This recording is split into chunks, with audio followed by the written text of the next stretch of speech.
And the art of punching is when you could throw two punches that sound like one. You could throw a punch, you can hear them. There were two, but they sound like fucking one punch. Oh, they don't understand. Anybody that hears this understand the art of fighting. They know what I'm saying. He do two punches that sound like one.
Now those days are gone. It's empty. I'm nothing. I'm working on being the art of humbleness. Can you be with me? That's the reason why I'm crying, because I'm not that person no more. And I miss him. Because sometimes I feel like a bitch. Because I don't want that person to come out, because if he comes out, hell is coming with him. And it's not funny at all. Yo, welcome back to the chat. How's it going, boys and girls? Shout out Snoop, man. Shout out Little Ron, man. Thank you guys both for being members. Appreciate you guys doing that, helping the channel the way you do. Appreciate both you guys being members, and shout out to the community in general. Thank you guys for showing up to the chat, and thank you guys for being members. Snoop and Little Ron was 1 and 2 right when we posted, so I like that. It's really fun when people get right in the chat right away, even if it's only a few people, because usually most of us come in about 10-20 minutes after we already started. But yeah, man, real cool stuff. Hopefully you guys had a good weekend. I had a great weekend. Went back out to Vegas, watched the Conor McGregor fight. That was crazy. I didn't go to the fight, but watched it with my buddy. Brought my kid. So I got a friend. We've been real tight friends, best friends since like high school. There was like a group of us that were all best friends. And me and my boy G's, we always been real tight, man, since freshman year in high school. And our kids, what's funny is our kids were each other's first friends. But I haven't lived in Las Vegas in like 4 years, 3-4 years. So our kids don't see each other as much, but they were able to see each other this weekend, and they did not want to. At first, they were like forgot each other, and they like standoffish a little bit, like, I don't know this kid. And then I was like, bro, you guys were literally each other's first friends. Like, y'all used to always make us call each other so y'all could play.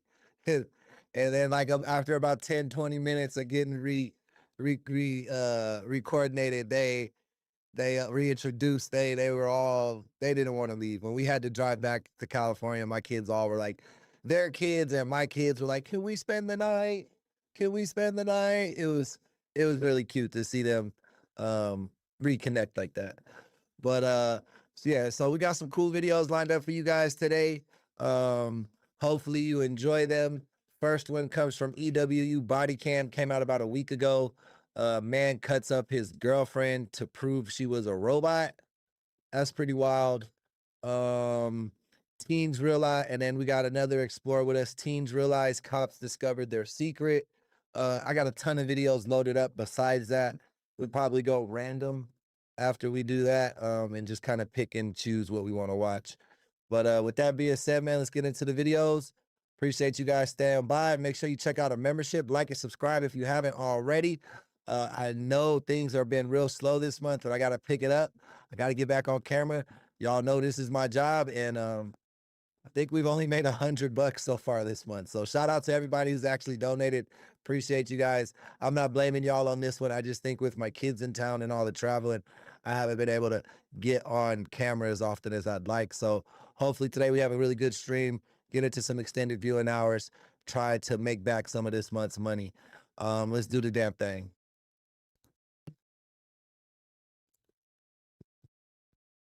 Why are you naked, man?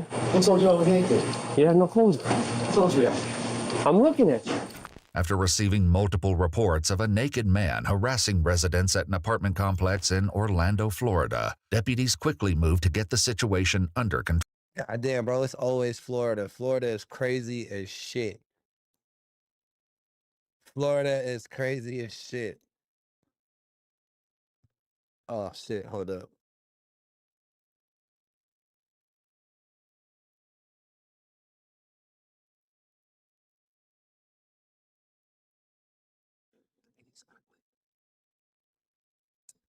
All right, that's good. But this is only the beginning. There's a bunch of dried up blood on the door, so we're gonna go ahead and go in. Hey, who that? Who that?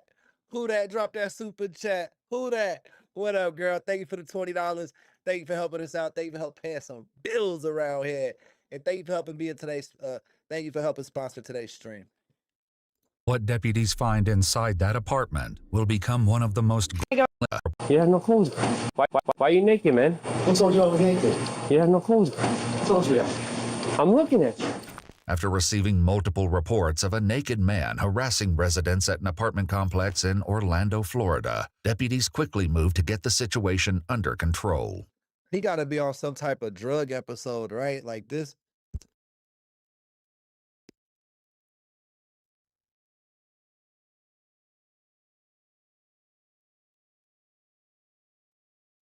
Mic check, mic check. Okay.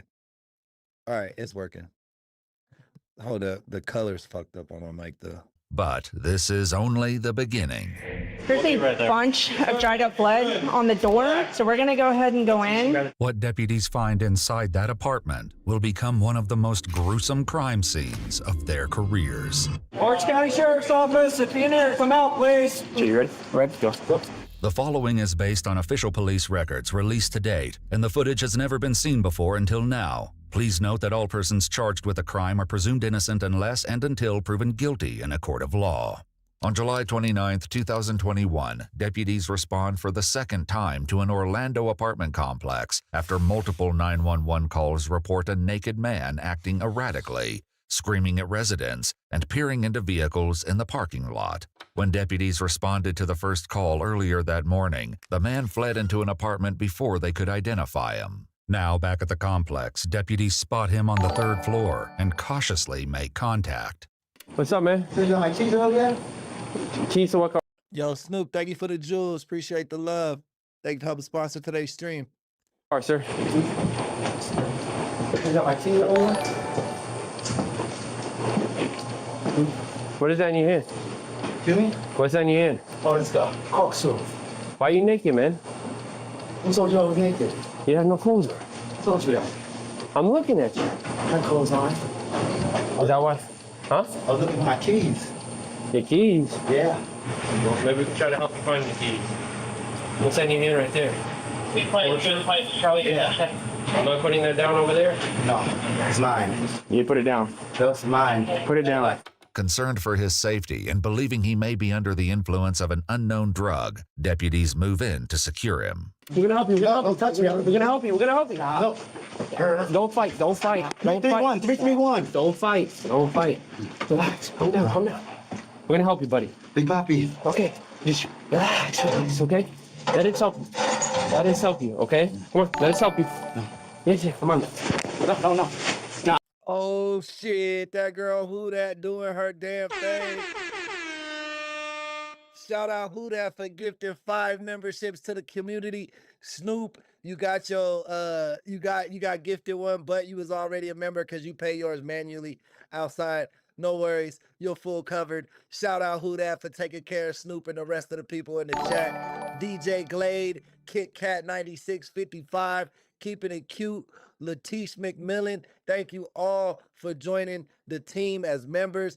Give a big shout out to Who Dat for sponsoring y'all as members, man. That's what's up. Shout out the gang, man. Another DJ Horn. What up, Cheryl? Welcome to the chat, love. I rebuke you in Jesus' name. Stop. Have a cross on me. Get his leg. Get his leg. As deputies struggle to restrain the man, a resident steps in to help. Put your arms behind your back, buddy. We're trying to help you, but you gotta listen to us. As the man is placed in handcuffs, a deputy who responded to the earlier call that morning Oh, and I can never forget Who Dat dropped that super chat. Who Dat? returns with information that escalates the case. He lives in this apartment, the first floor right here. So Big thank you to George and Who Dat, man. Appreciate you. Hope rehabilitation is going great for George. super long story short, we were trying to get him earlier. He got felony charges on him for hitting a 70-year-old man. Oh, okay. I guess a couple days ago. Okay. But every time he would come out, he would like slam the door in our face, whatever, so we laugh. Yeah. And then we get a call, naked man in a Okay. cornflakes, so it just happened to be him. According Bro, I'm surprised when he hit the old man and they went to the house or the apartments to try to arrest him and he ran into the apartment and slammed the door. I'm surprised they just didn't kick the door in and drag him out. It seems like he's been doing that shit for a couple days, like evading them.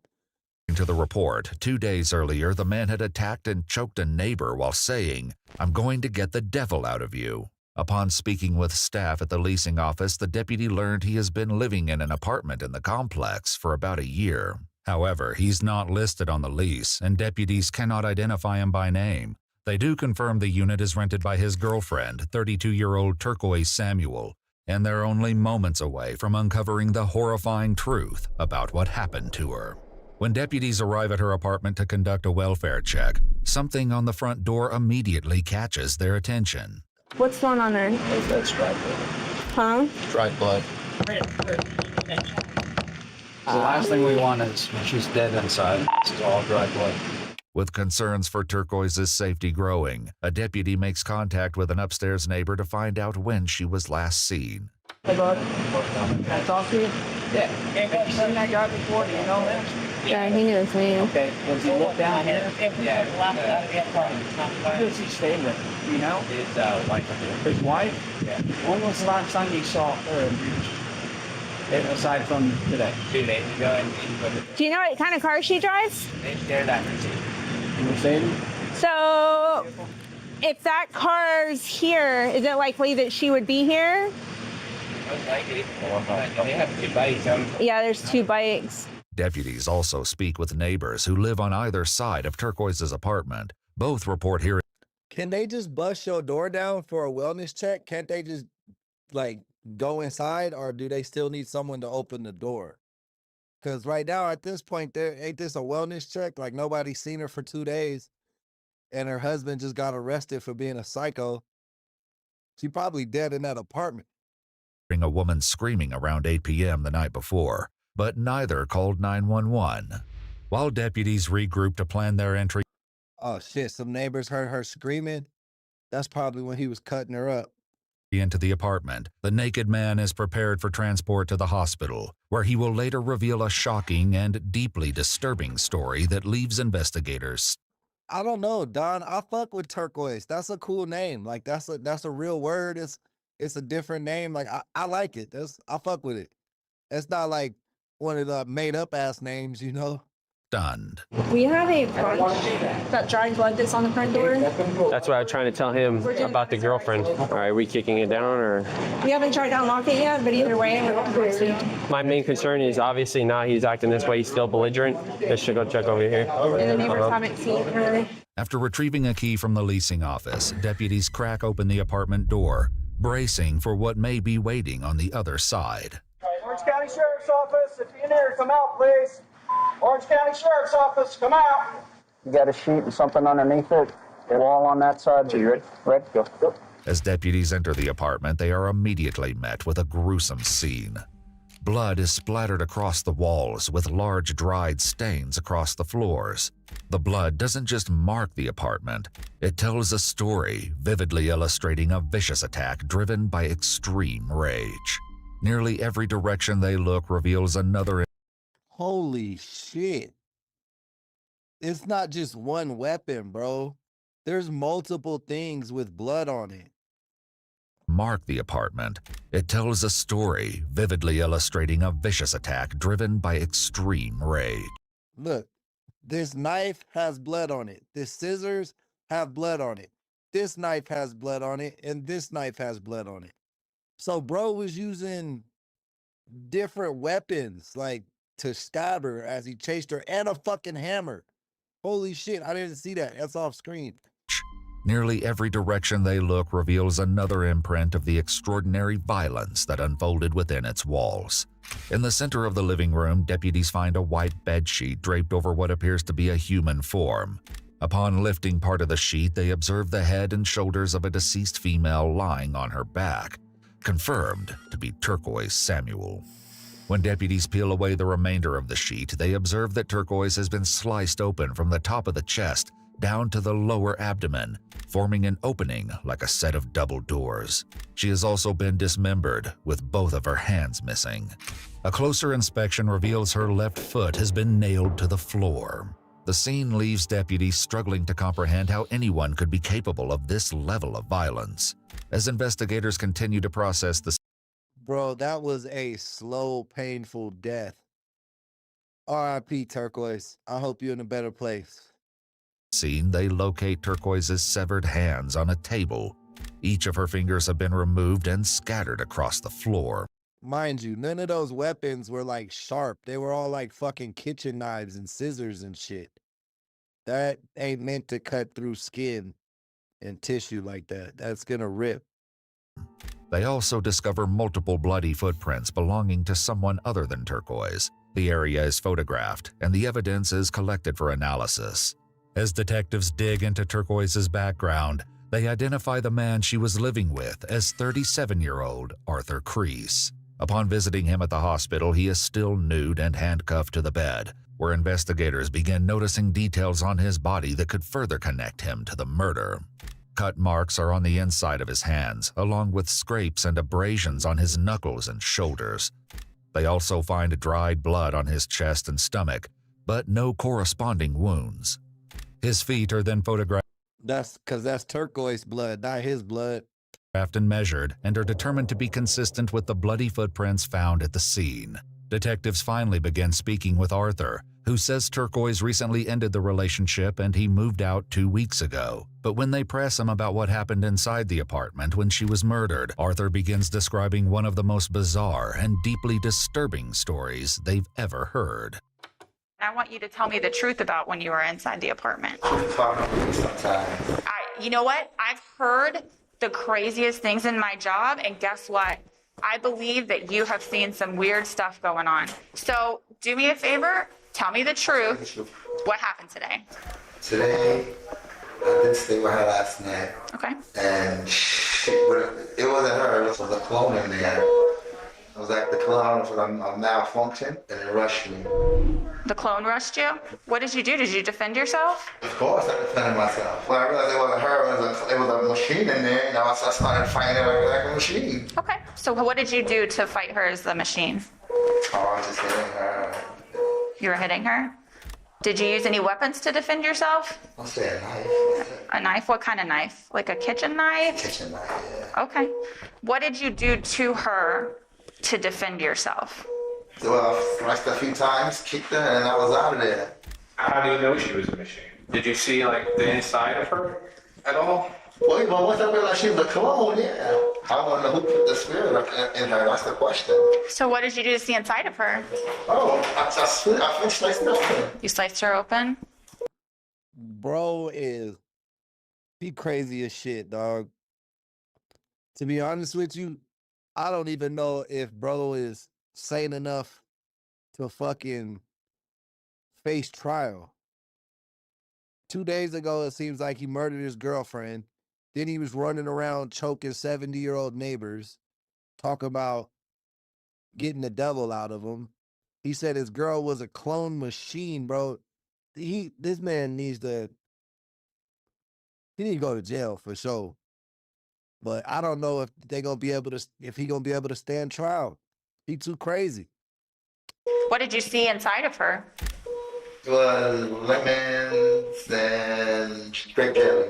Detectives quickly realize they're dealing with someone untethered from reality. As they search for the truth hidden within Arthur's delusions, his account only grows darker and more alarming. Is it possible that you saw maybe a heart and not a lemon, and that the grape juice was actually blood? No. How do you know it was grape juice? Did you taste I tasted it, it? yeah. As detectives continue pressing Arthur for answers, their focus shifts, desperately trying to understand what happened to the rest of Turquoise's body. Did her hands come off? It like ripped off, like it kind of like ripped off. You understand? If I rip your hands off, you'd be in extreme pain. Mm-hmm. She wasn't in any kind of extreme pain. When you say she wasn't in pain when you did that, do you think she was dead? No. So how do you know she wasn't in pain? Because she just wanted to dance. Okay. Was she laying on the floor, standing up? She was standing right up. She wanted to dance. Did she keep trying to stand up, and that's why you had to nail her down to the ground? Yeah, she kept coming like a robot. I don't think I believe this stuff. After confessing to mutilating and dismembering his ex-girlfriend's body, Arthur decides it's time to invoke his Miranda rights. I need a lawyer because everything's too fast. I need a day to process everything. Absolutely. That's completely up to you. We told you in the beginning, if you wanted an attorney, you could have one, and we wouldn't ask you any more questions. On July 30th, 2021, Arthur Creese was charged with the first-degree murder of Turquoise Samuel. However, on December 6, 2021, he was found incompetent to stand trial by the 9th. That's what I'm saying, bro. That's exactly what I was saying. I don't know how they were, like, the shit he was saying was so out of this world. Judicial Circuit Court. He was committed to the Florida Department of Children and Families for placement in a mental health treatment facility and may not be discharged or released without further order of the court. Watch our full videos as they were. Dang, so bro basically got life in the fucking crazy house, which makes sense to me, man. But I feel bad for that victim, bro. R.I.P. Turquoise. That was probably one of the most brutal cases we've ever seen, bro. That's probably one of the most brutal killings ever on fucking Fade King True Crime Reviews. That was wild. Bro said it was lemons and grape jelly. Lemons and grape jelly in her belly, bro. Bro said, you think that was a heart and blood? Nah, I tasted it. It was grape jelly. Yeah, and that's exactly what I was saying, bro. Like halfway through the video, I was like, there's no way this guy's gonna fucking stand trial. Like, he's a fucking loony bin. You think he gets off easier being in the crazy house? Ain't that like, you think that's a lot easier than jail?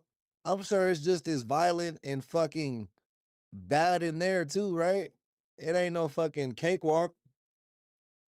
Teens realize cops discovered their secret. That's crazy. Hey, shout out Rebecca, man. Thank you for being a member. And thank you for showing up today. Let's get into our next video. Back to back explore with those videos. This one's a little longer. Teens realize cops discover their sick secret. Let's check it out. A young college student named Lux, who Baseball. Yeah. Except they were just throwing it. And we think somebody else intentionally caused the accident. Oh my. What? That is not happening. Dad started a fight with us here. Well, it's like you killed somebody, but like they ain't no fun and games no more. We have to go back and see that. And that's kind of what I remember. He said we have to. It was kind of like exciting. Yeah, Roger, it's nothing but crazies, bro. Like, I don't know. I don't know if the mental hospital is that much easier than jail. Like, you know what I'm saying? men. On April 19th, I bet you they be stabbing and doing crazy, like hurting each other too, the inmates. Cause they don't got COs, they just got like orderlies, right? Like nurses kind of. So yeah, I bet you they just be like, hey, we gotta call the police or they gotta call security to break that shit up, you know? 2023, heavy rocks are hurled from a passing truck until one smashes into the skull of a 20-year-old woman. But what investigators first assume is a prank gone wrong takes a sinister turn as they uncover the truth behind a cruel act of extreme indifference. Typical teenage boy stuff, right? The following is based on official police records. Just after midnight, deputies in Jefferson County, Colorado respond to assist Broomfield police officers on a remote stretch of roadway where a small yellow car has crashed. I think I've been to Broomfield, Colorado before. I think that's around Denver or like not too far away from Denver. Crashed through a fence and come to rest in an open field. Inside, 20-year-old Like maybe an hour or two away. Alexa Lee Bartell is found. Damn, she was young too, bro. That's sad. Imagine just driving through the fucking highway. Next thing you know, a boulder smashes you in the head and you die on impact. Like, man. Deceased, slumped in the driver's seat. It's clear to deputies that something has smashed through her front windshield and into her skull, leaving behind a gaping 7-inch hole in the glass and brain matter splattered across the back seat. The devastating scene leaves her girlfriend Jenna in a state of shock. And put it on the phone. The phone cut off. So I thought her phone was dead. But like her phone kept ringing. Do you mind if I see what time that phone call? Damn, she was on the phone when that shit happened. Was? Can you look at it? I don't want to look at it. Okay. According to police records, Jenna and Alexa's call abruptly ended at around 10:40 p.m. I have her location, find my friend. Okay. Hey guys, make sure you hit that like button if you haven't already. If you're new to the channel, please hit that subscribe button. We're trying to get to 12,000 subscribers before the end of July. Which is insane place. I'm sorry, but I sped really fast down here. That's okay. Boulder County deputies also respond to the scene, sharing that they were investigating a related incident that occurred 2 miles away. 2 vehicles had been struck by rocks after passing a truck traveling in the opposite direction. One rock shattered a windshield and injured a man's shoulder, while the other smashed into the radiator of the vehicle that had been traveling behind. Yeah, I think something like this happened in Las Vegas before too. I remember seeing it on the news. I don't know if the person died or not, but yeah, they were like throwing it off a bridge that onto the highway. It was fucked up. Throwing rocks at cars is one thing as a kid, right? I'm pretty sure more than half the kids have done that in life, like just to be a jerk or to be a dick, be funny, you know, prank. But once you start throwing like full-fledged fucking boulders, bro, you're trying to hurt people. You're trying to kill people. That's just not being mischievous. That's crazy. Behind him. Press 04. Sharing that they were investigating a related incident that occurred 2 miles away. 2 vehicles had been struck by rocks after passing a truck traveling in the opposite direction. One rock shattered a windshield and injured a man's shoulder, while the other smashed into the radiator of the vehicle that had been traveling behind him. Press 04. Let's search for that rock. Because I bet you it's somewhere in that grove of tree. Well, I mean, you see the tracks coming off the hill. Yeah. So. Oh, she got hit when she was driving, for sure. She would not come all this way. She died on impact, man. Yep. There's no way. Well, I'm thinking the rock came out the back. Oh, somehow. That's why I think it's back there. But with a large area to cover and darkness working against them, it won't be easy to find. Meanwhile, after arriving at the scene, Alexa's mother struggles with the emotional weight of being kept at a distance. We can't right now. I'm very sorry. Yeah, and I understand that, and I do appreciate your request. Just we're trying to preserve. Rebecca, I say all the time, especially on this channel, I'm afraid of teenagers, bro. They're literally the most dangerous people in the world. Teenagers are fucking dumb, dog. The scene so that we can get the best representation for it. So I'm sorry, we cannot do that. So. But it's the reason the scene has to be preserved that leaves Alexa's family reeling. Well, we're looking at this as a homicide investigation, to be honest. See, that made them even sadder. They're like, bro, we just thought it was an accident, but you're saying somebody did this shit on purpose? Because of what happened, and we think somebody else intentionally caused the accident. Oh my God. That's the only information I can give right now. So that's why we want this to be very slow. We believe this is more than a car accident. When a man contacts police to report criminal mischief, deputies identify their fourth victim of the night. They arrive at his home to observe the damage and question him in the hopes of uncovering any potential leads. Did you know what hit you? No. God damn, bro, they was terrorizing motherfuckers. They wrecked like 4 cars and murdered somebody. No, I pulled over right away, and there was a car behind me, and they came up beside me. I was like, "Did you see what happened?" And there was 2 cars that flew by northbound when this happened. I mean, it hit just right. It shattered both the windows. Yeah. That definitely could have been unfortunate had you had passengers for sure. Yeah. I mean, the glass. Or if he threw it like a half second earlier, it would have went through the driver window instead of the passenger backseat windows or the driver's side passenger back seats. You know what I mean? Flew all the way into the other side of the car. Yeah. Deputies document the damage, photographing the shattered glass shards and what appears to be the point of impact. Yeah, it was like a shotgun went off in my car. I was like, "Holy cow." Yeah.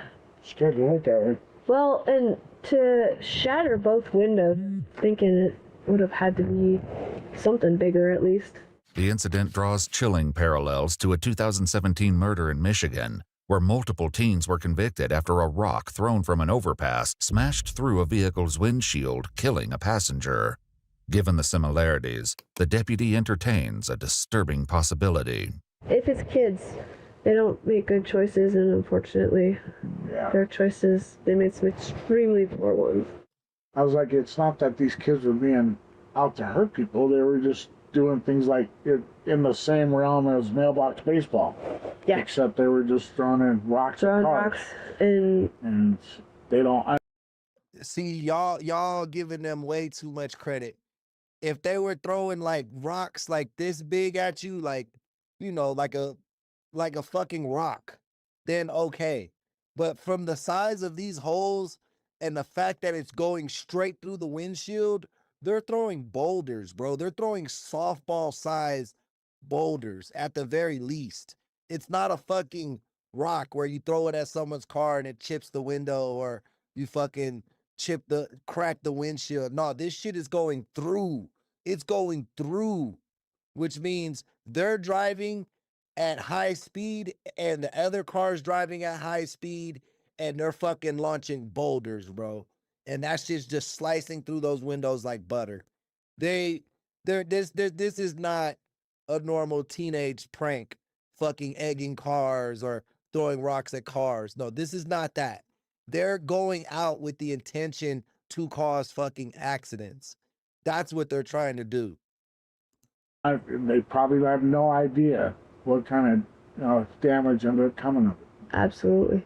But investigators would later learn the truth is far worse and look back on this assumption with sickening clarity. The following morning, deputies find what I fucking tell you, bro. Look at the size. Look at the size of this. This is literally a rock the size of a softball, bro. This is a boulder. This is not a fucking rock or a pebble. Describe as a fist-sized rock near the shoulder of the roadway where Alexa's car veered into the field, as well as blood and biological matter in the street. As news of the incident spreads, more victims of the rock-throwing spree begin to emerge, including a young college student named Lux, who shares photographs of the injury she sustained to her neck when a rock came crashing through her windshield. That's the deepest cut. It was still weeping a little this morning. Okay. So she's lucky the rock didn't hit her. She just got cut with the glass. like the debris from the windshield busting. She got cut in the neck and shit. Probably pretty bad if it's leaking overnight. Probably dead, glass lodged in her. But other than that, there's no permanent damage. Yeah, that's the rock. Where did the rock actually, did it come in the front? It came in the front, and something else must have hit the back, is our theory. Where's blew out your back window too? The rock is still in the car. The Right, rock, but I mean, your back window was broken out by this whole incident. I'm not sure if it was the same rock or a separate rock. I'm not. You started with a windshield, and after all this, I did. Okay. You know, I think the freakiest part of this whole thing was continuing to drive down that dark road with hearing the windshield break apart. I'm glad that you're okay. Yeah, I'm glad I'm okay too. It was pretty scary. We reasoned that if that had hit me in the head, I probably would have died. Well, that's what happened to the other girl. Just like Alexa's car, the rear windshield of Lux's Acura has been completely shattered. Do you think that it might have gone through and hit the back and bounced back in? That's what I think happened. That shit just went bam, bam. And then the momentum on this one, it didn't fly out the back window. It just cracked it and fell. Where the other car, that shit just shot through both like a bullet.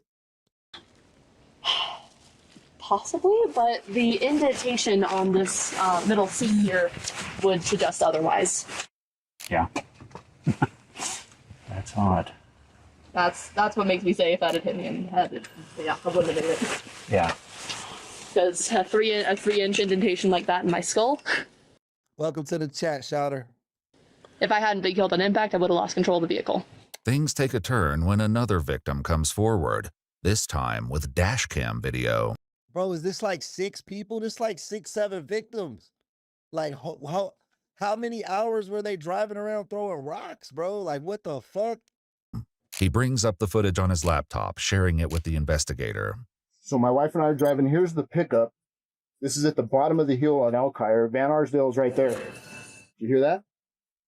There's an image that's pretty good. I come up with. And the headlights and the chrome makes me think that that's a Ford pickup. On April 24th, the Jefferson County Sheriff's Office posts to Facebook asking the public to contact them with any information that can help them solve the murder of 20-year-old Alexa Bartell. The following day, they receive a tip from a teenager named JB that changes everything. So Wednesday, this kid named Joe, he used to work here. We hung out for a little bit, and we go to the Walmart in where is it? It's by Westy there. It was Joe, God, what is his name? Mitch, and some other kid named Zach, and they're grabbing like a load of rocks, like, I don't know, the rocks they have outside of Walmart there. They're loading them in the truck, and at that point I was like, all right, like, take me home. I'm not like involved in. Bro's like, whatever the fuck y'all got going on, leave me out of that shit. Amen. Whatever the y'all are about to do. But I get home, and then come to find out, I'm driving to work the next day, and Indiana's closed. And what the is that? And then come to find out, this lady's Alrighty, Snoop, you have a good night. Get some rest. Feel better. dead. 20 years old. Additionally, he Wait, Shotter said there was like a total of 12 victims that night. That's crazy. That's some crazy shit, man. Thank you for the facts. Thank you for the info. claims the truck they were driving that night is dark in color, similar to the one seen in the dashcam footage. Investigators can't help but question why he didn't come forward sooner. I didn't really think anything of it, because at that time, you guys were looking for a white pickup, so I was like, oh, maybe in the slightest there's somebody else doing dumb like that, I guess. With JB's help, the 3 teenagers are identified as 18-year-old Joseph Koenig, 18-year-old Nicholas Mitch Carroll Chick, and 18-year-old Zachary Kwok. According to police records, Mitch's mother owns a black truck. Its license plate was captured on cameras in the area during the time of the attacks. Under cover of night, deputies launch a coordinated operation, converging on each of the 3 teens' locations. I can hear it ringing.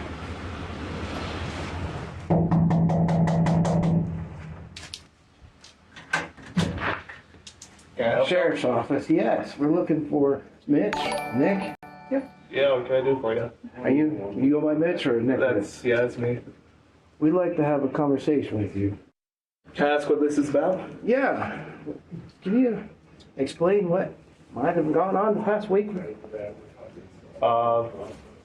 Nothing important. Okay.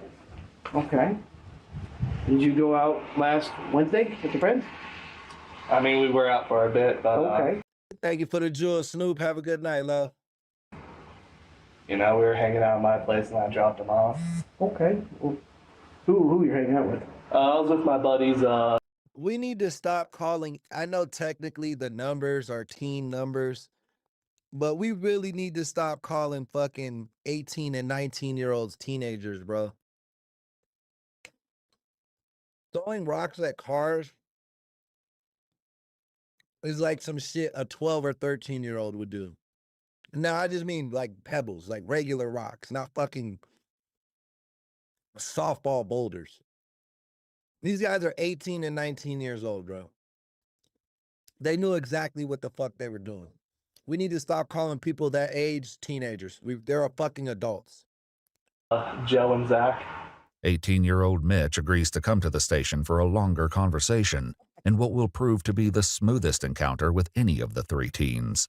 Deputies follow him inside as he grabs his jacket and shoes, leaving his parents stunned and confused. Once they learn their son is under investigation, they voluntarily hand over the keys to their truck. Questions? Well, there's a ton going on in my head right now. Obviously, there's concern, worry. Absolutely. I hope to God that this goes nowhere.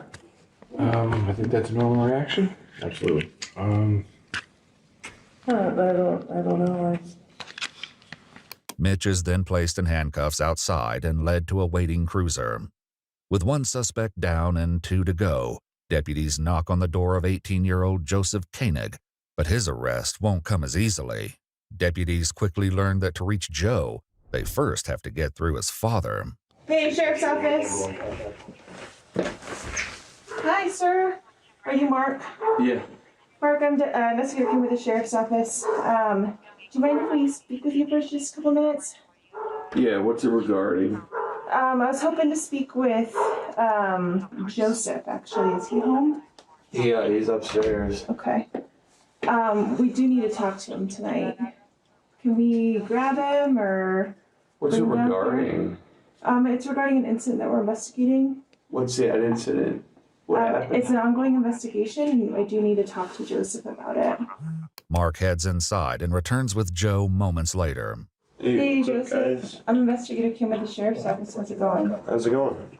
Good, thanks. Hey, we were hoping you could come chat with us for a little bit. We have some questions for you regarding an incident that we're investigating. Yeah, sure. I'm gonna talk. Sounds good. Do you have, like, ID on you, a phone, stuff like that, whatever you need? I can go grab my wallet upstairs. Okay. While Joe goes back inside for his wallet, Mark gets clarification on where they plan to take his son. After a long, tense silence, Mark abruptly turns into the house and shuts the door behind him. I should not have let you go back in. I'm so stupid. What's that? He ain't coming back. That cop who said I shouldn't have let him go back in, that was so fucking stupid, she's right. Because if they don't got a warrant, he not coming back out, and he not going to let them talk to his son. That's my guess. Probably reached out to the third kid. He's letting his buddies know. He put his phone in his pocket. Okay. He's talking to his dad. Mark returns to the porch with a new plan, but when the deputies reject it, the encounter takes a shocking turn. I'm thinking it might be better. I mean, you guys tell me, but I'd rather just get an appointment and bring him down tomorrow. We do need to talk to him tonight. It's imperative.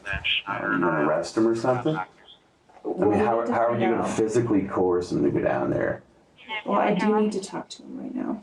Okay. Well, then at least, I'm just saying then no. do me a favor, at least have him come out here and talk to me right here. Okay. No, I don't think so. If you want to talk to him, we can do it tomorrow. Or we can make an appointment. I do need to talk to him right now. It's imperative. At least let him make that decision for me. Okay. Then I'm going to have you step out here. We're going to hold this house. So go ahead and step out here. Yeah, he's 18, so he can't really protect him like the way he thinks he can. Like, oh, you can't talk to my son type shit. Nah, bro's a whole adult. He about to, yeah. What? We need to hold the house. Dad, starting the fire with us here. Sir, my name's Sergeant Payne. Knock it off.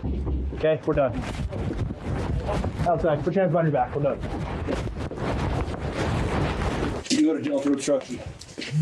Yeah, hey, I'll make sure that car's good. I get at least get a shirt on. Nope, too late. You lost. Joe and his father are each taken away in handcuffs. They gonna lock them dogs up too. Lock the dogs up too. Fuck that family. Any warning text Joe may have sent is already too late for his friend Mitch. As for 18-year-old Zach, it isn't until several hours later that they arrive at his house, hopeful he has not already been tipped off to their operation. The ring cam up on your right and there and that one. We got that one up there too. Yeah, Shotter, bro's dad was definitely an enabler for sure, for sure.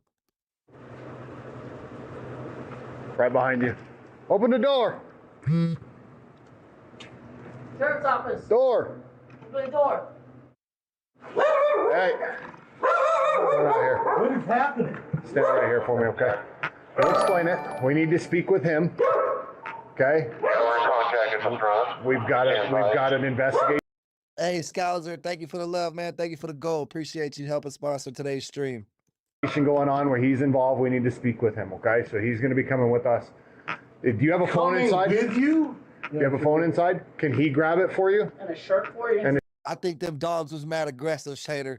They need to go to the pound, bro. That whole family need to get locked up. a shirt for you. Just wait here. Wait. Coming with you? Why? Yeah, he's coming with us. He's a subject in an investigation. He's going with us to headquarters to be interviewed. For what? So We can explain it to you there. We need shoes for him, shirt for him, and we need phone for him, please. So he can contact you and do all that stuff. Stay here. Dude, let's stand here. He's going to stay right here with me. Okay? Sir, I understand. He's going to stay right here. Authorizing this. What's that? Do you have paperwork authorizing this? We have an ongoing investigation. He's coming with us. We have that, but He's staying right here with us. I understand you have that, but when you come to someone's house, you usually have. Not always, no, because this is a fresh pursuit case. Okay, this is one we've been working on for 6 solid days right now, and we haven't stopped. So this is an arrest that we're making on top of that investigation. It's an ongoing investigation. We need to talk to him down at headquarters. So. Go ahead and put your hands out of your pockets for me real quick. Do you have anything on you I need to know about? No. Okay, just keep them down at your side then for me. Zach's parents collect a shirt, hoodie, and pair of shoes for him to wear. Before deputies take him away, his father delivers a stern command. Listen to me. I don't know what this is about. You don't say a word to anybody. The only word you know is lawyer. Period. Sir. Period. Sir. Nothing. Lawyer. Sir. Thank you, sir. The f is this? Why is all of this happening? We can explain it later. Come on with us. Come down here. Follow them. One of you guys taking him down? Yeah. Okay. With all 3 teenagers in custody, investigators begin the challenge. Bro, these are 3 adults. Explore with us. Stop calling them teenagers, bro. Because when you say teenager, it makes me think like 13, 14, 15. 18 and 19-year-olds, technically, yes. But they're fucking adults, bro. I don't give the same fucking leniency or, like, understanding that they're fucking teenagers as I do a 15 or 13-year-old as I would an 18-year-old. Like, 18-year-old, bro, you need to be ready for life real soon. Work of piecing together what happened the night Alexa was murdered. Joseph? What's going on? Is it okay if I call you Joe, or what do you prefer? Joe's cool. Joe's cool? Yeah. After confirming his identity, investigators read Joe his Miranda rights. Now, do you understand each of these rights? I explained them to you, right? And having these rights in mind, do you talk to me now? About that throwing rocks at the cars. I'd prefer to have a lawyer with me. Okay. I don't like talking to law enforcement because I don't really know what I'm talking about, but. Okay, no, I mean, that's absolutely your right. Joe is left to nap in peace, forcing investigators to turn to Mitch and Zach for answers. After his Miranda rights are read, Mitch agrees to explain what happened that night, but first, they give him the opportunity to ask a question of his own. Mitch snitching. Mitch snitching, bro, straight up. Like, he the only one that didn't ask for a lawyer. I'm just kind of wondering, just kind of how this all connects back to us. Okay. Well, why don't you tell me kind of what your role is, right? So we start at the beginning of the event and then tell me just like everything that happened. So, Zach had this idea to go throw rocks at cars. It's really that simple. So, Joe was driving. I don't believe it already, because the way the other kid said, like how they pulled up to Walmart to start grabbing those rocks, this don't seem like this the first time they did this shit. This seems like this is something they do, like, periodically or regularly. You know what I mean? Like, this is one of their fucking activities.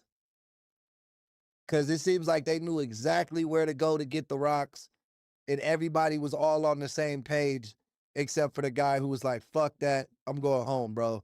I'm not doing that shit. My truck. I was in the passenger seat, and then Zach was in the back seat. I don't even know how he brought it up or why, but like, I don't know. We just. Bro, I swear, that shit always happens, right? So, like, this is a group of friends. They all did this shit. And now the two white kids are going to blame it on the Asian kid because he's not white. Like, I swear to you, white people are like that, bro. It's weird. Like, I'm half white. And there would be times where I would be hanging out with other white kids, like we're all white, and they would immediately be like, hey, you're not, like, I would say something like, I'm white too, or some bullshit like that. Or, you know, like, it just in conversation, like, it just comes up. But they would always point out, oh, you're not full white. You're really Mexican. So, like, they do that shit. They do that shit all the time, bro. When it's time, like, when shit gets hairy, blame it on the minority, bro. Went on with it. We were stupid and bored. For what? Really shouldn't have, but we did, so. I mean, the brush.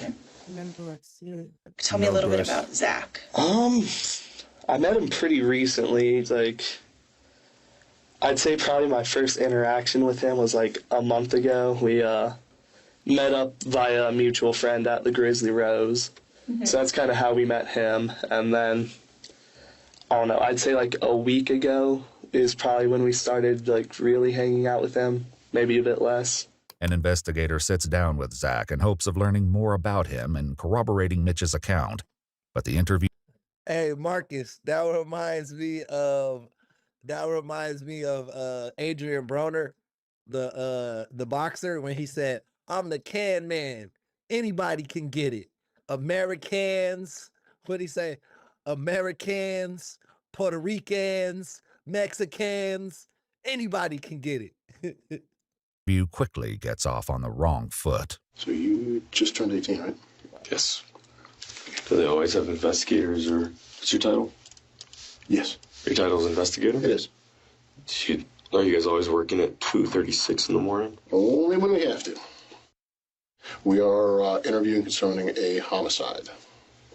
Before you ask any questions, you must understand your rights.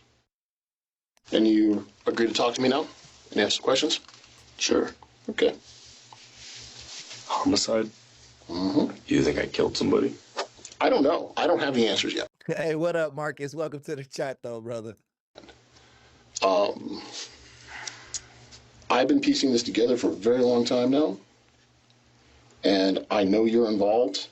To what degree you're involved, I don't know. And that's why I want to involved in what? Okay.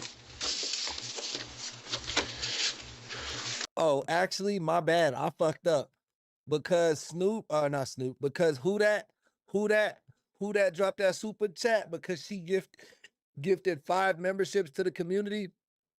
I'm gonna match her 5 memberships right now. Let's see who gets it.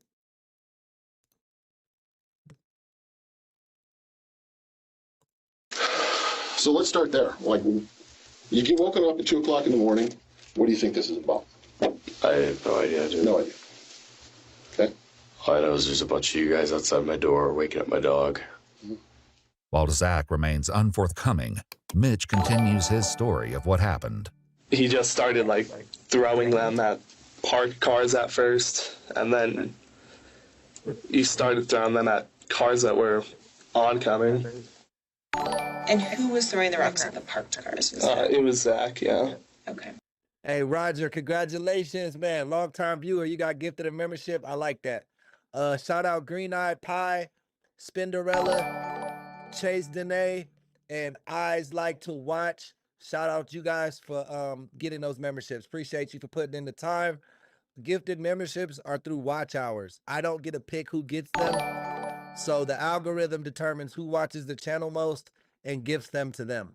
So thank you guys for putting in that time on the network, even if you don't chat a lot.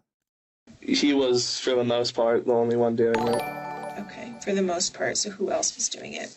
I'm not gonna lie, I threw one, but I completely missed, so He lying, bro. They gonna be like, Zach did all that shit. Zach did it. Zach did it. I bet you all of them motherfuckers were throwing. Just. What up, El Joe Dior? El Jody Door? Jody Door. Welcome in. Didn't feel right about it. It's something that I've never done before. I didn't feel right doing it. But when Zach is asked what he was doing that same night, he claims he was sick and at home watching television. I finished Rick and Morty. I never made it past the second season, but all right. Tell me the name of a character. Like one of them. The little guy who looks like a breadstick.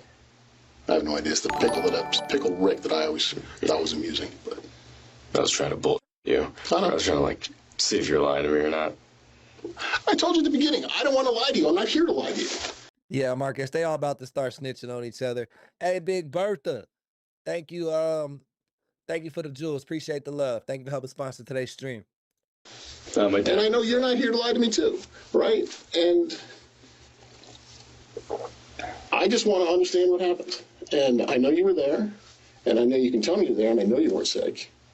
You know I wasn't sick. How do you know that? I'm not going to answer your questions unless you answer mine. That's all. I'm trying to help you out here, man. No, you're not. No, you're not. Meanwhile, Mitch continues, sharing that he was in the passenger seat, Joe was driving, and Zach was sitting in the back. It was then, he explains, that Zach took things too far.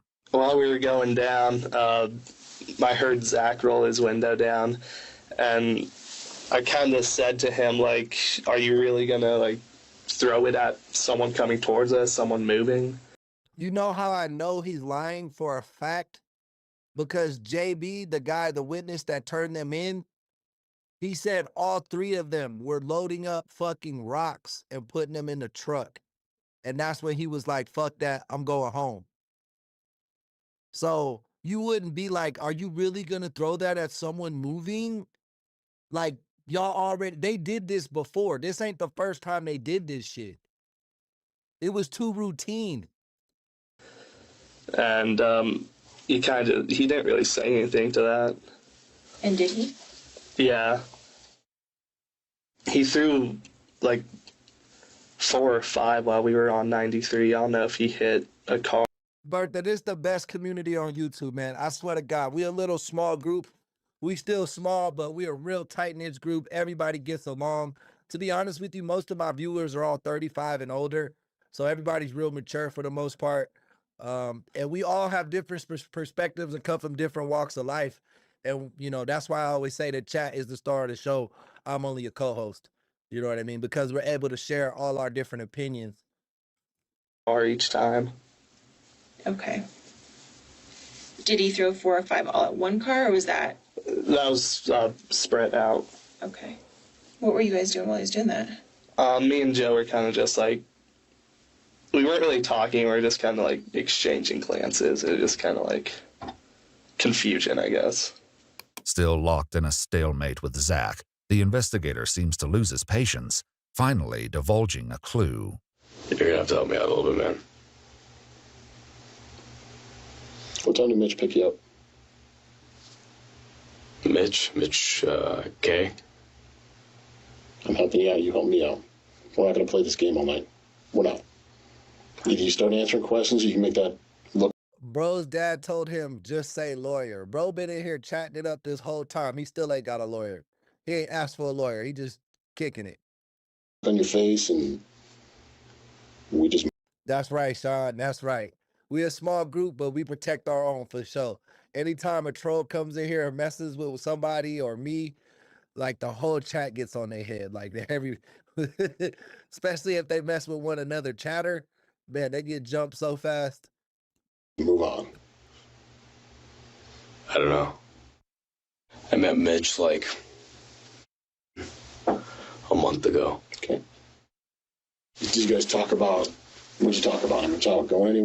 Hey guys, if you're new to the channel, make sure you hit that subscribe button. We're trying to get to 12,000 subscribers by the end of July. We're like 300, 400 away. So let's keep grinding, y'all. We're doing anything, just chilling or cars and sex, typical teenage boy stuff, right? Yeah. Zach admits he knows very little about Mitch, and the only thing he knows about Joe is his last name. What else you know about? I mean, anything would be helpful. You don't already have them? I don't have any answers. No. You didn't get anything from Dumb and Dumber? What do you call that? Have you met the two? Are they just, like, not smart, or they make bad decisions, or? I think probably both, but I think Joe's actually a little slow. As Mitch continues, he claims that Zach threw every single rock he collected until there was only one remaining, and Alexa Bartel's small yellow car came into view. It was at that point that he threw the final rock. Hey, thank you for the sub. I didn't see the name, but appreciate you. He had through the windshield, and oh, Journey, thank you for the sub. That was the fatal one. That was. How did you know that it hit the windshield? I went back later and I saw that the windshield, there's like pieces of glass all. I think they're all involved, but the two white kids were quick to snitch on the Asian kid. Asian kid's making fun of them and shit, but he hasn't really said that anyone did anything. He hasn't admitted to anything yet. Over the road, and I don't know, I just had a gut feeling. But a gut feeling doesn't quite explain his knowledge of this detail, and it won't be long before he shares the horrifying truth behind it. How long were you going to let that kind of activity go on in your truck? I mean, obviously I wanted to stop it, but it's just a difficult situation to face. Because obviously if he's going to do it to someone's vehicle, or throw it at someone oncoming, what's he going to do to me when I'm sitting 3 feet from him? And I'm like, hey, stop that. Get out of my truck. Walk your ass home. Okay. So it sounds like you have the words for something to make that stop. It's difficult, at least for me in the moment. Like I said, I'm hard with confrontation. Yeah, I think all three of them should be charged with murder in the first degree. This shit, or murder in the second degree, maybe just to make sure. But this shit was all premeditated. They knew what the worst case scenario was from this shit, bro. You seen the size of those boulders? They picked up like 10 fucking rocks, bro, and threw all of them. After the fact, I could tell the goal was to destroy stuff, damage stuff. What was his reaction when he hit the cars? Excitement. It was really off-putting. And then when Colorado, I believe. It's in Colorado. He missed the cars, he was disappointed. How did you know he was excited or disappointed? He'd yell out, he'd cheer, when he missed the cars, he'd be like, no, I was so close, you know. It was just strange behavior. I guess it's really odd to see in the moment, like this odd sense of accomplishment, I guess. Kind of in the way that he...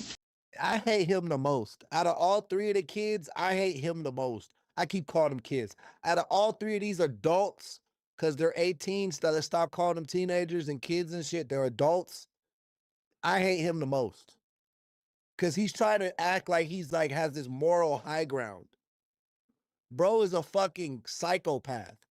And he's trying to act like he's normal. Like, this is what he feels a normal person would say right now. Exclaimed when he hit them. What did I do to warrant this? What do you think you did? You obviously know this conversation's going somewhere, and obviously those two are involved. Well, yeah. Right? And every time we start getting to this uncomfortable spot, you reach down to pick up that glass, right? Yeah. So, I need you to help yourself, help me. Nah, this isn't in New England. They mentioned the case that where this happened in New England, but this one happened in Colorado. This one was in Broomfield, Colorado. Understand what happened that night. And I know you know. And I know you have more than you're telling me. Help me out. I am. I've been trying to help you. I need you to help me. Mitch explains that he and Joe met up later that night after they realized the last rock Zach threw from the moving truck had caused Alexa's car to go off the road. I met up with him after I got off of work, and we just kind of said that we're just going to cut off all communication with Zach. Was there any thought about speaking to law enforcement at that point? The thought ran across my mind, but I felt nervous. I felt Scotty Too Hottie, man. Welcome to the chat. That was a funny wrestling character. I remember Scotty Too Hottie. like I was going to get roped in or thrown under the bus for what Zach did. As the investigator seems to reach the end of his patience with Zach, he finally divulges more information. But Zach's response is about to challenge everything they've been told so far. You want info? Here's info. You've been implicated in throwing the rock that hit Alexa, Bartell in the head, and killed her. How? Give me something that's going to refute that. Okay? Two Pistols was popping. Rangy, welcome to the chat. Flex, how's it going, my man? How's it going? Welcome in, Flex. Because I think it's true. I think you guys are all been running around. I've given you the opportunity to tell me a story that fits. And all you're giving me is just nonsense, right? So here's the story. This is what I know. You're in the car. You're with Mitch. And you're with Joe. You picked up the rocks, and you threw them out the window. You think I did all of it? That's what I'm being told. Now, this is your opportunity to tell me otherwise. Being told by who? Yeah, Scotty Too Hottie did the worm. He did the worm. Now it's his move for sure. Thank you, Snoop. Yeah, everybody hit that like button, man. It helps out the stream. Who do you think? Who would know that information? 69 viewers, man. Y'all freaky as hell. Come on. Let's be real. I didn't throw the rocks. Who did? The driver. Okay. When, why, where, and how? I don't know why, because they're idiots. Okay. But I just sit in the back seat and watch them do this, and they laugh about it. I was like, oh, okay. Okay. I didn't throw one. Not a single stone was thrown by me. However, the accusation naming Joe as the one who threw the rocks comes as little surprise to investigators. When JB first turned the trio in, he warned them that Joe had a dark past. He has a history of doing like that. Yeah, I've actually witnessed him do it a couple of times. Just vandalism. Just see what I tell you, bro. What I tell you, bro. The two white friends came up with a plan to blame it on the Asian friend. That's fucked up, bro. That's fucked up. Like, that's why I've never had a group of white friends. Like I have friends who are white, don't get me wrong, but I've never felt comfortable chilling in a group of all white people because I know if we did some dumb shit as a kid, they were gonna say he's half Mexican. Blame it on him, bro. They do that shit every time, bro. Look at what happened to that Nolan kid down in Mississippi, dog. Like every time. Causing chaos. Like I've asked him before, I'm like, why do you go out and do that? To cause chaos. See, JB's keeping it real. He's keeping it real. This guy right here, the driver, is the ringleader. He's the one. He's the ringleader. But they all need to go to jail equally. They all need to go to jail equally, for sure. Even if that kid didn't throw a rock. If the Asian kid didn't throw a rock, he needs to go to jail for life too. Because he didn't come forward and say, hey, I was in the car with some kids doing crazy shit last night. He says. Well, it's like you killed somebody, but like, it ain't no fun and games no more. But what Zach reveals next makes it seem as though a game is exactly what it was, with unsuspecting drivers reduced to moving targets. Mitch would use, like, I guess marine terminology. Like what? Like contact right, contact left, fire, stuff like that. Okay. How did Joe respond? Like, you know what's crazy? Like, if you see a black kid with a group of white kids, like one black kid with like 4 white kids, you're like, dang, bro, I hope he's okay. But if you see one white kid with 4 black kids, you like, oh, ain't nobody gonna fuck with that white boy. He gonna be all right. Like, and that's what's so crazy to me. It's like, I feel like everything is reversed. Like, we don't see shit for what it really is. Throw a rock. He also claims that it wasn't just him who picked up rocks at the Walmart, but all 3 of them. God damn it. Literally, that's what I said. That's what I said. Bro tried to say it was just Zach. Rocks in my shit. Where did those rocks go? Where did they go? Where did they go? In the car. Well, until we started driving, I had them at my feet, and then I started handing them up to Mitch. Okay. Because I didn't want to have anything to do with it. How's handing them up not having anything to do with it? If they're not by me, not doing anything with them. Okay. It's just stupid crime. Yeah, it is. But while Zach downplays the severity, many are left to suffer the horrific consequences. There was glass in my eye, in both eyes. I was able to rinse some of it out with saline, and the remainder came out overnight. Like there was some glass in my eye crusties this morning.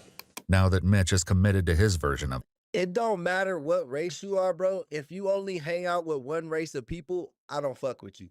Like, if you're a black person, you say, I only hang out with black people. Or you a white person and you only hang out with white people. Or you a Mexican person and you only hang out with Mexican people. I don't fuck with you. I can't trust you. Because me personally, I never had like a group to identify with like that. You know what I mean? So to me, like, race is a stupid concept. Because when I would tell white kids I'm white, they would point out, oh, aren't you mixed with something? Isn't your mom Mexican? Well, then you're not white. Or if I would tell Mexican kids I was Mexican, they would be like, well, you don't speak Spanish and your dad is white, so you white, right? The only kids that didn't give a fuck about that when I was a kid was black kids. They didn't care what race we was. We just played. And I'm just being honest, bro. of events, investigators prepare to push back, armed with evidence he doesn't yet know they have. Is Joe your best friend? Yeah, I'd consider him so. Those 2 are like this. Okay. Has there been any other incidents where there's been damage to other people's property? Like mailbox baseball, throwing little things at cars, throwing other things, paintball, like, I don't know, baseballs through windows? No, nothing like that. Okay. Would it surprise you if Joe was doing stuff like that? It probably would, yeah. Okay. I like to think I know him pretty well. Okay. So you said it probably would. Why just probably? I mean, obviously I'm not with him 24/7, so I don't know what he does when we're not hanging out, but I wouldn't imagine him doing something like that. Okay. Though Mitch paints Joe as harmless, a teen who has known him since middle school describes a far darker persona. If he didn't like you, he made your life horrible. Like he's a huge bull. No, I feel you, Flex. My cousin, he's full blood Mexican, but he grew up in Cheyenne, Wyoming. Bro used to play baseball. He was like a hot shot out there. He was all state and all that shit. But yeah, no, I think only 1% of Wyoming is black. I think it's like the second least black state in America. Fully. I think Montana is the most, like, the least diverse state. Montana is the least diverse state in America. Has no feelings of remorse towards anything that he does that affects other people. He had a history of even throwing rocks when the houses were still getting built. He's always been off, and I kind of noticed really Yeah, Flex. I used to make fun of. Not make fun of. I would. My cousin. All his friends in Cheyenne was like he played sports, so like you know what I mean. They were a very diverse group for sure, but the town as a whole was not very diverse. You know, for sure. how off it was that he continued doing things while everyone else was maturing and starting to not do as much of these stupid destructive things. He continued. Shoot, y'all got an NBA player from Cheyenne. I think he was from Wyoming too. James Johnson. I know he went to the college, but I'm not sure if he went to high school out there. But bro's also a badass. Like he does karate and shit. My cousin golfs with him. But yeah, he's a good golfer. He's a fucking MMA fighter. He was an NBA player. That guy could do everything, man. Continued to do though. So he did put on a facade that was very like a facade that was like super good at concealing who he truly was. So he could be charming. Yeah. The person talking right now is Joe's former friend, not JB. It's another witness just saying that this guy was crazy as shit, and he's been known for driving around causing mayhem, breaking shit. Like he enjoys that stuff. And that was one of the things that only people who were close to him really could get past and see that, oh, there's something more going on here. Yeah. Do you recognize anyone in that image? Yes, I do. Who do you recognize? That's Joe. That's me. Okay. When was that taken?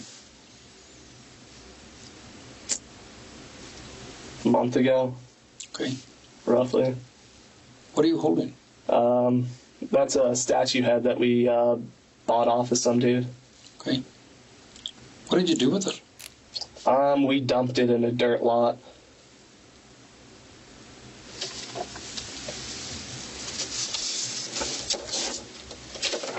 When I blow it up, it doesn't print very well. But do you recognize any vehicles in that picture?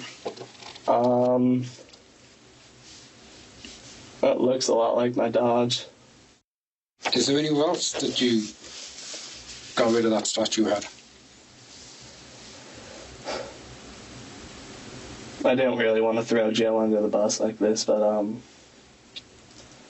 I was driving, he was in the bed of the car, and he threw it out of the truck. It was in, that truck. Okay. So, a couple of things it's the very beginning. Oh, what the fuck?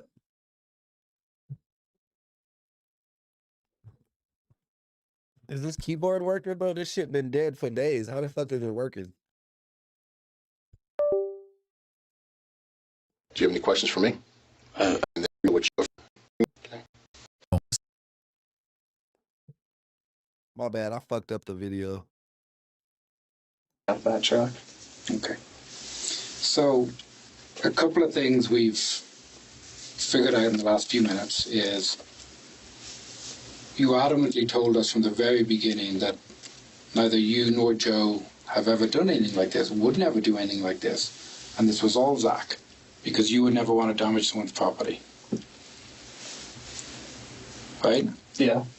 And yet a month ago, without Zach's involvement, before you even knew Zach, you were throwing things much bigger at cars.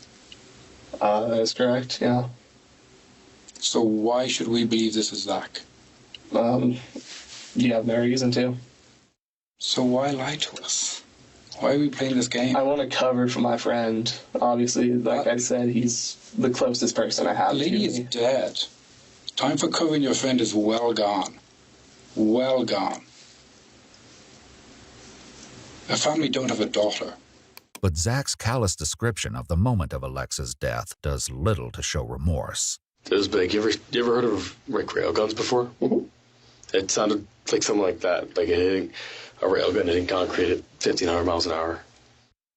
And then after we're driving away, and they said some stuff, and never leaves us, and blood brothers now type. I was like, okay.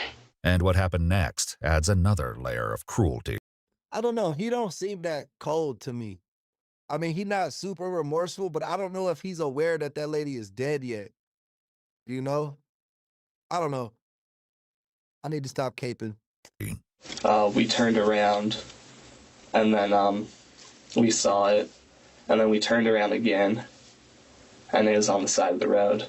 And I remember Zach did take a picture of it while it was down in the ditch, while we were still moving. Why'd you take a picture of it? Why'd I take a picture of it? Because I thought they would want it. Who? Mitch or Joe. According to Zach, he deleted. Damn, bro. He was just trying to be a part of their friend group. Bro probably didn't have no friends. I don't think he really enjoyed that shit. The kid in the back seat. But it seemed like he wanted to be best friends. He wanted to be a trio. You know what I'm saying? Stupid. Don't ever care what nobody thinks about you, bro. Because then you end up in situations that go against your morals, and it makes you look stupid and you lack character. You know what I mean? Did the memento soon after. Despite seeing the devastation they caused, none of the teens attempted to check on Alexa's well-being or call law enforcement for help. What speed were you doing when you went by that? For the first time, let's say. The first time, we were probably going closer to 80. Okay, and the second time? And then when we circled back, we were doing 60. And then when we circled back again, we were doing 50, so Zach could take a photo. Okay, so the 80 was when you threw the rock? That is correct, yes. Okay. Mitch is given the chance to amend his account, but he stands firm that Zach threw the rock, which ultimately killed Alexa Bartel. That story will change, however, once he realizes he may be facing life behind bars. What do you think should happen from here? I'm not sure. I'm probably going to end up in jail. So you think you should go to jail? What I did was just damage property, but we took it a step too far, targeting people who were driving that night. I do feel guilty for it. Even though the rock that I didn't throw was the fatal one, I encouraged throwing rocks throughout the night, so I do feel a hint of guilt for it. Yeah, remember? He was like, at first, I was afraid to tell the guy in the back seat to stop because he might smash me in the head with a rock. Like, bro's a bitch, bro. I hope somebody beats the shit out of this man in jail. Zach is asked a similar question, but his answer shows little regard for the gravity of the situation. Bro, I was thinking through it, and I reckoned I'd get, at least a little bit of jail time, which my little can't do. You know? It's just... Yeah, they young, bro. They probably don't even got hair on their ass yet. They gonna have some soft booties in jail for sure. What they say, a hard head make a soft ass? That's why I didn't come to you guys. Fair. I can respect that, and that's the truth. Right. I don't feel like having dudes putting their in my for, all eternity. It seems as though Mitch equally fails to fully grasp the consequences. So, what does this look like punishment-wise? Oh, punishment's so far down the road. Who knows? So... by the time this goes to court, it's a year later. This isn't going to court anytime soon. I need to run this by you. I'm in the delayed entry program. Okay. So I'm training to be a Marine. Okay. I ship to boot camp in July. Is this going to at all affect that? 100% it will. You will not be going to boot camp. Bro, you not gonna be no fucking Marine, dog. You are a nutcase. And yeah, plus you a bitch, bro. You wouldn't even make it through. For sure, I know you wouldn't make it through. Speaking of that, guys, I have 3 days clean, no weed, 27 more days before I take the drug test and see if I could get shipped off to boot camp, man. So I'm still trying to get into the Army, but you know, I was a habitual weed smoker. I'm trying to quit right now. 3 days clean, man. 3 days clean. Not a big milestone, but I'm proud. I'm proud of 3 days because, bro, it's been over a decade since I went more than a day without smoking weed. So I'm trying to get into the Army right now. Pray for me, guys. Hopefully everything goes good and I can get in. Let's see what happens. July. All right. After this, you're just going to drop me off, and, you know, if you contact me, I have to respond within however much time. Oh, you're going to jail? I am going to jail tonight? Yeah. So, how long, just for the night, or how long will that be? This question and the answer that soon follows will push Mitch toward a critical decision about his own future. For now, Zach makes one final plea to detectives. We'll be right back with you, all right? I want to make it very clear that I did not kill that girl. Thank you, Jake. Yeah, no, you don't understand, bro. I think I'm old. I'm 38 years old. I tell people I'm 40 because it's close enough, but I'm really 38 years old. And yeah, now that they extended it to 42 to enter, I think it'll be beneficial for me and my family. I just want my kids to have the best, you know what I mean? The best I can offer them. And I think it'll be a good way to make sure like my daughter's college is paid for and stuff through the GI Bill, all that cool stuff. And yeah, man, I'm really excited to, you know, serve my country. Y'all know I love America. I hate politicians, but I love America. And I definitely think that our armed forces is the reason that we're able to be free. And I want to help. I want to help with that. And hopefully I had some arrests in my early 20s. I had to do some stuff. I had to bring my arrest records, all this other stuff. He's saying that they got vouchers and stuff, and there's a good chance that I could get in as long as I pass the drug test and the physical. So, you know, we're trying to get there, man. So, like I said, pray for your boy. Hopefully I get in. If not, that's okay. We'll figure out another way to make it in life. But that's what I feel calling me right now.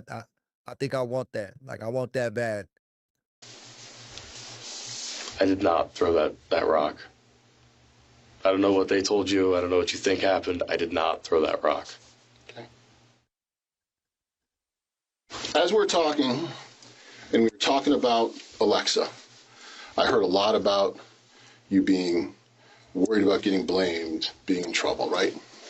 I didn't hear a single word about being worried about her. So there is a subset of first-degree murder that says you have an extreme indifference to human life. And that is exactly what you guys demonstrated tonight. So at this point, you are under arrest for first-degree murder. You're going to be booked into jail. And you're going to have an opportunity to get to serve the charges. And this is not a bailable offense. Okay? Do you have any questions for me? You know. No? That's good. Yes or no? Anything. All right.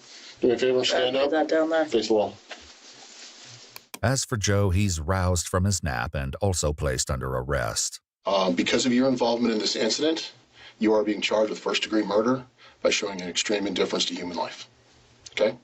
Each teen is handcuffed and taken to jail without incident. By morning, Joe's mother, who is overseas in Germany, contacts law enforcement after attempting to reach her husband and son to no avail. I can tell you is they are okay.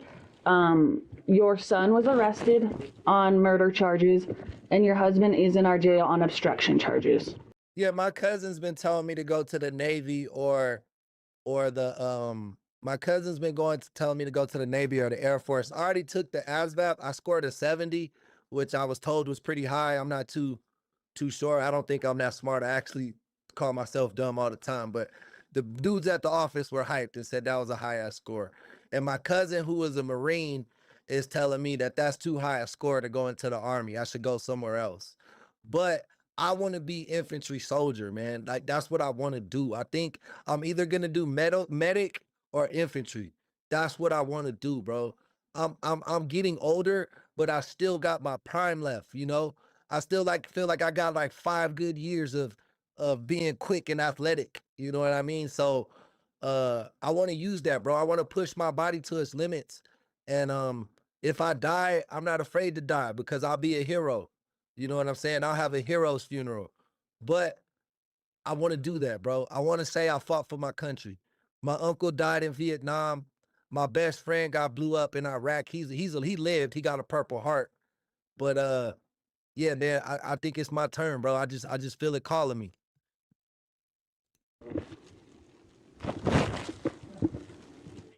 Okay, sorry. It's okay. I understand this is not the best phone call for you to receive. I know you've been trying to get a hold of us.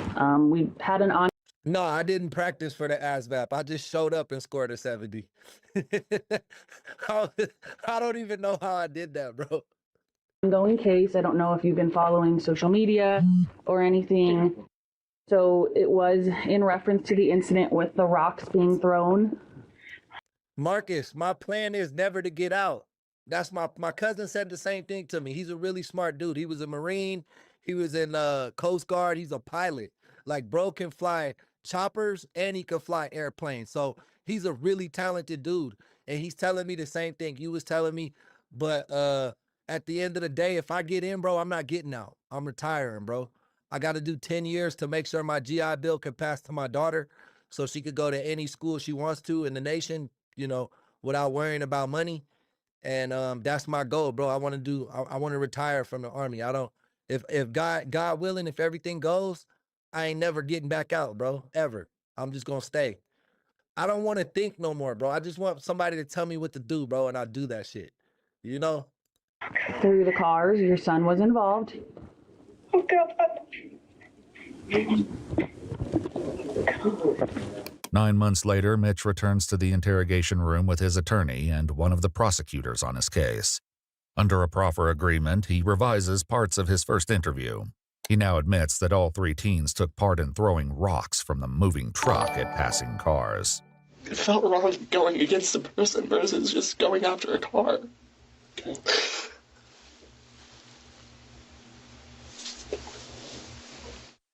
So you understood that there were consequences of a person being impacted by the rocks? I understood there were consequences about everything, but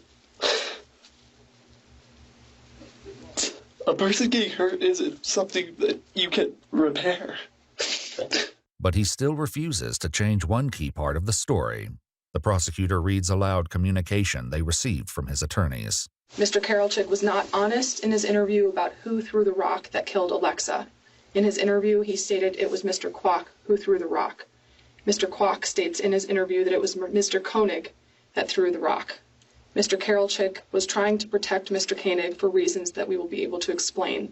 But Mr. Karolczyk has been very clear with us, meaning your attorneys, from the beginning that it was Mr. Koenig who threw the rock that caused the death of Alexa. I said at the point when I was arrested, there was a hole in my memory. Because when you go through something traumatic, you try to block it out. I had 9 months to think about that day.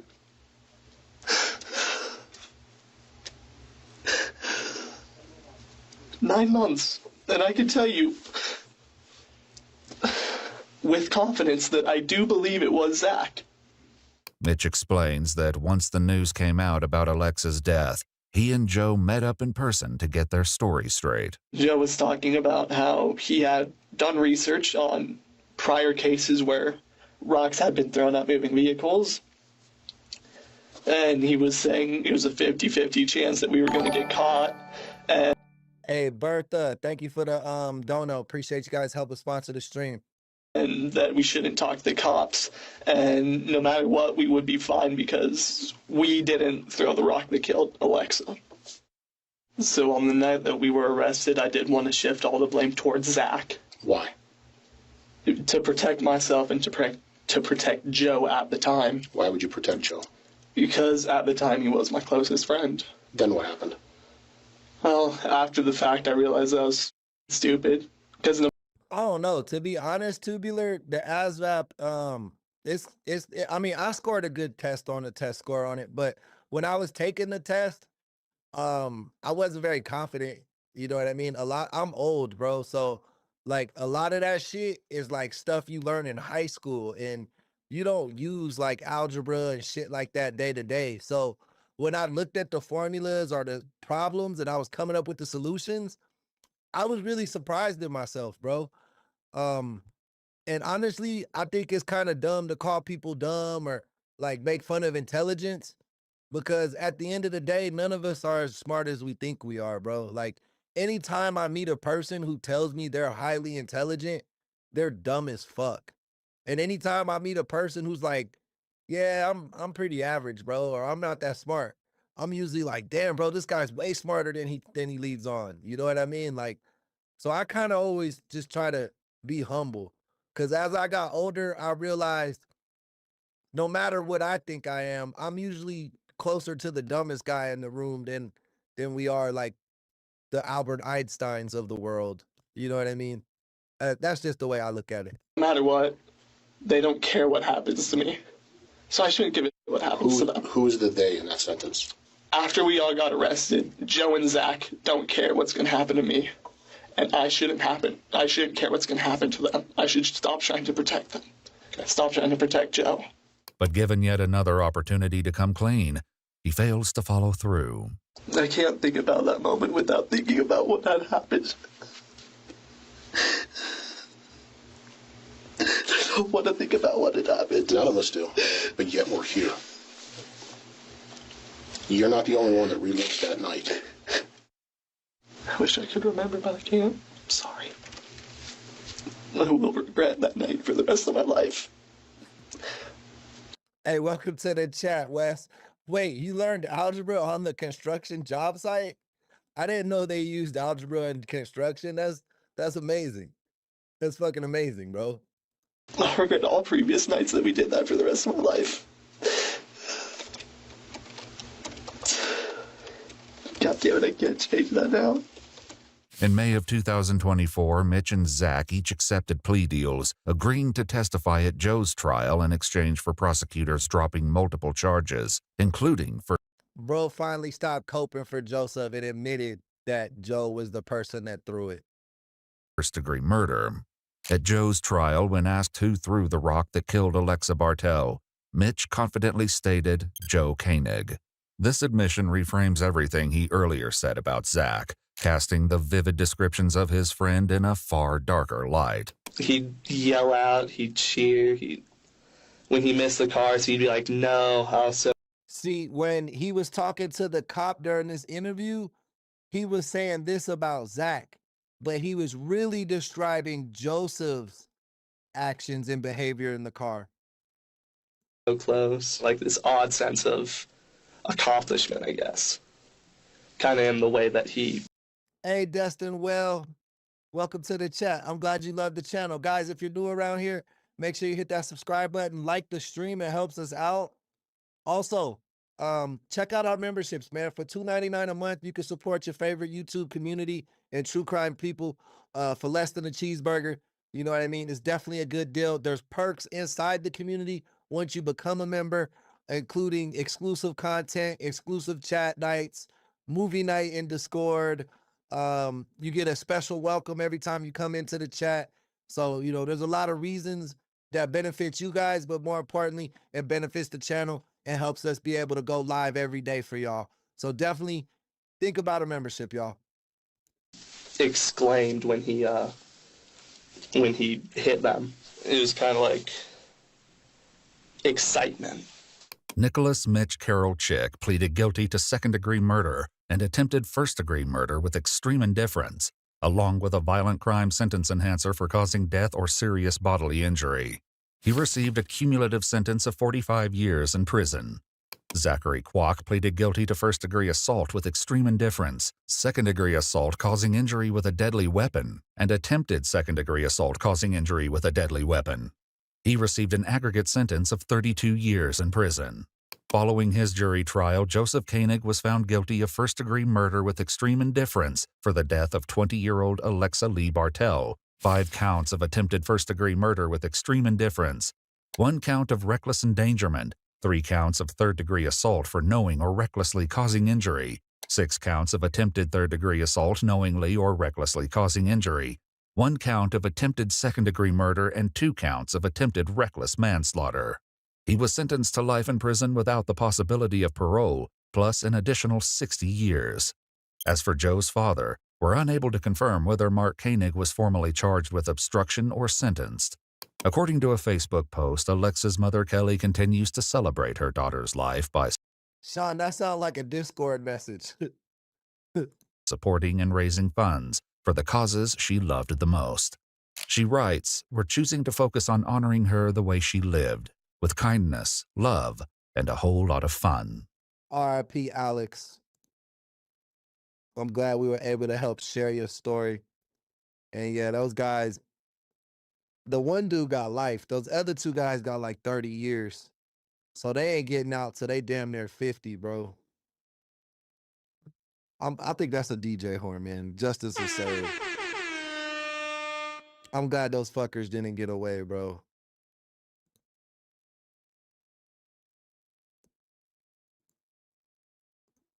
Hey guys, we're at 35 likes. Let's get to 50 likes. I got a DJ horn for 50 likes, y'all. Let's get it up. Let's go to our next one. What we got? Oh, I wanted to watch this. TikTok pet sitter returned dog lifeless in a bag. What would y'all do? Chat. What would y'all do if you use like a dog babysitting service and when you got back to town, the babysitter drops your dog off dead in a fucking pillowcase or some shit? Like, I don't know what happened. Here's your dog. What would y'all do? Let me know. And let's get into this case. Let's see what happened.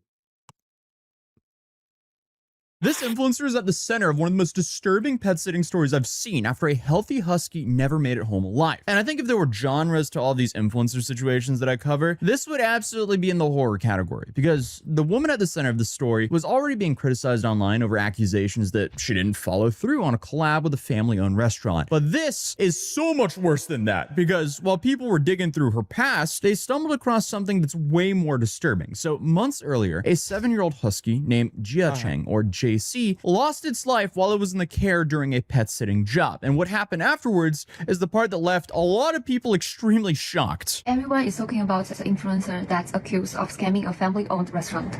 I believe my son JC also died in her care. My dog JC passed away while the same person, Famida, was watching him. When we got him back, he was in a suitcase, wrapped in trash bag. I will never forget that. So according to the dog's owner, when it came time to recover the husky... Wait. So the person was a food reviewer and they scammed a restaurant for $200 worth of food. Bro, I just fucked my foot up. I kicked my desk hella hard, it like stabbed the corner of the desk when I was putting my feet up. That shit hurts really bad. Fuck. And then but anyway, so the accused scammed a fucking restaurant for $200 worth of food in some type of I'll post your restaurant type of shit and review the food. And then the person whose dog she killed years before or whatever was like, oh shit, that's the lady that killed my dog, and made a video about it. husky's body. It wasn't gently wrapped in a blanket or... Lucy also died in her care. Is the part that left a lot of people extremely shocked. Everyone is talking about the influencer that's accused of scamming a family-owned restaurant.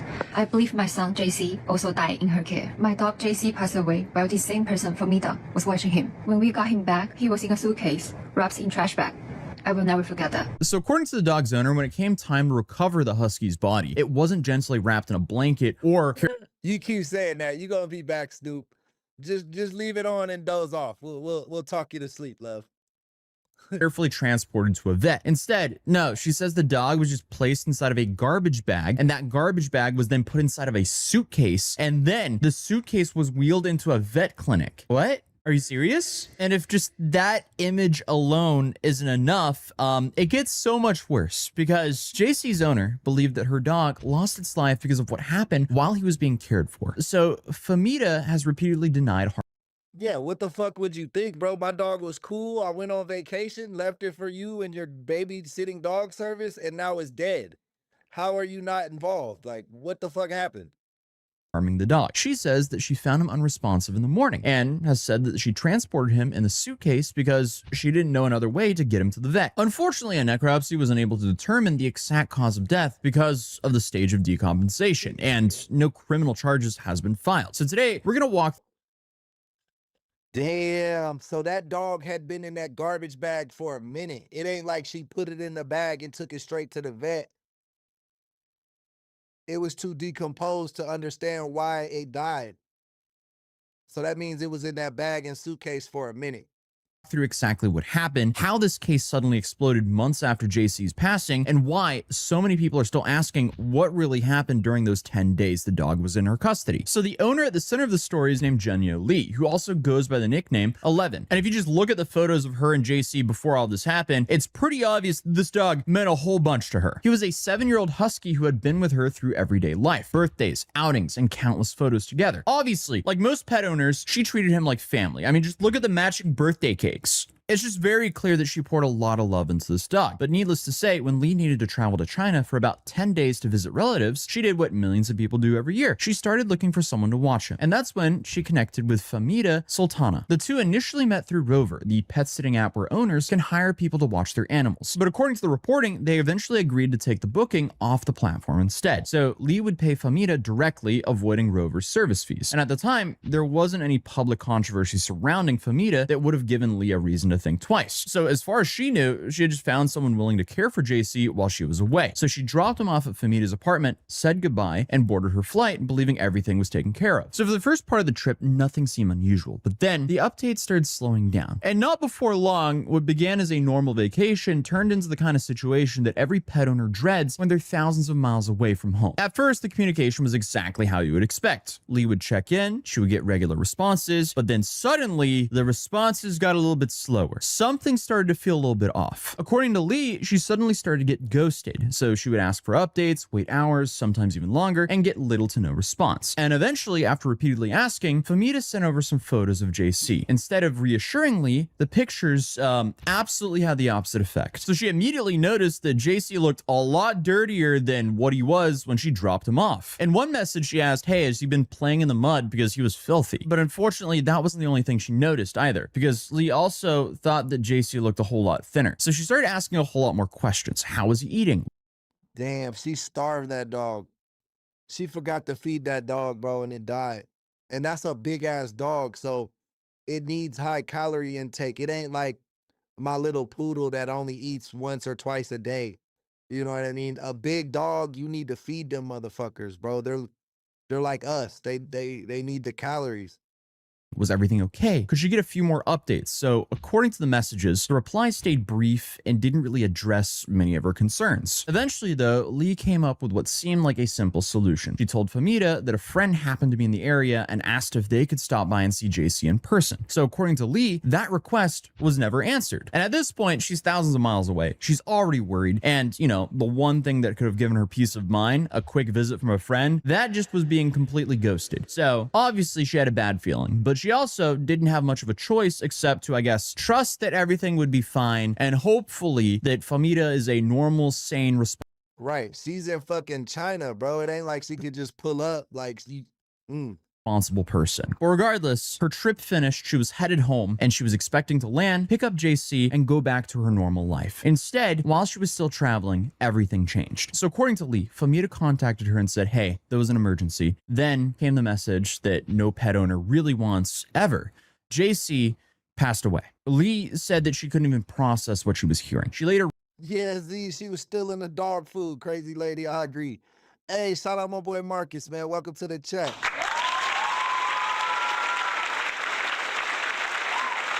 Thank you for being a member, Marcus, and thank you for showing up today. Recalled screaming on the airplane saying this is impossible. She couldn't stop crying and everyone around her was staring because she was completely overwhelmed. Because just hours earlier, she believed that her dog was being taken care of. But now she was trying to understand how a healthy 7-year-old husky suddenly lost his life during a routine 10-day pet sitting stay. Like this just doesn't make sense. But as devastating as that phone call was. Yo, shout out Marcus with the super chat. Thank you for helping sponsor today's stream. Show him some love in the chat, y'all. Thank you so much. It wasn't the end of the shock because while Lee was still making her way home, her boyfriend went to meet. Hey, Snoop with the back-to-back hundreds. Thank you for helping sponsor the stream. Famita outside of the vet clinic in Manhattan to receive JC's body. And Famita and her boyfriend arrived with JC's body inside of a plastic bag in a suitcase, which is just so disgusting and incredibly tone-deaf his life during a routine 10-day pet sitting. How well? Because just hours earlier, she believed that her dog was being taken on her, called screaming on the airplane saying this is a that no pet owner really wants ever. Instead, while she was still traveling, everything changed. So according to Lee, Famita contacted her and said, hey, there was an emergency. Then came the message that no pet owner really wants ever.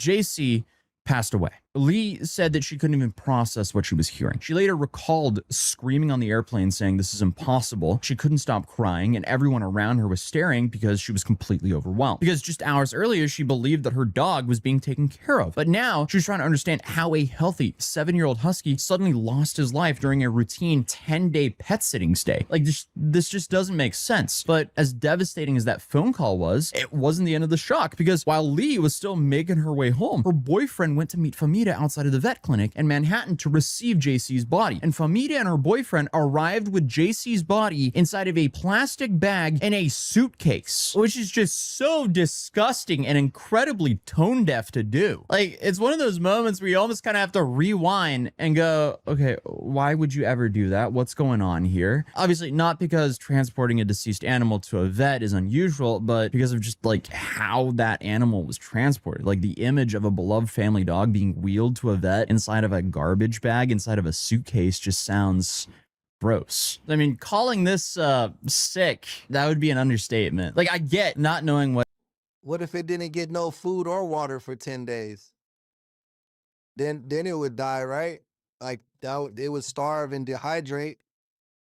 to do, but also this is just a whole new level of being disrespectful to an animal. So Famita has since said that the vet clinic closest to her apartment was too busy to help, so she decided to take JC to another clinic instead. And she also said that she transported him in the suitcase because she didn't know any other way to move him safely and quickly. And she also said that JC's owners were told beforehand how the body was being transported, but when Lee's boyfriend met them outside the clinic, he says that he was completely caught off guard. So Famita and her boyfriend didn't even bring JC inside themselves. Instead, after arriving, they left, and Lee's boyfriend took the suitcase into the clinic. So Lee's boyfriend says that there was a strong odor coming from the suitcase before it was even opened. He also recalled that several dogs already inside of the office began whining when they rolled in. Then according to him, a staff member questioned the timeline.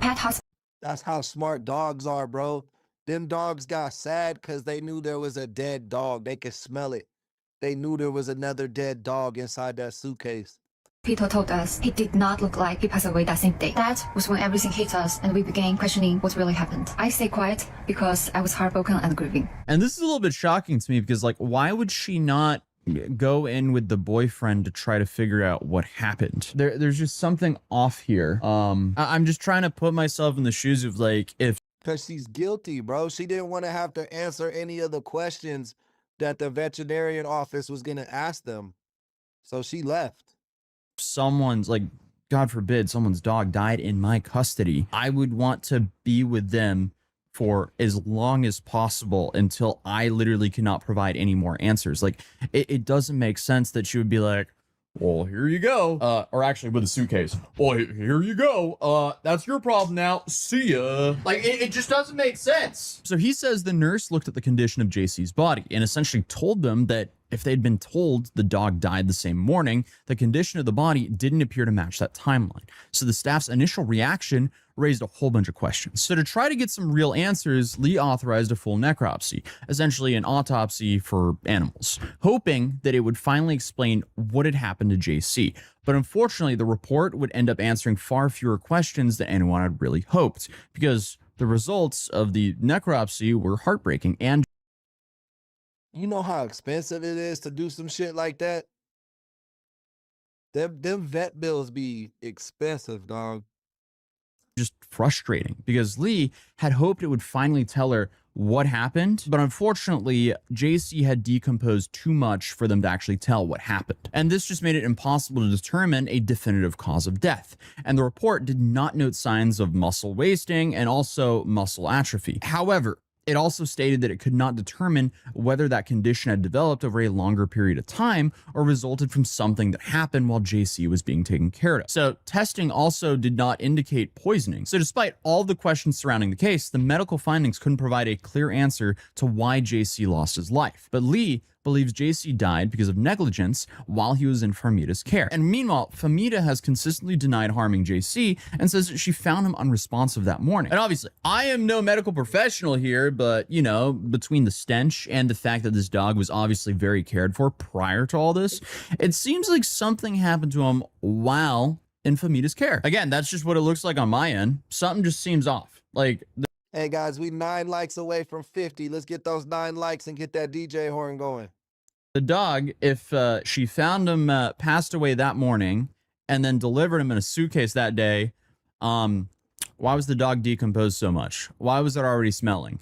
There's a whole lot of whys there. I mean, just the way that JC was transported should be pretty much criminal in itself, but obviously no criminal charges have been filed, and instead, Lee said that she intends to pursue civil action, hoping that, I guess, the process might provide at least some sort of accountability, or at the very least, answers that she says she never received. But unfortunately for Lee, even that proved to be more difficult than expected. So in the weeks and months that followed, Lee says that she tried to move forward with a civil lawsuit. And she said that she even struggled to even serve Famita with court papers because Lee's boyfriend was stopped by a doorman when he tried to reach Famita's apartment. And the family members at another listed address reportedly didn't answer the door when police attempted to help serve the paperwork. But meanwhile, life on the internet just kept moving. The story about JC never completely disappeared, but it also never became a major headline. So she just like avoided getting served, and she was able, that worked. That's crazy. Just don't answer the door and you don't gotta face consequences. Then something more unexpected happened because months later, Famita found herself at the center of a completely different controversy. So this is about a family-owned Vietnamese restaurant in New York called Chef Papa, publicly accusing her of failing to follow through on an influencer collaboration after. Damn. She stayed fucking over Asian people, bro. She killed the Chinese lady's dog, and now she's taking advantage of a Vietnamese family that owns a restaurant. For allegedly receiving around $200 worth of complimentary food and drinks. An influencer scammed my family-owned restaurant. Hi, my name is John. I'm the owner and son of Chef Papa Vietnamese Kitchen. We had this influencer contact us through Instagram asking if we had any collaboration opportunities. As you can see here, she contacted us first. I asked when she would like to come in. She said she would like to come in tonight at 8:30 p.m. She ate about $200 worth of food and left a $6 tip. Of course, the $200 bill was comped. About a month passes by. Haven't heard anything from her. She didn't message us. We reached out asking if there was an update when the video we posted. No response. We tried following up multiple times. No response. We were completely ignored. So the restaurant claimed it repeatedly tried to contact her about the promised content before eventually deciding to tell its side of the story online. And that dispute explodes across TikTok and Instagram. And suddenly, thousands of people were searching Famita's name. And that's when many of them discovered about the whole story about JC. So essentially, the restaurant controversy brought way more attention to the dog's case than anyone ever thought. So the two stories weren't directly connected, but obviously it was about the same person. So within days, people had never heard of JC were sharing his story and demanding answers and asking why this case had received so little attention for so many months. And this is obviously also how I found about this story, which is why I wanted to cover it. But as the backlash grew, Famita eventually released a lengthy public statement addressing both controversies. So first, for the Chef Papa situation, she admitted that she hadn't handled things properly. She says that what happened came down to a miscommunication and lack of urgency on her part, and she acknowledged that she had been unresponsive to the restaurant and apologized for not fulfilling her side of the collab. But when it came to JC, her response was very different. Here she said that she woke up on the final morning of his stay and found him unresponsive. She said that she immediately contacted Lee and tried to flex. Motherfuckers be hating all the time, bro. Like, it don't matter what you do on YouTube, bro. Somebody gonna say some fuck shit. Like, like, I've had people complain that I got my Cash App on the screen. I'm like, every fucking podcast you see has a Cash App on their screen. What are you talking about, bro? Like, to get him to a vet, but because the family wanted to handle any further testing themselves, they arranged to meet at a clinic instead. So she also addressed one of the biggest points of criticism, the suitcase. So according to Famita, she transported JC that way because it was the only practical option she had at the time. She also said that she wasn't trying to disrespect JC or his owners and simply didn't know another way to move him quickly. I don't know about that. So if JC really passed that morning, he wouldn't be decomposed yet. So you can put him in a blanket and carry him, put him in a car or something like that. You can do it a little bit more respectful than up into a trash bag and then just like slamming it into a suitcase. Now, obviously, if she was lying and the body was already decomposing, moving it in a blanket wouldn't be the easiest thing to do, which could explain why the trash bag and suitcase was her only reasonable option. But again, all of this is just speculation. We don't. But at that point, bro, like, you didn't find it the next day and it was decomposed. Like, it's not like the dog, like, it's not like the dog went to sleep, didn't wake up, and then now he's fucking decomposed. Like, that's not how that shit works. That dog had to be just dead for like a week or some shit before she put it in the bag. Or dead in the bag for a week. The bag don't matter. The dog had to be dead for over a week before they brought it to the fucking clinic because it was already decomposed. And mind you, if, like, I don't treat my pets like children. I know some people do. I don't. I have real kids. So like, I don't know. It kind of rubs me the wrong way when people be like, I love my pet more than you love your kid. Cause I'm like, bro, this is a whole human. Like, it's a whole fucking human. Don't do that.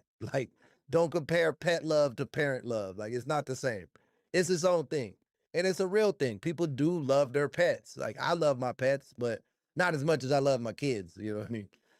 But the fact is, if I was watching your dog, even if I didn't like dogs, but I watch dogs, right? That's my job. Like, I'm good at the dog. I'm good as a dog watcher, but I don't necessarily be like emotionally connected to the dogs, right? Let's say that's my MO. If your dog dies in my care or gets injured in my care, I'm taking it to the vet before you even get home, bro. Cause I'm responsible for that right now. Like, you know what I mean? At the end of the day, it is very similar to someone babysitting your kid and then waiting until you come to pick him up to be like, oh, he's dead. Like, no, bro, you should have told me when they first got hurt what happened. Actually know. But she also said that she would never intentionally harm an animal. In her statement, she expressed sympathy for Lee and her family, saying that she was deeply sorry for their loss and for the distress the case had caused people who followed it online. And at the same time, she explained that she couldn't discuss every detail because the matter had become a part of a civil lawsuit. So what we do know is that JC passed away while he was in Famita's care. We also know his owner says that she became increasingly worried because communication completely stopped and the photos she received raised a whole bunch of concerns. And that, of course, the request to have a friend check on him was never answered. We know JC's body was transported to a clinic in a suitcase, and we also know the necropsy couldn't determine the cause of death because of the advanced state of decomposition. It also noted muscle wasting, found no indication of poisoning, and left Lee without any clear medical answers that she'd been hoping for. Famita has consistently denied harming JC, has apologized for the pain caused to the family, and that poor lady, bro, the victim, who's the owner of JC, she got scammed by the fucking vet, and she got scammed by the fucking dog murderer lady. Like, she got scammed all the way around. Them vets knew damn well. They knew from looking at the dog that they weren't going to be able to run a conclusive autopsy. Like, it was already severely decomposed at that point. So why would you prey on this lady's fucking weakness, on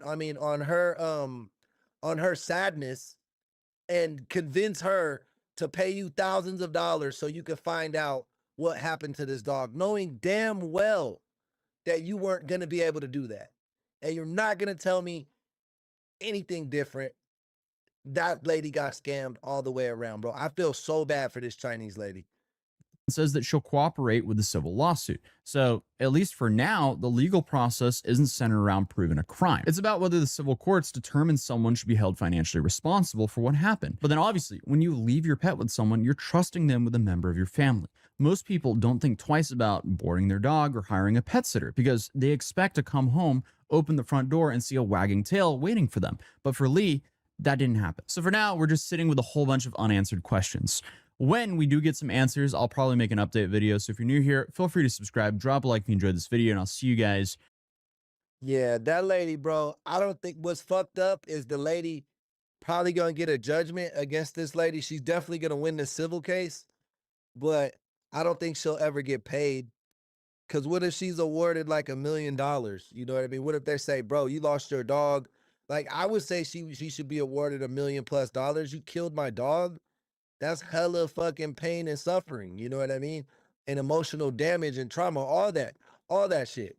But that lady only got 40,000 followers on Instagram. That's not a lot. Like on YouTube, 40,000 subscribers, that's a lot of fucking subscribers. But on Instagram, that's not the same thing. Like the quality is, it's a lot harder to get subscribers on YouTube than it is like TikTok or Instagram. I think those have a lot of bots. Like I think those websites have a lot of bots, like botted accounts. And yeah, but yeah, there's no way that that influencer has a fucking $1 million. She can't never repay whatever they're about to fucking award this lady.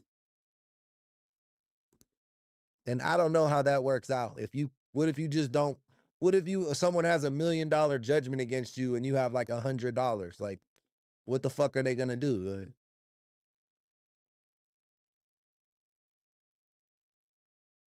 Hey, what's up? Aloha, shout out Hawaii. How's it going, Lola? Ariel, what's popping? She said 250K for that. Damn, she'll just get whatever. Hell no. You can't just get $800 or $3,000, whatever that dog costs. Like, fuck no, bro. You let my like I had to see that shit, bro. I had to see my decomposed dog. Hell no, I'm getting $1 million, bro. I want $1 million settlement, bro. This ain't no fucking Judge Judy. You killed my dog. This ain't small claims. All right, next one. Man walks out the house pointing a loaded gun at the cop. Midwest safety.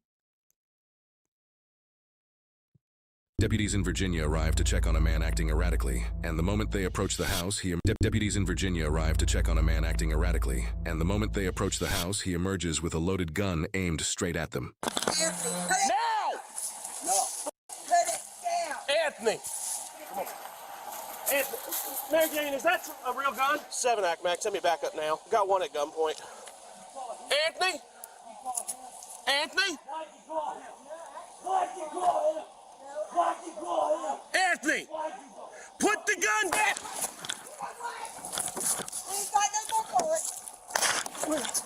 Is that a cap gun? I don't know if that was real or not. That's a cap gun.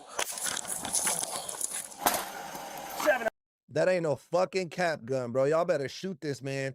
Y'all better, they being way too reluctant, bro. They must know this motherfucker or something. Bro came out with a gun, bro. Nah, in Vegas, you point a gun at the cop, you dead, bro. I seen on the news a motherfucker get shot dribbling a basketball, and the cops was like, we thought he had a gun, but he was just dribbling a basketball. So they must know this dude or something. Something she said. Mary Jane, I'm gonna shoot him. I'm gonna shoot him. It is real. This lady's dumb as fuck. She's gonna either get these cops killed or get herself killed, standing in the middle saying he's not shooting a real gun. That's fucking crazy. This is clearly a real gun. 7-Act, Mac, my car was shot. Send me back up now. Look at my back window. Look at my back window. Get over there now. Get over there now. Mary Jane, get over there now. Get over there now. Anthony? You're gonna wind up getting shot. You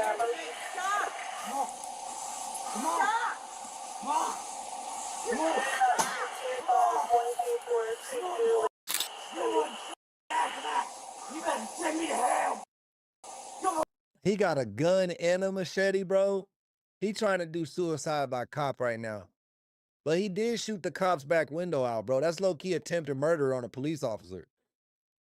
Bro, he should have got popped right there. Get over here. You're gonna get shot! You're gonna get shot! Put it down now! Put it down now! Bro got the complexion for the protection, cause I don't think no Latino man, no Asian man, no Indian man, no black man would be able to do this and not be shot right here.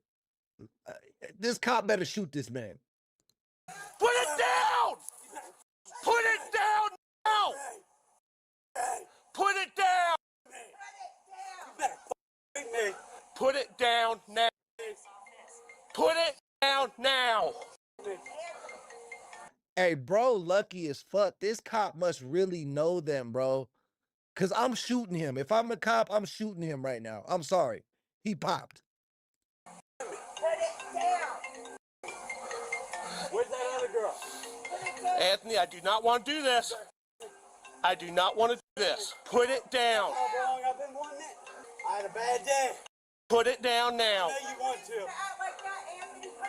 He knows you want to. Put it down. Come on. Put it down now.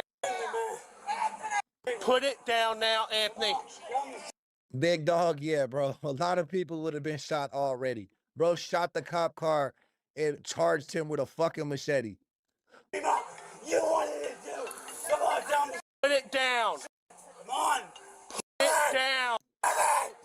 He just messing around. He just messing around. You know, this ain't real. Put it down now. Put it down. Anthony? No. Anthony. Anthony. Anthony, put it up.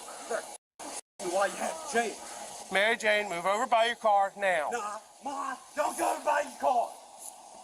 Don't go over by your car. Don't listen to that fat Put it up, Anthony. Put the machete. Bro, fat as hell, calling other people fat. This is hilarious. No. Put it down. You already in trouble? Nah, I ain't going nowhere. Yeah, you are. I'm going to hell. Come out of the house. Don't go, no, Mary Jane. I don't care, Mary Jane. I got to take this serious. I know y'all. I know he probably won't do nothing to you. But you got to understand, you have to get back now.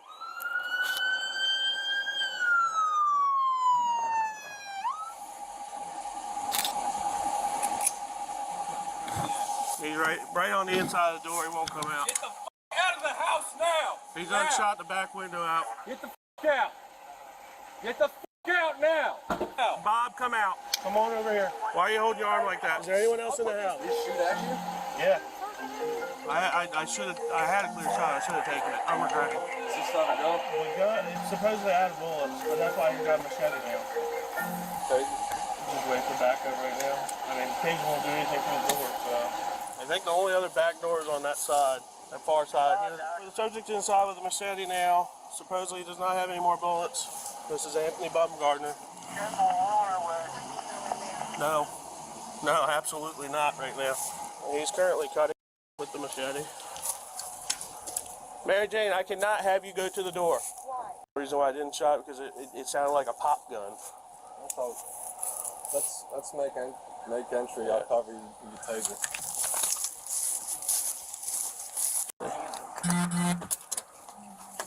Let me see your hands.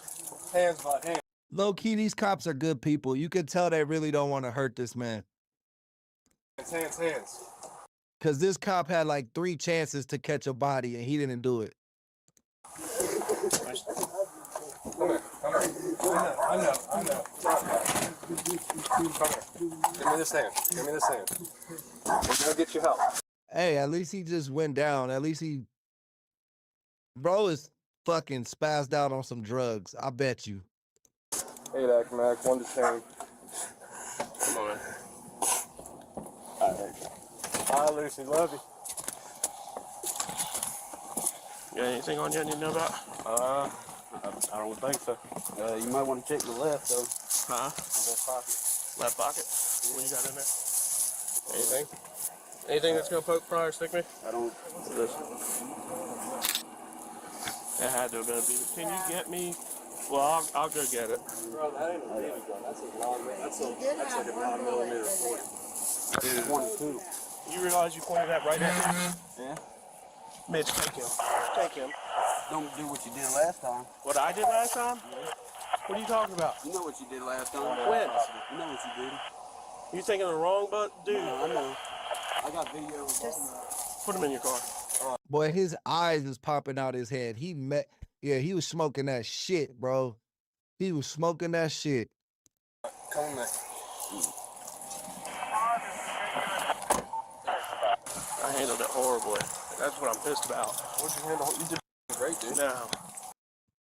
I'm not too sure what happened here, Don. Basically, the cops pulled out. This lady called the police on her husband. Her husband had a fucking, like a 9mm or a 22 pistol or something like that. And he shot up the cop's car. And then he approached the cop, like charged the cop with a fucking machete. And the cops didn't shoot him.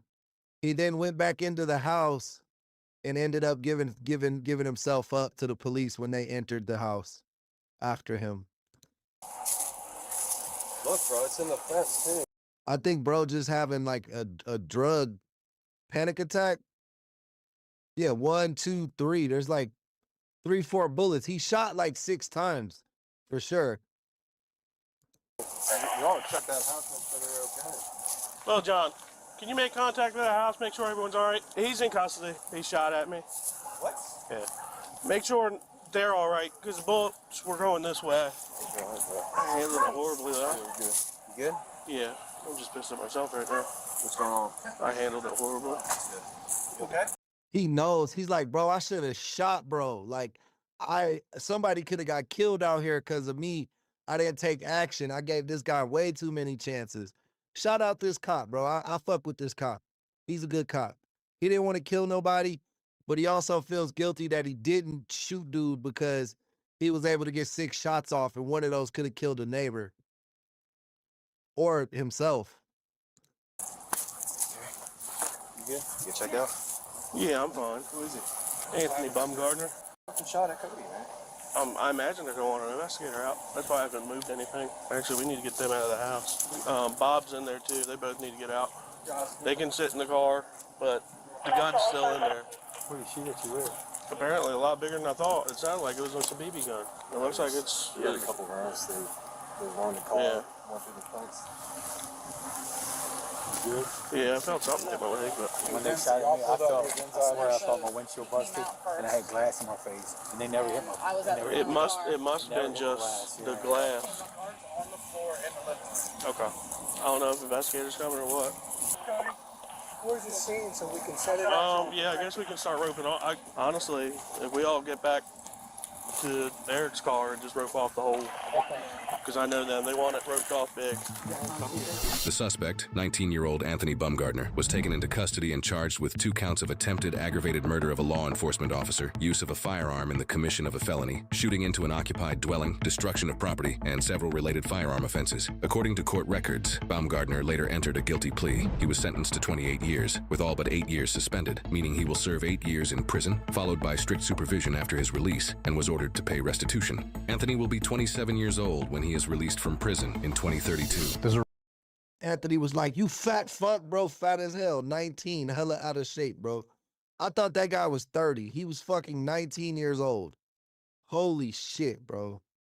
Oh, this one's gonna be good. 7 shots at Home Depot. Mom helps son kill ex over an STD test. What the fuck? This is 20-year-old Keith Agee. Within minutes of sitting down in this room, he will admit to murder. The victim is 18-year-old Brooklyn Sims. It says recorded cases is the channel. 7497. Multiple people outside confirming shooting down by the garden center. A young mother shot dead inside a home. Yo, what up? Candy, thank you for the jewels. Appreciate the love. Hey, word speech. That's how you get banned, bro. We're not promoting any fucking cryptos.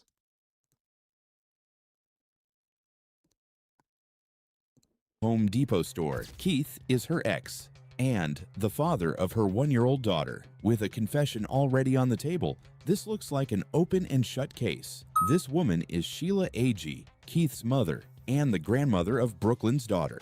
At first, she looks like nothing more than a grieving family member, but detectives are about to find out she knows a lot more about this murder than she's letting on. On August 11th, 2023, a chaotic scene unfolded inside a crowded Home Depot in Pensacola, Florida. At approximately 1:21 p.m., a series of loud pops echoed out from the back of the store, sending shoppers and employees sprinting for the exits. 17497. Multiple people outside confirming shooting down by the garden center.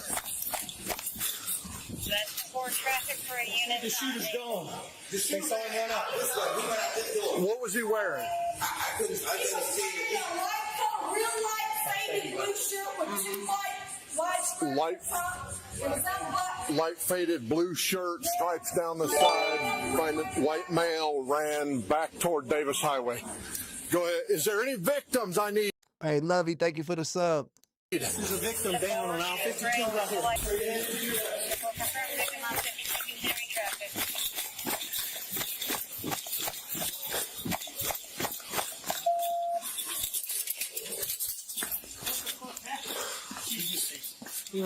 Bro killed her because he got an STD, bro. You could have just took a pill, like, shit.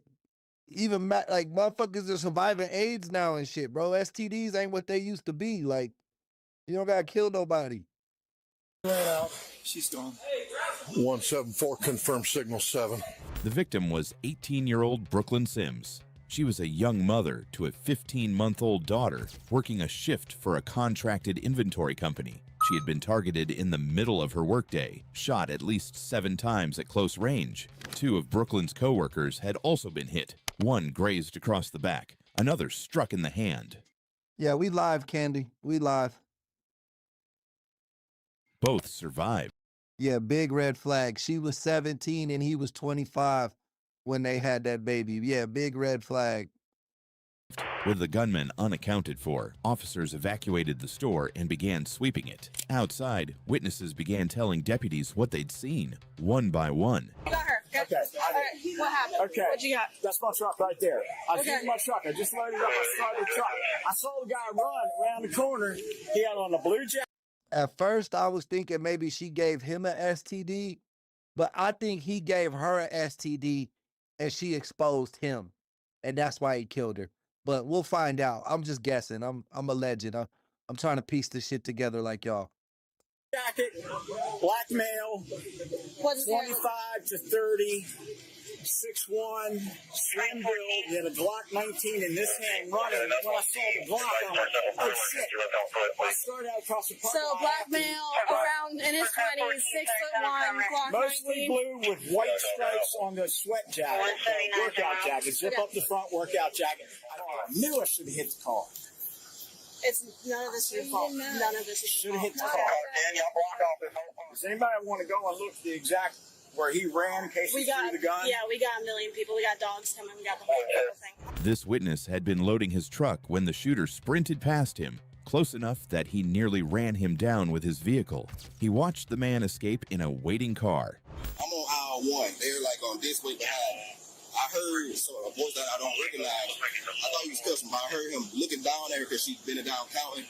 He said, "You think I'm playing with you?" or something like that. Like he made a comment, said, "You think I'm playing with you? Or you think I'm talking to you?" He made that type of comment. I loaded and he just started shooting. That's it. He kind of just walked up and it sounded like he said one word. This is Illinois. Can you send that photo picture to Did you see him shoot? Within 10 seconds altogether, all that happened. Okay. I didn't hear her say a word before she had turned around and he had just started shooting. Okay.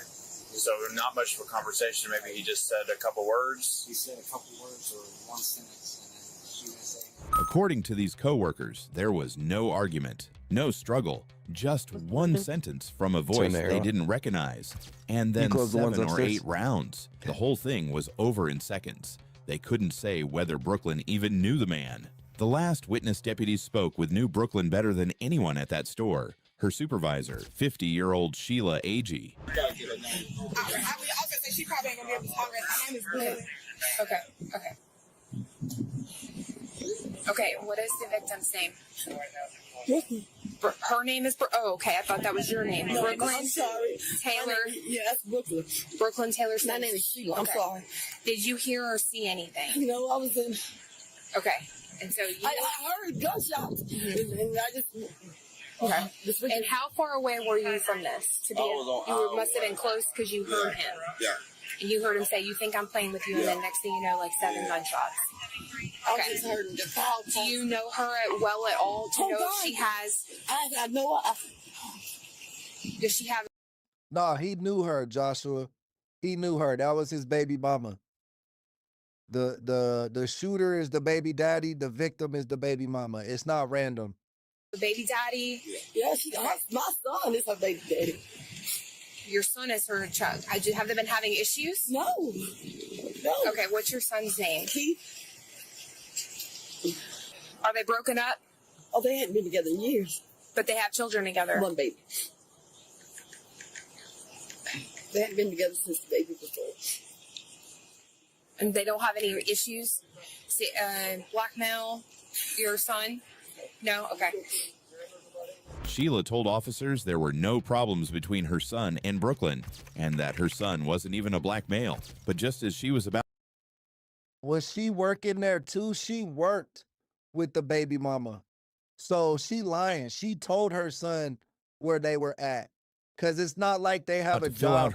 It's not like they have a job where they work at the same store every day. This is a inventory team. So that means Home Depot hired a third-party company to do the inventory on this store. This black guy is the manager, I believe. He has a black shirt.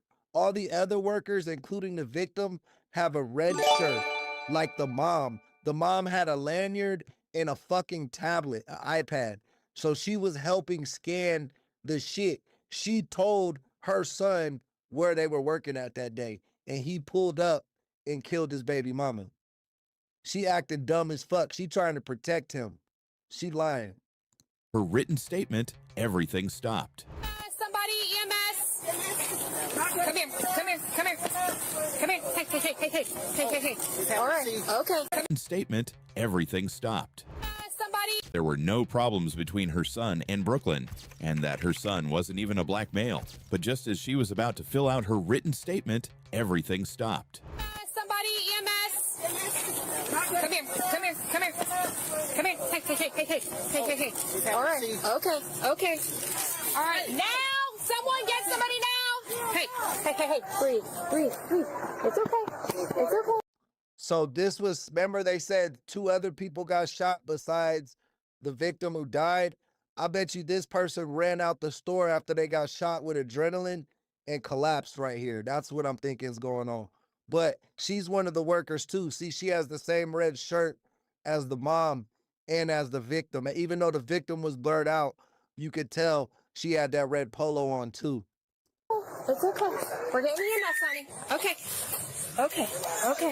Just relax. They're coming. All right. Sheila was treated at the scene and taken away by ambulance, giving no further statement to police that day. Minutes later, while officers were still combing the area, 911 received a call that broke the case open. I'm trying to turn myself in. Okay, where are you at? Pensacola, Alabama. Pensacola, Alabama? Yes, ma'am. I don't know what street I'm on. What are you trying to turn yourself in for? Ma'am? What are you trying to turn yourself in for? I made a mistake. I don't know. No, you're fine. Just calm down. We'll get someone to help you. Man, look, I threw my gun. I don't have a gun, but I just want them to shoot me. I can't. Oh. She was lying. She was like, my son didn't do it. My son's not a black male. She was lying about everything. The mom. Hey, you're fine. Are you at a business right now? Can't be trying to tell me in front of IMAX. That's what you're at the movie theater? That's what it is. Okay, are you in the parking lot of the movie theater? Yes, ma'am. Yes, ma'am. I'm in the parking lot by myself, and no cars around me. They'll see me if they pull over here. Okay. Officers found. Oh, that was the mom that fell? I thought that was another victim they found. But yeah, either way, she going to jail too because she told her son was like where to find that girl. Him waiting in a AMC IMAX theater parking lot, shirt removed to show he was unarmed. Body of water did you go through? Was it that way or was it that way? It was that way? Okay. That's close to where the car's at? Yeah. Okay. All right. Gonna walk over here. I have a seat in the back side of my car. Go ahead and move all that stuff out of the way. But I'll just throw it right back there and we'll put it in my trunk. You good? The suspect was 20-year-old Keith, Brooklyn's ex-boyfriend, the father of her child, and the son of Sheila, the grieving grandmother who had just told police there were no issues between them. At the station, Keith had already admitted to the shooting, so detectives took a gentler approach, trying to understand why. What we can try to do is, yeah. Don't understand. Well, help us we want to understand, but before that... How about we start with just your name? I don't even know who I'm talking to. How can I understand if I don't even know who you are? Right? I told you who I am. Right, Wes, like, come on, bro. She was trying to throw off the description. She didn't think her son was going to turn himself in. She was trying to let him get away, really. Yes, it does. It does too, because I don't want to be talking to no stranger. Nobody cares about me. Nobody gives a fuck. How can nobody give a fuck? We don't even know who your family is to be able to tell anybody. They don't care. After nearly an hour, Keith finally revealed his motive, one nobody in that room saw coming. Keith explained to detectives that he and Brooklyn had spent the entire previous weekend together, acting like a happy family with their 15-month-old daughter. But everything changed that very morning when Keith received a phone call from an urgent care clinic. That morning, a clinic had called to tell him he'd tested positive for an STD. He decided Brooklyn had given it to him. He said he wasn't angry that she'd been with someone else. He was angry that she wouldn't admit it. I just wanted to know if she gave me the STD, which I knew she did. Just wanted her to tell me. Just tell me, so. Bro, you should have just went to the doctor and got your little fucking herpes medicine. You would have been cool, bro. Like, hella people got herpes. Like, half the population got herpes, bro. Like, you would have found another herpy chick and y'all would have been okay together. I can keep it in so I can calm down.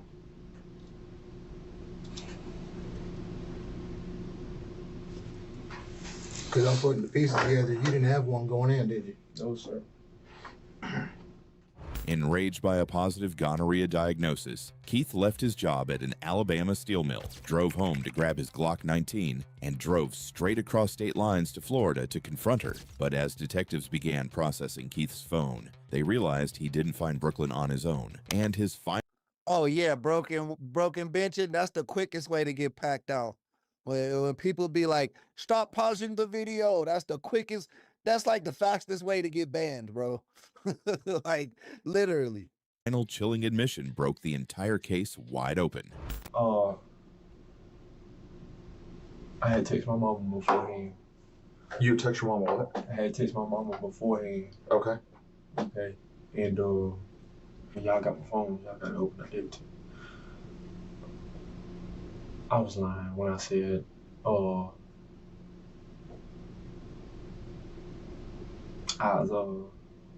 was like, you know what I do? I was like, I'll shoot somebody in front of the police and get away.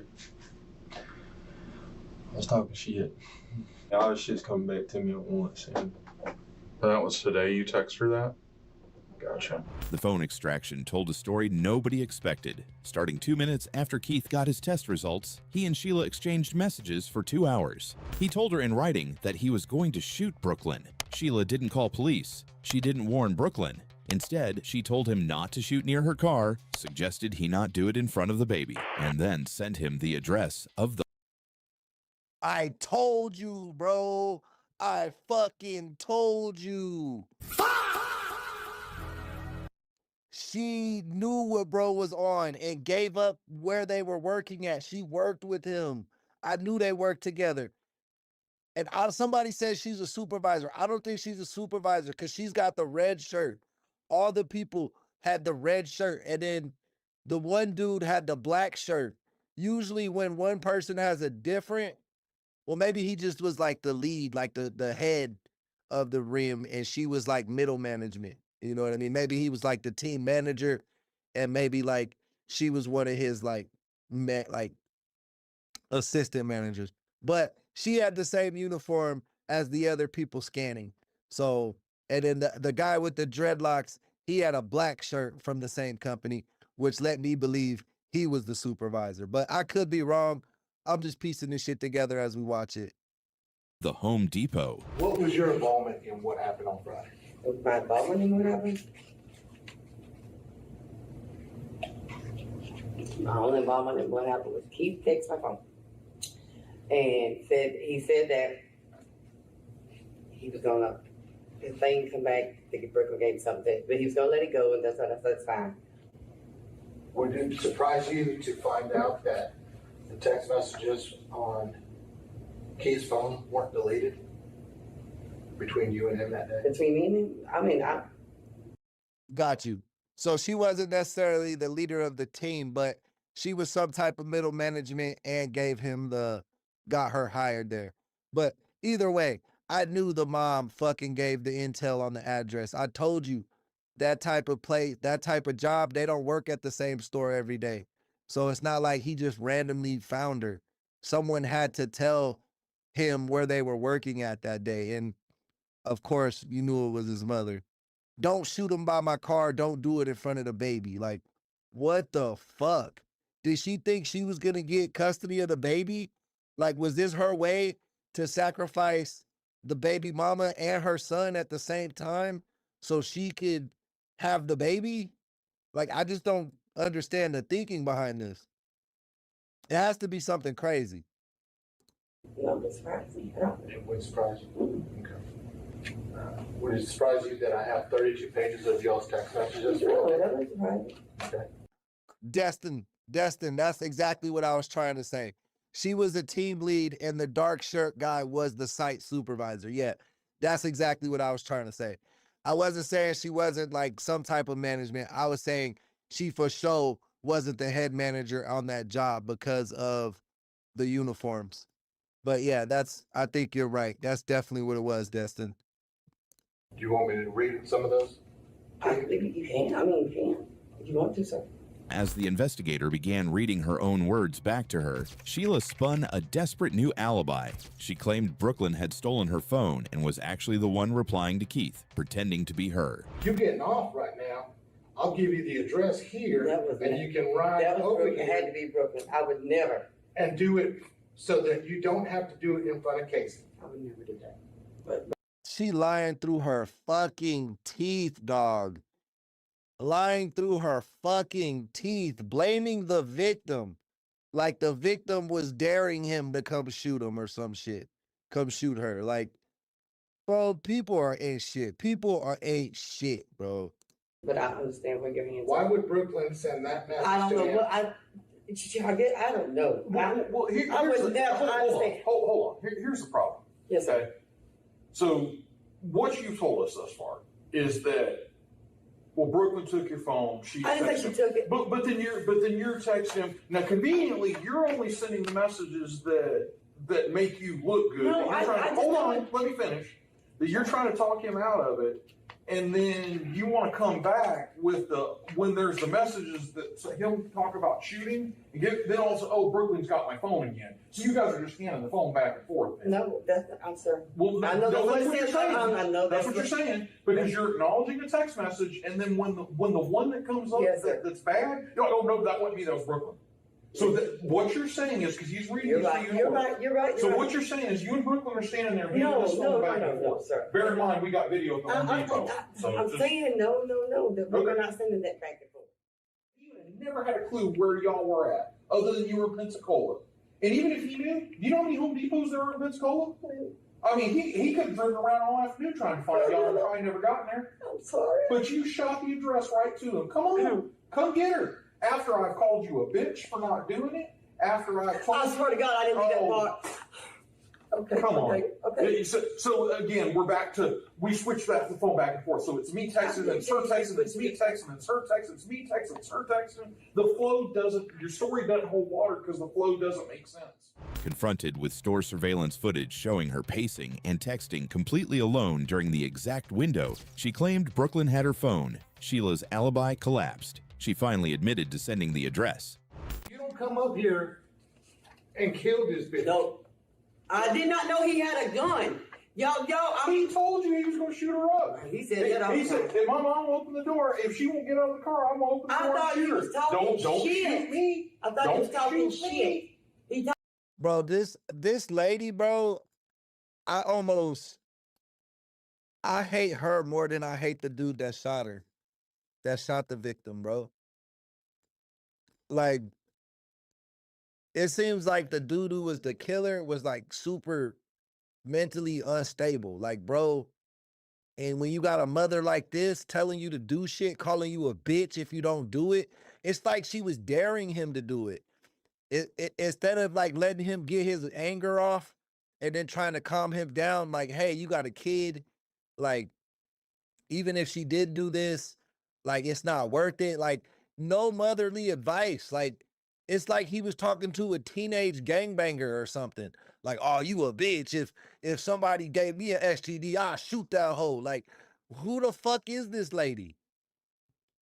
Talk shit like that all the time. And then that's when I went to Hey, guess what? He wasn't talking shit. He told you he was going to shoot her up. He said that all the time. He said, if my mom will open the door, if she won't get out of the car, I'm going to open the door and shoot her. Don't shoot me. I thought he was talking shit. He talks shit like that all the time. And then that's when I went to Hey, guess what? He wasn't talking shit. Sir, I did not know that. I did not know that. I don't think I'd have taken a chance if it's been me. I understand that, sir.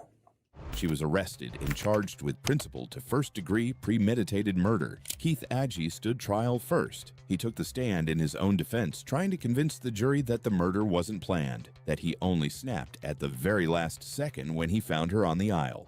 Seeing Brooklyn brought sort of a sense to me, brought me back down to earth.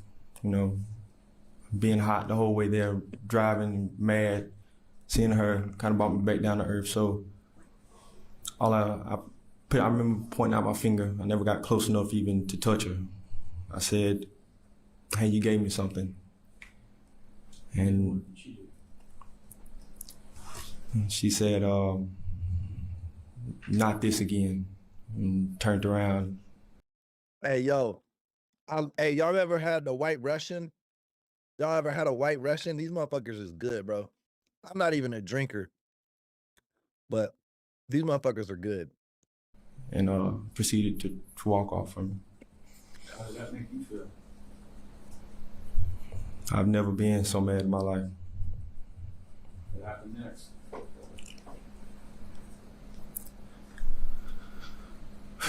Hey, shout out my boy Brown. He said, I saw this court case. Like, so he watched the whole trial. And what they're not going to tell you in this video is that the victim actually took an STD test and she didn't even have an STD. So she wasn't lying when she said, I didn't even give you, like, I didn't give you a STD. It was one of his new bitches, like some other girl that he didn't even shoot. He shot the wrong girl. If he was trying to kill somebody for giving them an STD. Pulled my firearm from my waistband and I proceeded to shoot Brooklyn. The jury didn't buy it. Keith was found guilty of... Yeah, that shit's fire, bro. When I was in my 20s, I used to drink more because I'd be more I only drink like socially, really. And yeah, I found out about White Russians when I was in the casino, and that shit was so good. When I go on cruises, I do be drinking. I ain't gonna lie to you. When I'm on a cruise, I drink a lot because, you know, what else you gonna do on a boat? But yeah, bro, when I went on a cruise in last January, about a year ago, I was slamming back them White Russians, and that's exactly what it tastes like to me, like fucking chocolate milk, like Nestle Quick or some shit. First-degree premeditated murder and sentenced to life in prison without the possibility of parole. But it was only after his conviction that the most heartbreaking detail of the entire case was made public. State prosecutors revealed text messages Brooklyn had sent to Sheila days prior, including official medical records from a doctor's visit on August 5th. Brooklyn didn't have an STD. Her results were entirely clear. Keith had been seeing other women, meaning the medical condition that drove him to execute the mother of his child was something he had actually contracted from someone else. And the mom knew that. And she didn't tell him. She actually knew the information. She had the document that she could have showed her son that he didn't give, that wasn't how he got the STD. That's what I'm saying, bro. It was something weird. That mom thought she was gonna get custody of that baby after this. She was like putting this shit together on some type of evil plan. A second jury convicted Sheila Agee of principal to first-degree murder for guiding her son like a missile straight to his target. Like her son, she was sentenced to life in prison without parole. A completely avoidable tragedy over a medical mistake, leaving a young girl to grow up without a mother, a father, or a grandmother. But what do you think stood out most in this case? Let me know your thoughts in the comments. And if you haven't already, make sure to subscribe for more real crime stories like this one. No, why? What? No, I don't do that. Usually YouTube handles that shit. I just leave it on default, to be honest with you. In terms of like the what they fucking grab up. Yeah, we don't know where the baby's at, bro. They didn't tell us who got custody. Hopefully her parents.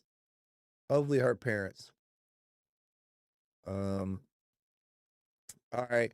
Teen killer weeps as judge seals fate for movie night murder. It's coming from Court TV. Let's check it out. All right, for the record, state's president. Originally, I'm from Las Vegas. I was born and raised in Las Vegas. I've lived in California for a few years now. Defense counsel, defendant, or present. I have reviewed the statute that was last mentioned regarding the minimum mandatory sentence. It does appear from my reading of the statute, 775.087, subsection 1. What up, R.A. Basket? Haven't seen you in a while. Good to see you around here, love. 2A. Welcome to the chat. Maybe. Let me get back to it. It does indicate a 10-year minimum mandatory sentence for the attempted robbery with a firearm on each of it. So I believe defense counsel is correct. What up, B-Wise, Open Eyes? Welcome to the chat. The state would agree. I just got the wrong number caught in my head, so I appreciate it. Okay. And I'll just put that on. Let's see.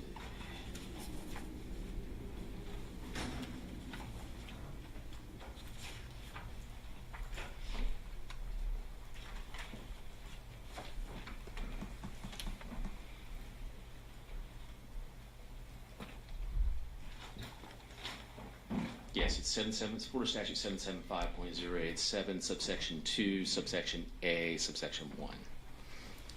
Indicates that. All right.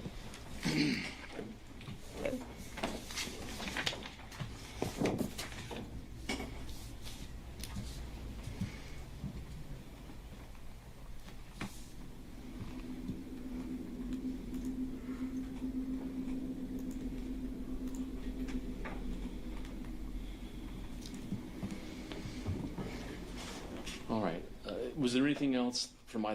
All right, so about this case, it looks like Thomas Stein is the defendant, and this is his sentencing for the murder of 15-year-old Kayla Miller. Kayla was shot and killed along Cape Coral Street during an attempted robbery in 2024. Stein's trial featured a massive twist when his co-defendant Christopher Horn Jr. took the stand to identify him as the shooter. During the emotional sentencing, a crying Stein apologizes. Either the state or the defense regarding sentencing? Nothing from the state. All right. And Mr. Stein, is there anything else you wanted to address with the court prior to the court pronouncing sentence? No. Okay. So I have presided over the trial. I've listened to all of the testimony, the arguments. I've listened to the victim impact statements as well as the statements from Mr. Stein's family and the letters presented by his mother and Mr. Stein's own statements regarding sentencing. I have reviewed, at the state's request, the Florida Statute 921.1401, based on the state's request for a life sentence, the factors that the court must consider.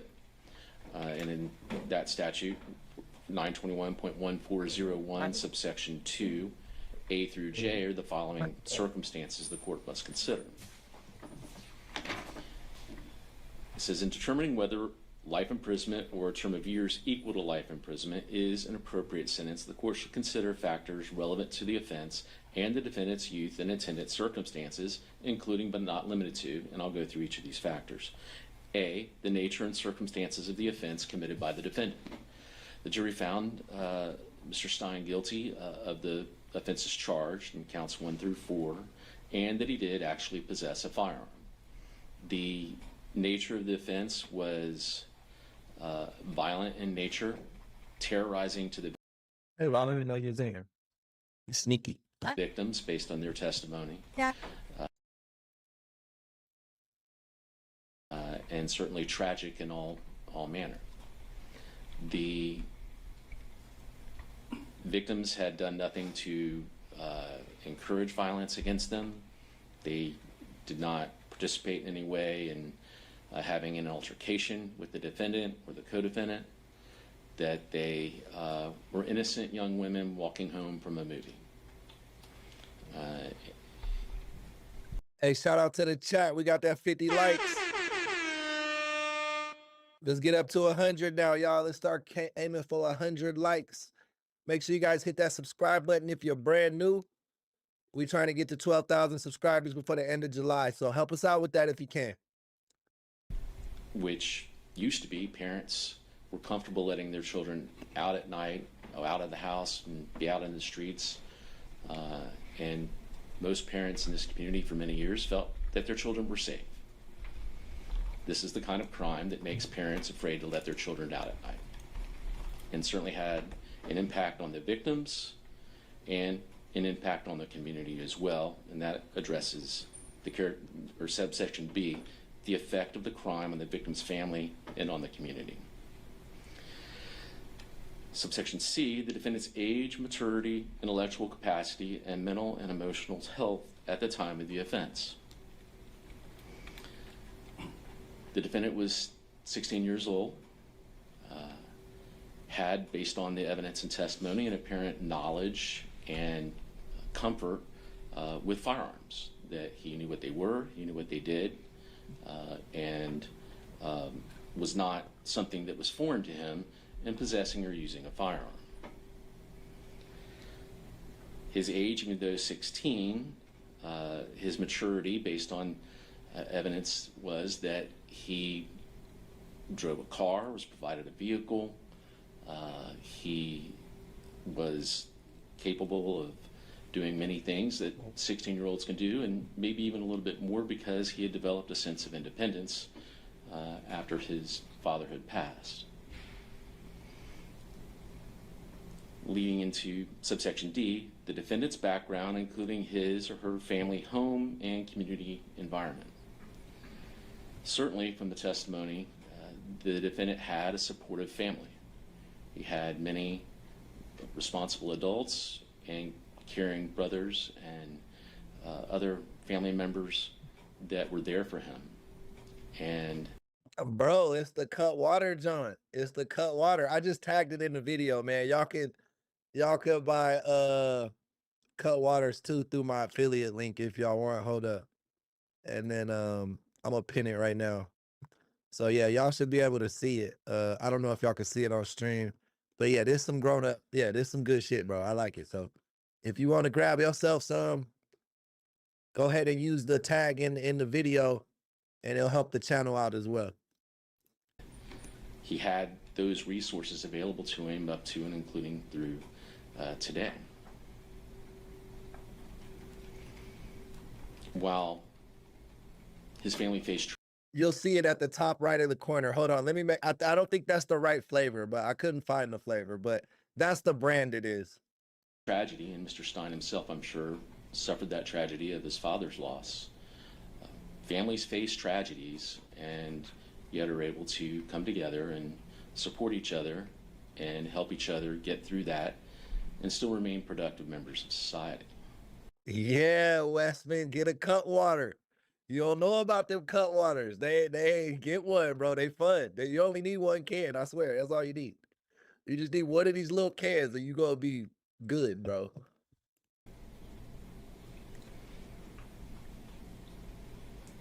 So he had a significant family support in his background, and the court notes that.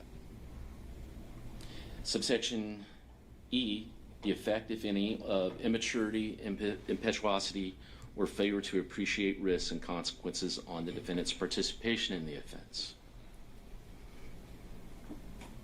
Reviewing the testimony in trial and statements made today as well, the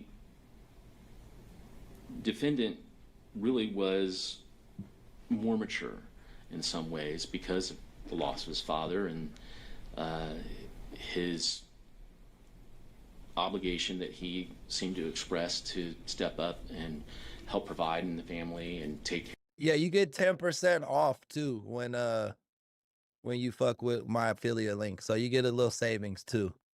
I just looked that up. Care of siblings and do things that many people at 16 don't have to do. And so he developed that ability and showed that. And so his level of maturity actually was probably more than that of a 16-year-old. As far as his failure to appreciate risks and consequences on the defendant's participation in the offense, it is shown that he did have prior interaction with law enforcement as a juvenile with the burglary of a conveyance. So he understood that there were rules, laws, and then if you broke them, there were consequences. So he was not unaware of that. And so the court finds that he did have sufficient maturity and ability to appreciate the risks and consequences of his participation in this offense. F is the extent of the defendant's participation in this offense. The defendant had opportunities to not have this offense happen.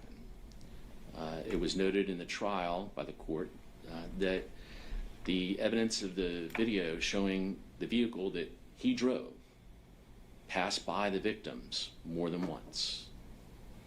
He didn't have to come back. Now, I understand the defense. Man, your stomach hurts. I hate when I have stomach issues. That shit is the worst. I be get crazy stomach aches when I overeat. His argument that he was influenced by those in the vehicle, but he drove that vehicle.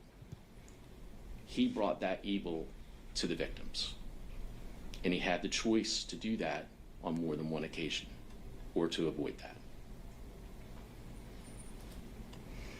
The effect, so subsection G, the effect of, if any, of familial pressure or peer pressure on the defendant's actions. The court notes there may have been some peer pressure. Don, I think I like Popeyes. I don't dislike Popeyes. I'm gonna tell you that, but I think Popeyes is mad overrated, dog. I think KFC is so much better than Popeyes. They got better mashed potatoes, better gravy. Now, the spicy chicken at Popeyes is better than the spicy chicken at KFC. But KFC original recipe is the best fast food chicken in the game, bro. I love KFC fucking fast food original recipe, not the extra crispy, not their spicy. They fuck that. Both of those suck. But the original recipe is still the GOAT, bro. It's still the GOAT. I don't know if I just grew up poor, but when I was a kid, bro, when we got KFC that night, that was like, man, we up. Like, we up. Pops by KFC, shit must be good right now. You know what I mean? But now I feel like KFC is like a lowly ass, like it has like a lowly reputation now. I don't know what happened, bro. Somewhere between the 90s and 2000s, KFC reputation fell the fuck off. And they let Popeyes take their spot. Even the biscuit, everything at KFC is better, bro. Fuck what you talk about. I don't care.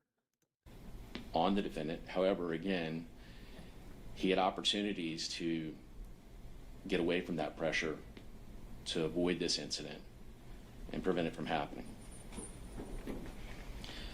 Age, the nature, and extent of the defendant's prior criminal history, very limited. We have the one offense that was noted as juvenile for burglary of a conveyance. Don, go throw up. Go throw up. Whenever I have really bad belly aches, I become bulimic and I just make myself throw up. Like, stick them fingers back there, girl, and do what you got to do. I promise you, it might not fix you the whole night through, but if you're getting nauseous just from the pain in your stomach, it will relieve some of that pain just because, like, I think just all that coming up is going to help you. Go throw up, bro. J, the effect, if any, of characteristics attributable. Get that shit out your stomach because your body don't want to digest it. It's something wrong with it. To the defendant's youth on the defendant's judgment. He was 16 years old at the date of this offense. Dang, what happened to those restaurants, Westman? Did he pass them down or is he still alive? What's going on? Let me know. Had a prior experience with law. All right. I'll have the state prepare an order based on my findings. Purposes at this time. That's sufficient for the record, and you can just put that in your proposed order. All right. You could tell he thought he was a thug. He trying to have like that gangster demeanor about him. These are the most dangerous people in America, bro. Thank you. And I'll just wait while he gets fingerprinted and then.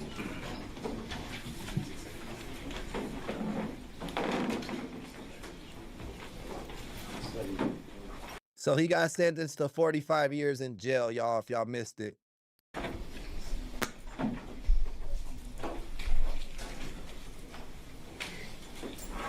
He killed a 15-year-old girl in an attempted robbery situation.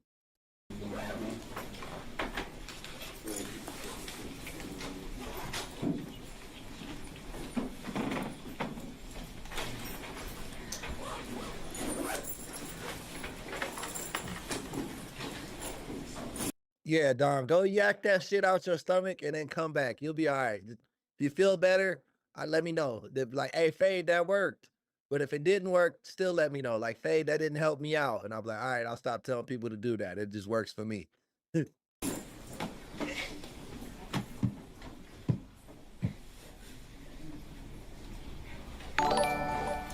Yo, what up, Alice? Thank you for the jewels. Appreciate the flowers. You know I love them roses. Makes my day fresher, man. Had to take a big whiff of them roses, man. Thank you so much, Alice, and welcome to the chat. I saw you in the chat earlier. My apologies. I got sidetracked and forgot to welcome you in.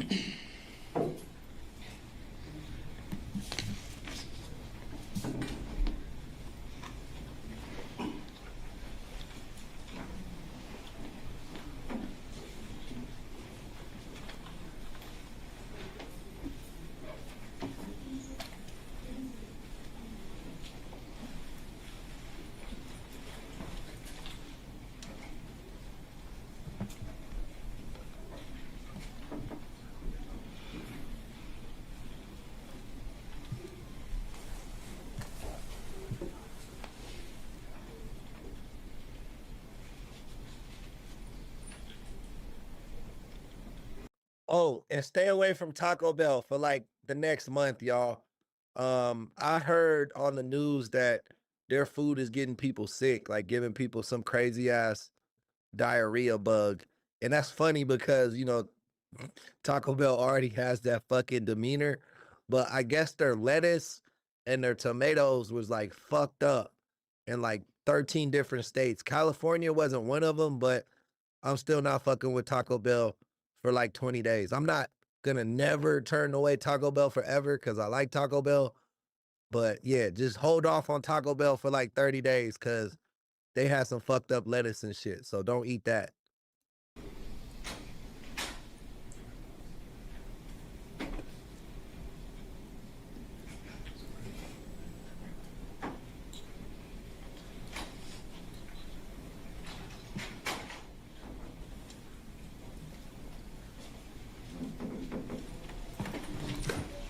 We'll be in recess.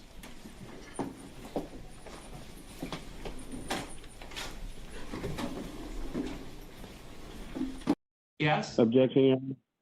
I travel. I don't drive. Okay. I have no Sir, contact here's with what nobody. we're doing, Mr. White. You are no longer Yeah. able to be arraigned by Zoom. All right, on the telephone end.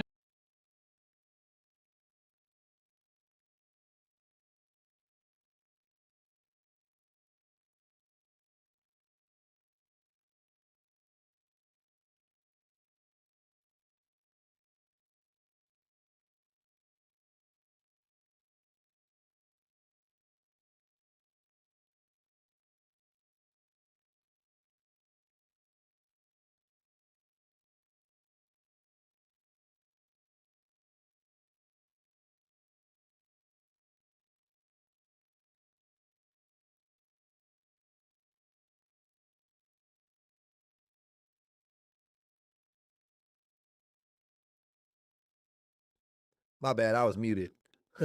I was muted. He said, I had Taco Bell last night and the burritos were so good. Yeah, bro, Taco Bell is amazing, but sometimes it fucks your belly up. I'm just saying, hold off until they figure out the lettuce and tomatoes. But what was I talking about? I forgot what I was talking about, but this video is about a sovereign citizen. He starts doing the I wasn't driving, I was traveling thing. Y'all know I'm always on sovereign citizens' head. It's funny because I agree with them in most parts. Like, I agree with sovereign citizens, but I think it's dangerous. Like, what they're doing is dangerous and gonna get people locked up because they say this shit like it's fact and like this shit works. But I've never seen a sovereign citizen actually work in fucking in court. Like, it never works. They always go to jail.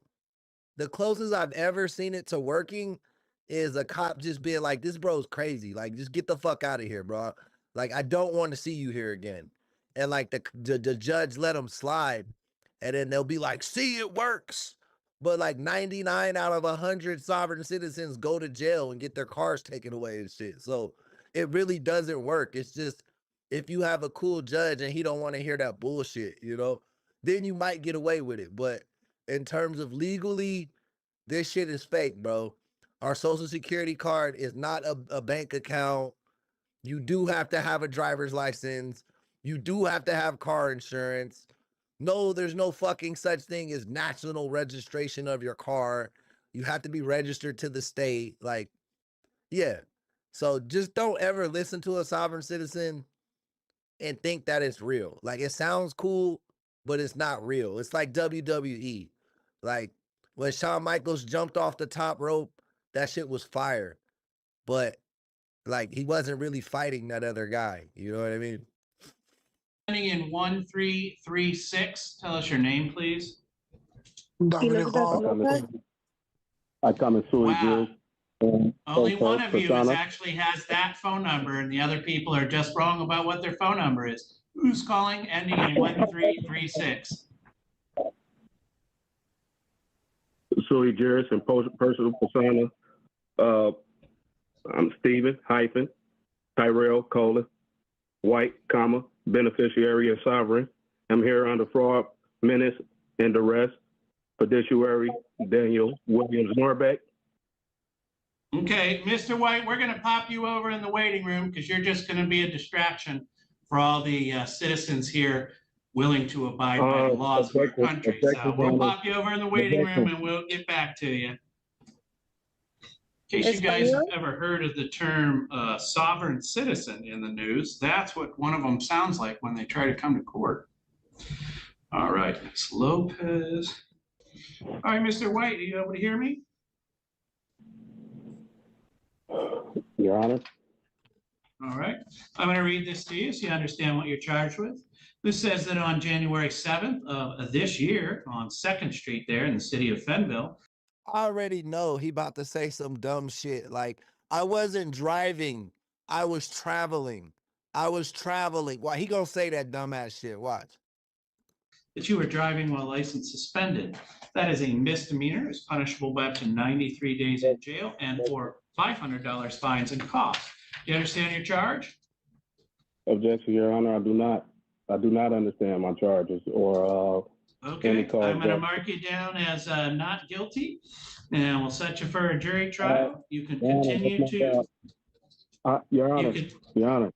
You practice in front of bench. You practice in front of bench. That's my job or my attorney job. I'm sui juris. I'm pro prior person. Okay, Mr. White. I don't know where you read the stuff that you're saying, but it's legal nonsense. It means nothing in a court of law.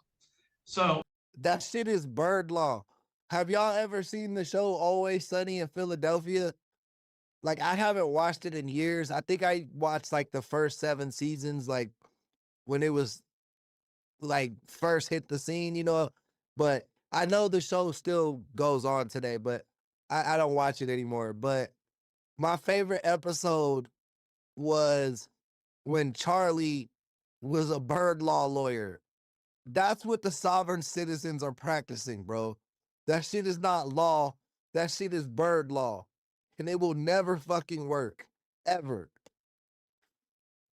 If you're not willing to state that you even understand or recognize the authority of the court, my options are I can make you come in for arraignment and not give you a PR bond, and then you'll have to post bond to not sit in jail. You want to do it that way instead? Right now, if I get through arraignment with you, I'll give you a PR bond. Mr. White? Listen. I'm asking you a question. What's the question, sir? I'm not arguing with you, Your Honor. I just want you to hear me. Okay, but I don't want to listen for 20 minutes. Go ahead and ask your one question, and we'll start there and see if it's a real question. Am I on the record? Yes. It's not going to take 20 minutes, Your Honor. I give you my word. Well, you said you have a question, sir. What's the question you want to ask? Is this criminal or is it civil? This is criminal, sir. It's punishable by up to 93 days in jail and or $500 fines and costs. Hey, if it's criminal, can I ask to dismiss the charge? Because at this point, the prosecutor, there's no sworn testimony.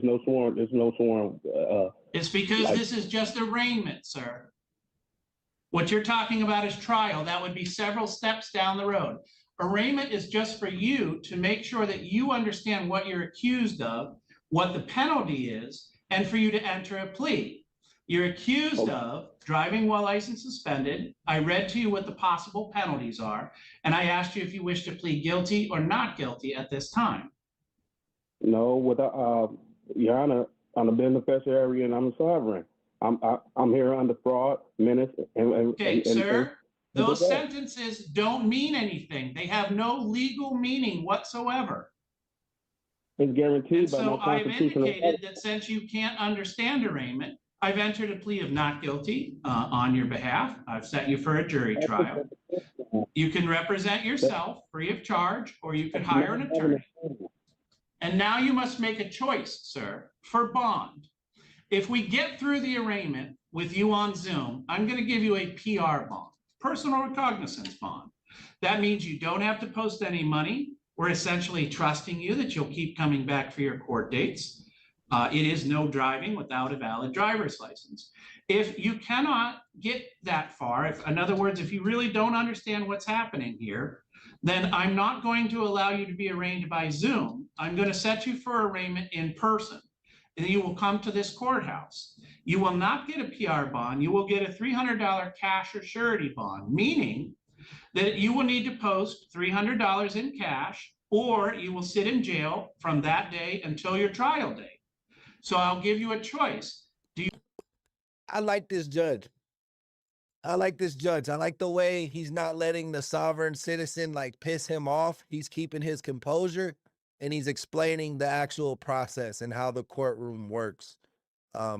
Yeah, I like this judge. Do you want to be arraigned over Zoom like we're doing today, or would you like to come in? So many judges get pissed off. And it's like they take it personal when these sovereign citizen people come in. But bro is keeping it humble and just dropping the facts. Shout out Judge Daniel Norbeck, man. Shout you out. And be arraigned in person.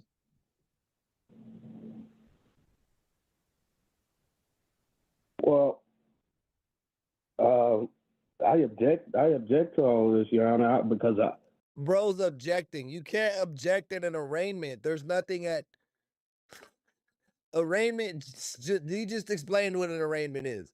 Basically, it's just a hearing to put y'all all on the same page on what you're doing now and what's the next step. Motherfucker said, I object. You can't object in an arraignment, bro. They be watching too much Law and Order, dog. At this point, I don't even understand the charges. I do not understand the charges. He just said if you don't understand the charges, you're going to have to go to jail, bro. Like, what? I'm not trying to. That's fine. No, sir, you're allowed to, you're allowed to object, and I understand your sentence. Yo, what up, Vince Jackson? Hey, wasn't that a receiver for the Chargers, Vincent Jackson? I could have swore it was. Cool name, though, brother. Welcome to the chat. You don't understand the charges. And so I will attempt to work with you for that for a second. I'm going to read the charges to you, okay? This says that it takes place on January 7th of this year. You understand that, right? The date that I just read. I'm saying I do not. At this point, Your Honor, it's I was saying this. It was a jurisdiction matter. It's a jurisdiction matter. That's what I'm saying. It's a subject. That's not true, Westman. That's not true, bro. You can definitely commit a crime if there's no victim.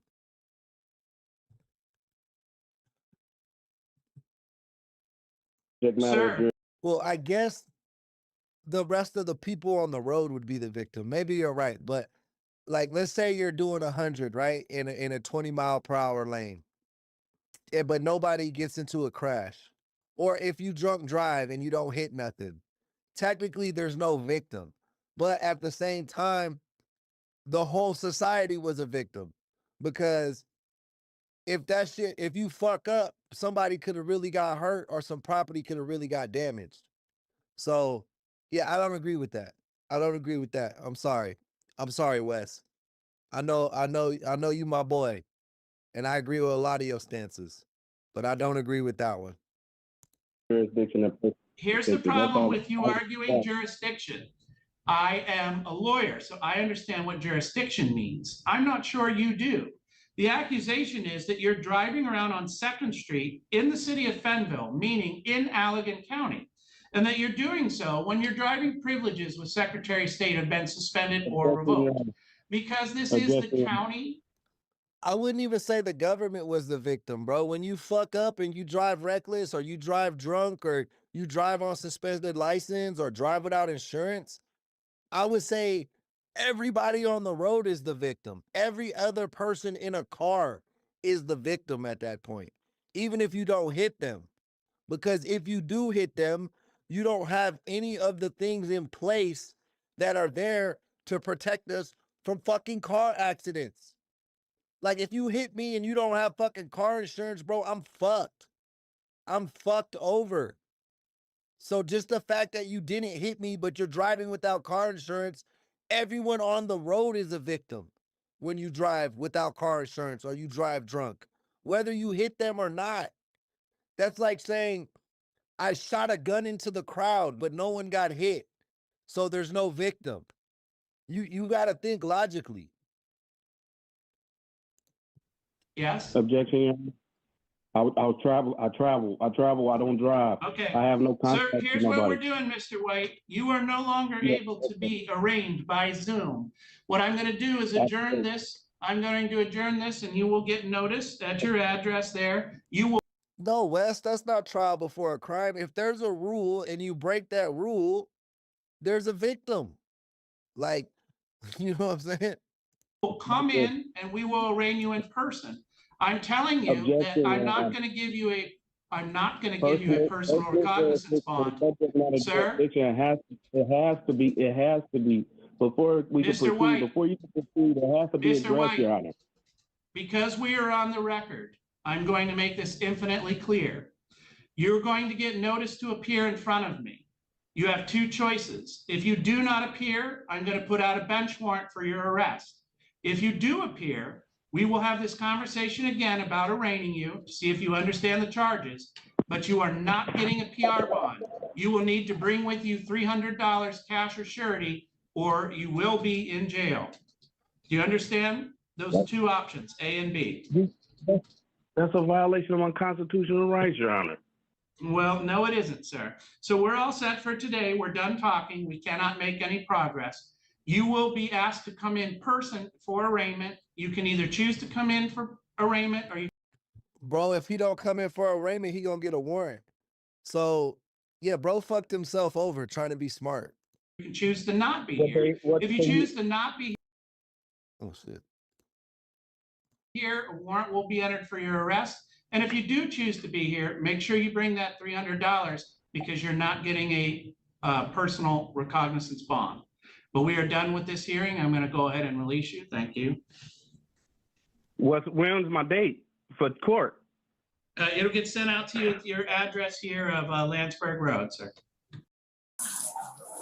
Hi, what is your name, ma'am?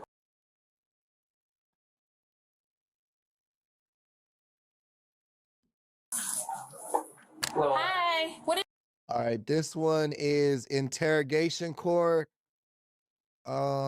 Police hunt down 16-year-old after he kills a stranger for fun. That's wild. Let's check it out. What is your name, ma'am? Serena. Can I speak to you for just a second, please? I'm Sergeant Baker with the Las Cruces Police Department. We're here looking for Jamari. Can't give you a whole lot of details. Where's Las Cruces at? Does anybody know that city? Regards to a homicide. This is the mother of 16-year-old Jamari Sanchez, Serena, and she's just been told that her teenage son is a murderer because 4 nights ago, cameras caught Jamari and his 3 friends driving this very car, rampaging through this neighborhood and killing Matthew Portillo for the sake of having fun. What led up to this? How did this happen? This is all I'm gonna tell you. Your son took out a gun and shot a man. No one knows where he or his accomplices inside that car are at this very moment, and if they plan to take another victim, which means that in the week that follows. Hey, thank you, Hot Facts with Robert Reese. Appreciate that. Alice, also thank you, New Mexico. So Westman, thank you. That was quick response, guys. So this is in New Mexico, guys. Officers will launch a manhunt to make sure these evil teenagers don't slip away. I need to know, man, why did he shoot? I told y'all, man. Fucking, hey, Hot Facts looks like he do true crime too. I just subbed you up, brother. Shout out Hot Facts. If you like true crime, check him out as well. But what I was gonna say is, damn, that White Russian hitting right now. I forgot what I was about to say. This is important. Somebody's dead. This is important. Why did you shoot this person? Oh, that's what I was about to say. New Mexico is the west side Florida, bro. That shit is Florida on the west side without a beach. Literally. Like, man, you would think California be on Fade King True Crime Reviews a lot just because of how bad everyone says it's here. It's really not bad, bro. Like, most people are hella chill in California. But fucking Florida and New Mexico, bro, they be on Fade King True Crime Reviews every fucking day, bro. I swear. New Mexico is Florida without the beach. It's the West Coast fucking Florida, bro. I ain't sure nobody. Why do you think you're smarter than us? Because everything you're saying sounds stupid right now. I'm not going down. Do you realize what you're looking at here? I don't even know. I didn't do it. Matthew Portillo had been drinking and partying at the Rad Retrocade Bar and Grill in El Paso, Texas, through the early hours of September 5th, 2021. He reportedly got himself so drunk that the police had to intervene, resulting in him getting barred from the premises. Despite this, he decided to walk home instead of driving, leaving his vehicle outside of the establishment. Matthew made it. Hey, shout out Matthew, bro. We all got drunk and belligerent in places before, but he still was smart enough to walk fucking home. At least he understood he was drunk and decided to walk home instead of being like, fuck that, I'm driving. You know what I mean? Matthew wasn't a bad guy. He was just faded. That's it. His way down East Juniper. The last thing Matthew was expecting was for a car with a group of rowdy teenagers inside to pass by. Seconds later, there was a gunshot, and the vehicle quickly left the scene. Tragically, Matthew had been robbed of his life. The community was startled by this news. Who would have wanted to kill Matthew, and why? That was something only the police could solve, but they initially had no leads. The only information they had to go by was that the shooting took place at around 2 a.m. Numerous police. Oh shit, hot facts. You got a police body cam playlist? I might use that on the channel. I'm not gonna lie to you. We always looking for new footage over here, so we might use you on the channel. Officers are tasked with exploring local businesses around El Paso to review their security footage and figure out the make of the car and hopefully its owner. From there, they will have a much higher chance. Bro said El Paso. Ain't El Paso in Texas? Hey, this might be in Texas, y'all. Chance of figuring out who was behind this senseless murder. I was wondering, I saw you had some cameras. Do they work? They do, but I'll show you the directions. Sometimes they work. Sometimes you can't see the street or anything. Oh. A little bit, but. You know what that one? What does that one get right here? This one's your side street, right? Yes. Opposite the street, right here. 6:34 a.m. So the time's off too. Fun times. All right, well, let's see if we do it this way. It's only off by a minute though. But you know what? That's about right for 6:30 in the morning, though. That's right. So it's playing the 5th, but in the morning. It's only playing camera 1. Yeah, okay. We're looking this way, right? I'm not thinking of this wrong. Yeah, yeah. Okay. Just making sure it wasn't. Yeah, we're looking off the north. Car coming. Thankfully, the authorities are able to collect numerous clips to get a positive ID on the vehicle, a Ford Taurus. When the image is posted online, the police receive a tip about the license plate and the people inside the vehicle. One of them was identified as 16-year-old Jamari Sanchez, and since he was sitting in the back seat, it was assumed that he might have been the shooter. To get to Jamari, detectives had to trace the driver first. He is identified as a teen named Andre. Detectives Renteria and Doris arrive at his workplace to question him further. And if you love watching officers solve crimes like this one, subscribe. That's literally all we do here. So you said you picked up some friends, man, near the Walmart, or you were over there by the Walmart? Yeah, I was by the Walmart. What Walmart was that? By Avenida? No, is it Loman's? The one in front of that gas station. Bro looked like he do his eyebrows. That's wild. He looked like he got bushy ass eyebrows and he plucks that shit. That's lame as fuck. That's like cheapest gas right now. It's Murphy gas? It's like Walmart near the pictures. Bro literally has Mexican girl eyebrows, like the fucking the chola. On Valley. On Valley. So you were down at that one, okay. And so your friends that you picked up, what were their names? Enrique, Jamari, who else? Anthony and right. And who? Ryan. Brian, what's Brian's last name? Ryan and Ryan. I don't know his last name. How about Jamari? I don't know his last name. How about Enrique? You know any of that? How do you know him? I didn't know that. I'm terrible at geography, Alice. I would have never guessed that New Mexico and fucking Texas border each other. Oh, from LCHS? Okay, man. All right, so I gotcha. Andre admits to picking up a group of friends, including Jamari, and that they had been drinking and smoking controlled substances. Whether or not the shooting occurred because the gunman was under the influence is not clear as of yet. Right now, the detectives need Andre to come clean about what happened that morning. They decide to take a direct approach and make it clear that his vehicle was caught on camera and that they know a shooting took place. But will this be enough to make him tell the full story? Oh yeah, he finna snitch. He about to snitch. I need to know, man. Why did he shoot that dude?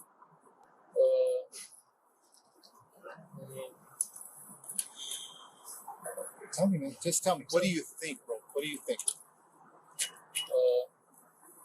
And I could tell it bothers you. Hey, thank you, Alice. Thank you for clearing that up with her. She said she used to live in Albuquerque, so she know. Your eyes are watering. You're from good blood, man. He's over here, standing here right next to you, man.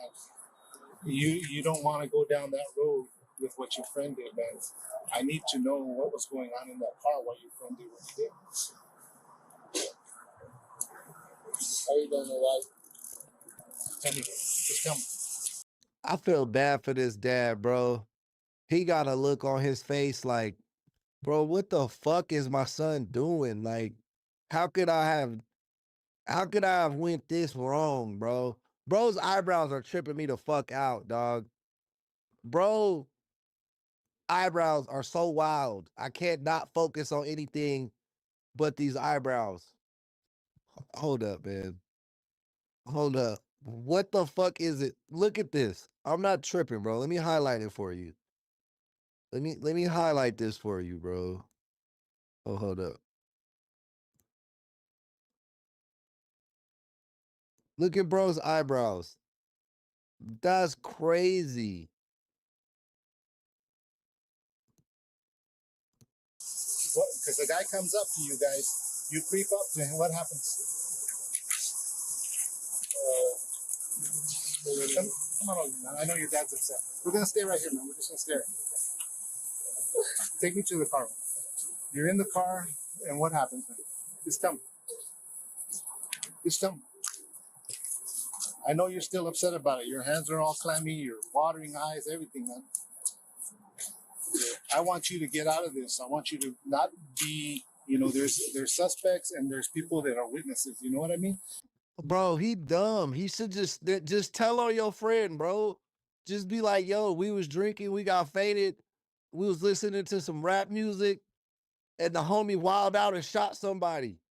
I was then scared, so I didn't tell the police because I thought he would shoot me. But now that y'all here, I'm telling y'all. Like, that's all he gotta say. Now he finna go to jail. He probably was more involved in that, to be honest with you. Like, they probably were drinking and smoking and was like, we should shoot somebody. And everybody in the car was like, for sure. That's my guess. You're in that driver's seat right there. That's what I think. Am I right? Yeah. So tell me what happened in your car, bro. We were just chilling, like we were like hotboxing the car or whatever. Yeah. And then we were just chilling, to be honest. And then, some guy just like came up to us and he was like talking smack. I don't know if he was like on something. What did he say? He was just like, "What are you looking at? What are you what are you gonna do?" You know what I mean? That's what he said to your friend. Yeah, and then our friend just reacted, and then what did he shoot him with? I don't know. To be honest, I didn't really. No, man, don't lie to me, man. You didn't shoot. Did you shoot? No. Did your boy Anthony shoot? No. He's your better friend, right, Anthony? Yeah, one of them, yeah. So who shot in the backseat, man? Andre may have shed a few tears, but he is refusing to confirm whether or not Jamari was indeed the shooter. As a result, he is taken into custody. Still, they do have an important detail to consider. Matthew. Yeah, he fucked up, bro. He fucked up. That cop gave him a chance to not ruin his fucking life. He gave him a chance. And I think that's because the cop was Mexican and he was Mexican. But needless to say, bro tried to stand on business for his homie, and now he about to get charged with murder too. or an accomplice or some shit. He was apparently aggressive towards the teens in the car. Considering he was intoxicated, it sounds plausible, but would that detail alone be enough to explain why he was shot? During the investigation, the police seize Andre's vehicle and find a blood splatter on one of the passenger doors. This confirms that the shooter had indeed been sitting in the back, at the very least. Bro didn't even wash his fucking car? What an idiot. But the cops need to get a positive ID on who the gunman was, and Andre seems to be the best person to ask about this right now. The detectives continue the conversation later at the police station, where Andre shares his version of events. Yo, what up, Sanford? Shout out Akron, Ohio. Welcome to the chat, my boy. Then when you, all right, so when you turn the car on finally, right, we see you go up, but it's really slow. It's almost like you go and you brake, and then you go a little bit further and you brake. I didn't know what happened at that moment. Like I heard something shoot or whatever, but like I was telling, like I didn't think if he like shot someone. Like I thought if anything he shot like a wall or something, you know, or something like that. But so then at the end they were like, so when I was going, then I was like, what happened, bro? Like, and they were like, just go, and I was like, oh snap, okay, I guess. Okay. And then we just left from there. Okay. So at that moment, did anybody, Bro, this detective looked like a gang member with all these fucking tattoos. This bitch fucking, she is some gang, bro. This a gang member ass police officer. say like, oh my God, I think he's dead? Did anybody say anything about him Allegedly. being shot? They're just no. I was just like, bro, did you just like shoot him? And then he was like, bro, just be quiet. And I was like, what do you mean? Like, what happened? You know? And then he was just like, that fool was like, what are you gonna do? And so like he was just telling me what happened, and I was like, oh snap. Well, yeah. I guess we can't do nothing about it no more. That's it. Okay. We were just like, don't talk about it. And then they told me what happened. So yeah, I just shot this guy in the head. Oh, cool. I guess we can't do anything about it. Let's just pull off. Like, what the fuck? Right after you guys drove off, that's the night you said, let's not talk about it. Yeah. So we don't talk about it. Okay. So after that incident, no one ever confirmed anything. No one asked, like, or no one told you, hey, we killed that guy last night. No one said anything after that incident. No, until I saw it the next day, and then that's when I told them, hey, yo, they found the body, I guess. Okay. Did you say that, like, in a text message, or how did you tell them? I think I don't. Man, I bought this poncho, right? This shit fire, bro. I bought this poncho on Venice Beach like 2 weeks ago.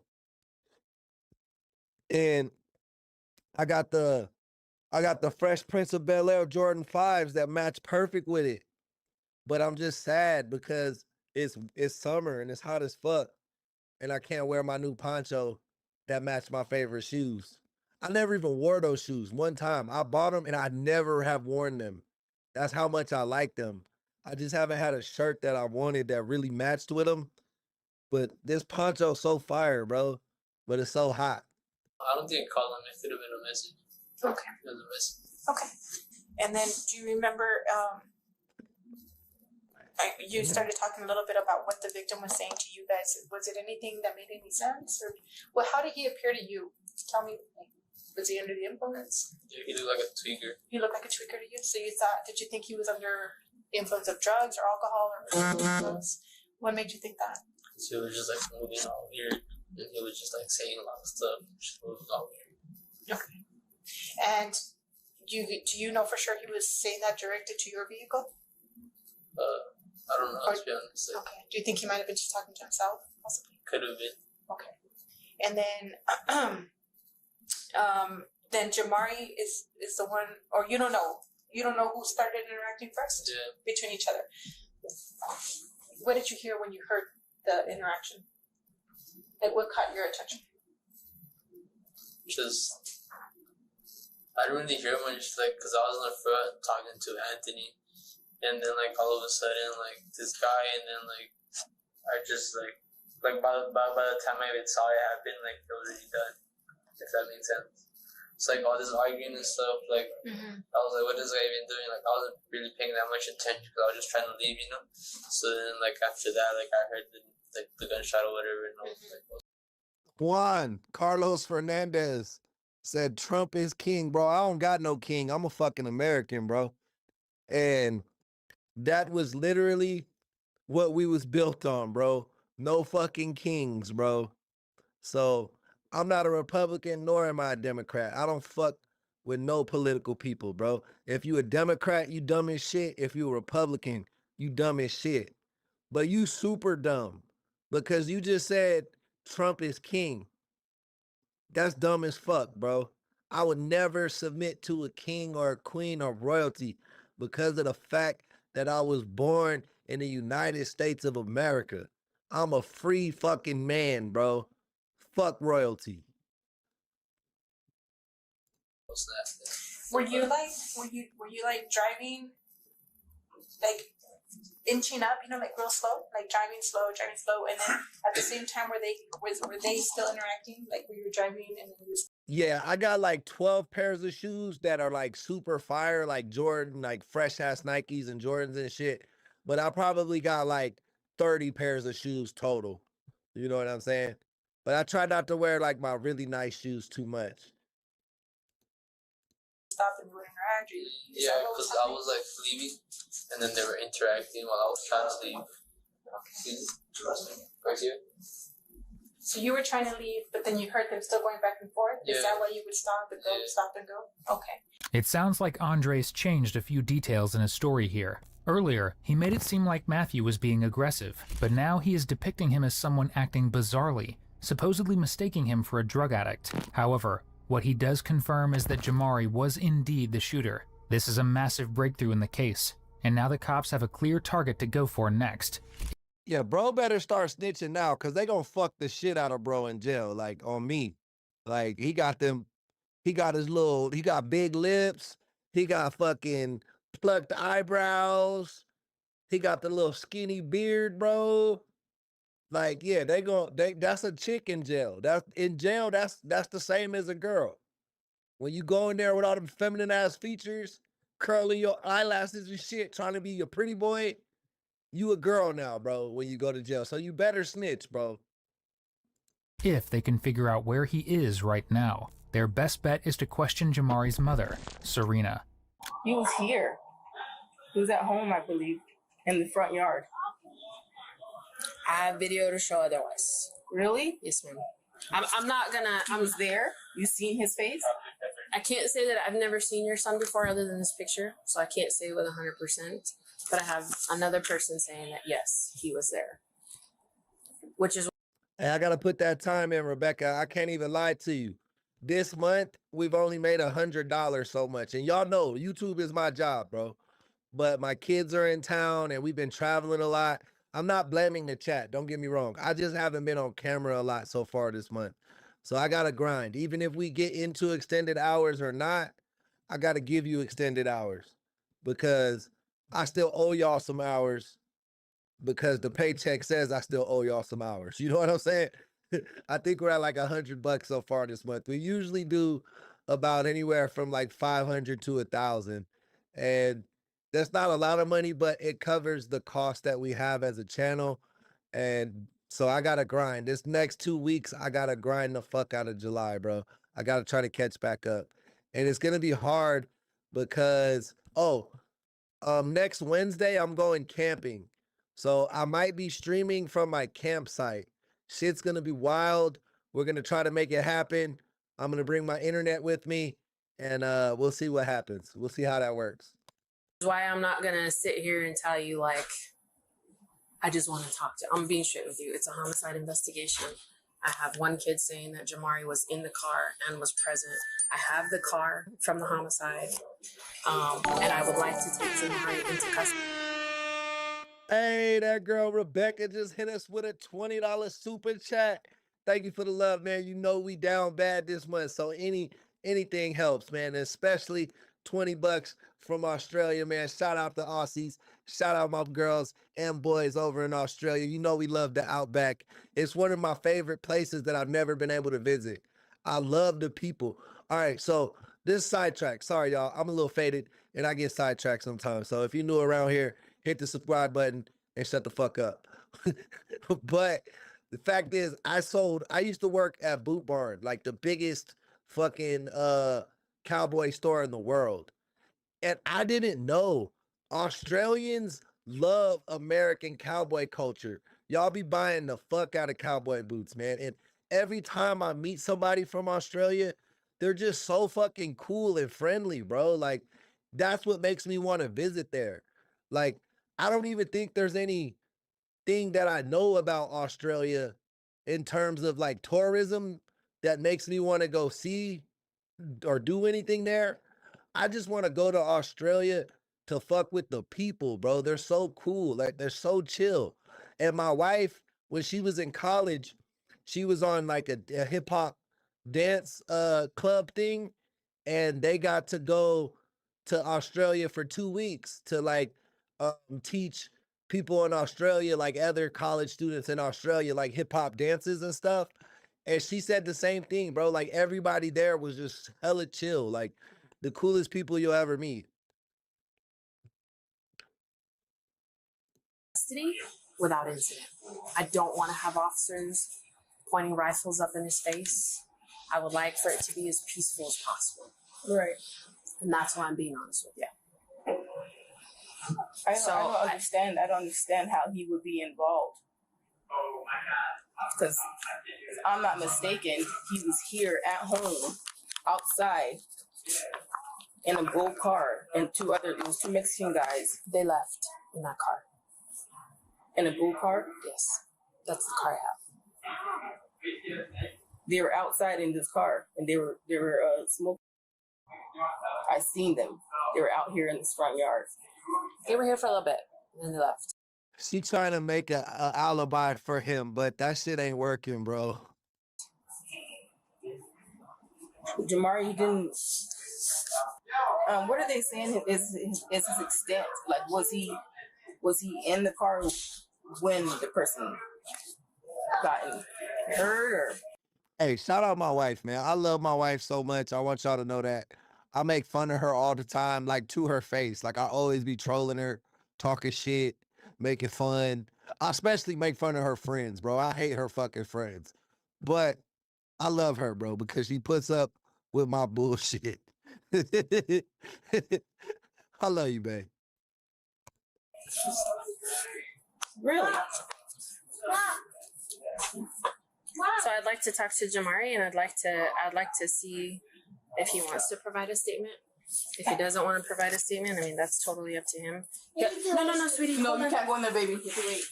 I'm sorry, baby. Since he is a minor, I'm going to need to be present when that does take place. I need to be called.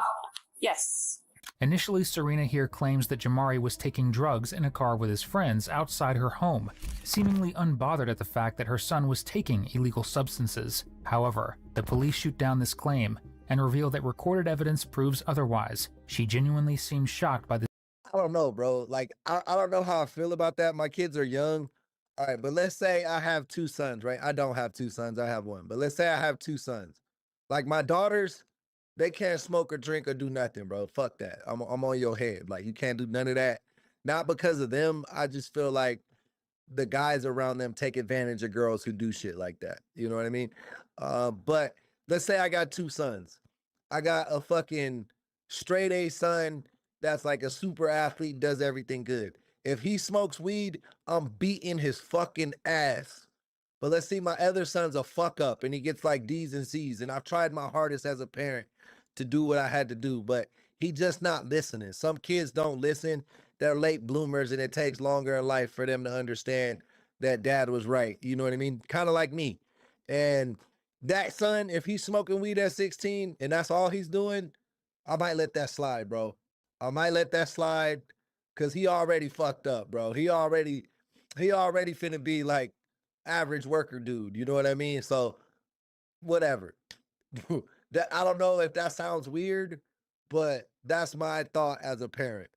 If I got a kid on the straight and narrow, I'm gonna keep him on the straight and narrow. If I got a fuck up kid, I'm gonna give him a little more leniency. You know what I mean? So I understand this mom. She knew her son was a fuck up and was like, if he's just smoking weed in front of the house, I'm okay with that. I don't think she knew that they drove off and shot somebody. I believe her a little bit. This sudden reveal. Still, there is the possibility that Jamari might be trying to hide himself at home. After waiting for a search warrant, the officers commence their search of the interior. Could the suspect be hiding inside?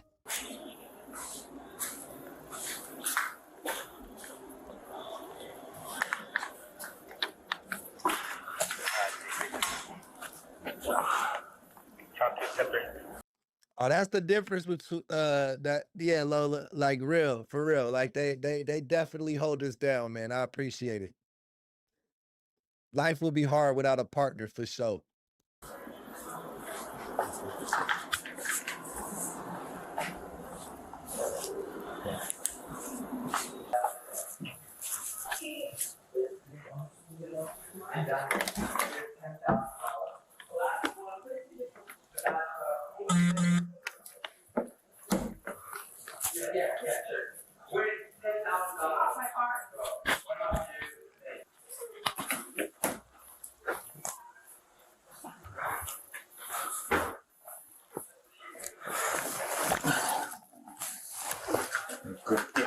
There is an attic. We're clear. Yep.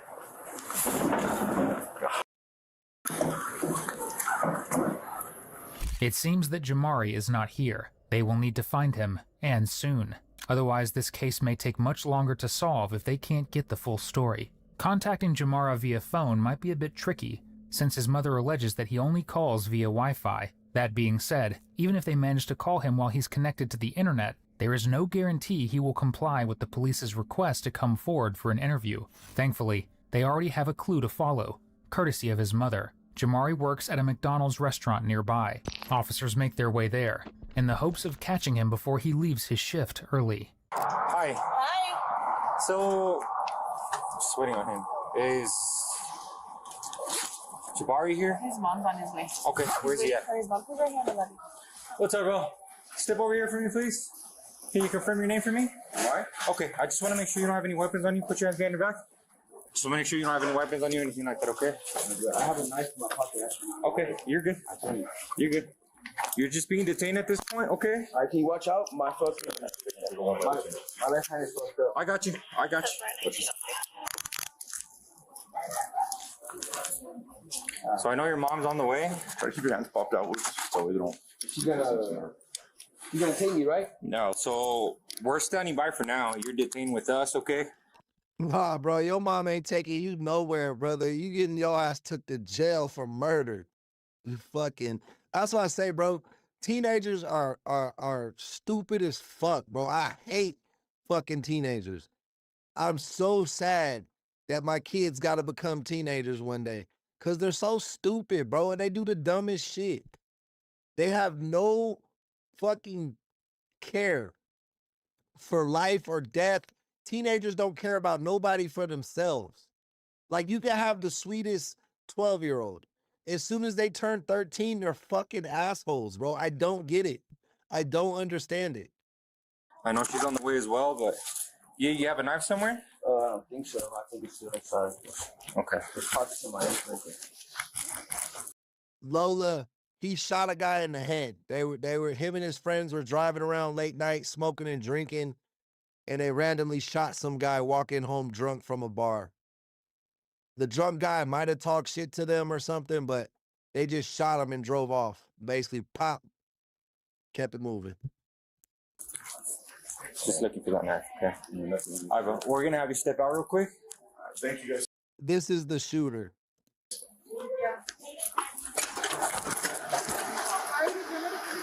Allegedly. Where's it at? Oh, he has it on him. No. Your phone's not here? So that's weird. It's going to be on the set, okay? What am I being detained for? It's still an ongoing investigation. The detective, he's here. There's another detective on the way. They're going to talk to you and your mom, okay? Just have a seat in there for me, please.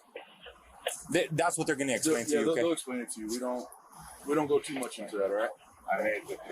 You want to put your feet in there? I'll turn on the AC for you.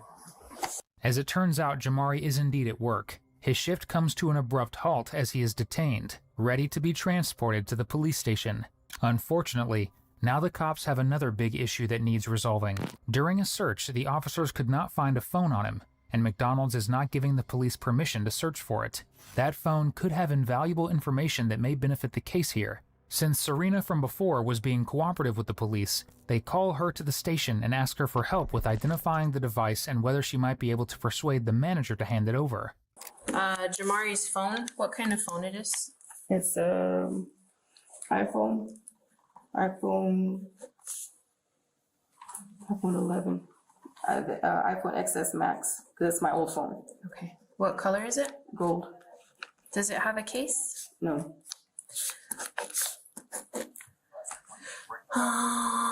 Cracked screen, normal screen. The back of it is cracked at the top, I think.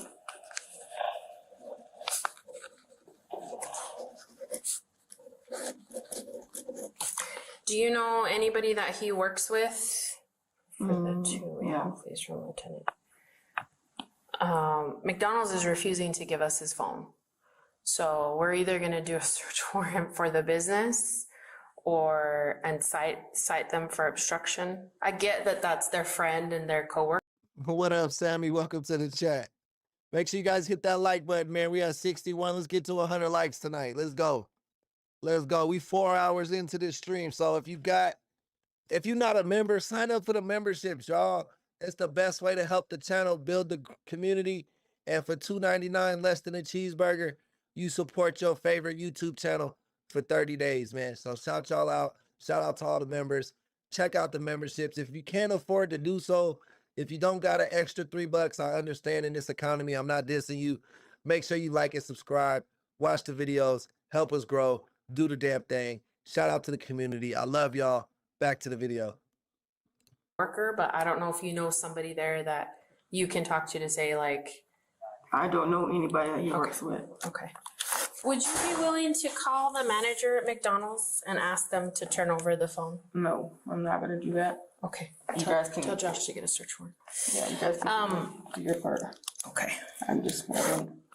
Sadly, it seems that Serena is not willing to help out the police. Still, she has described what the phone looks like, which will certainly come in handy. For now, law enforcement push forward their second plan: acquire a search warrant and interview the employees at the fast food restaurant. An officer at the scene speaks with numerous staff members, and all of them claim to have no involvement in hiding Jamari's phone. That is, until one of them steps forward and... Bro, this channel's interrogation core, right? But I don't think this is their footage. The narrator on this video sounds like Red Investigations, I think. Fuck, I can't think of the channel. But it sounds like another channel's narrator. I swear to you. Red Thread Interrogations. This sounds like Red Thread Interrogations. Did they just take bro's video and re-upload it to their channel? That's wild. As much shit as people be giving reaction YouTubers like me, motherfuckers are literally just taking people's videos and re-uploading them to their channel. That's crazy. Hesitantly exposes the alleged culprit. Because I don't want to get anyone in trouble. Dude, you know how this is going to go? You're going to give me a statement, and then I'm going to hit him up just like I'm hitting you up. And they're going to give up that cell phone. Because I don't think anybody here wants to punish a second-degree felony for this kid committing a crime.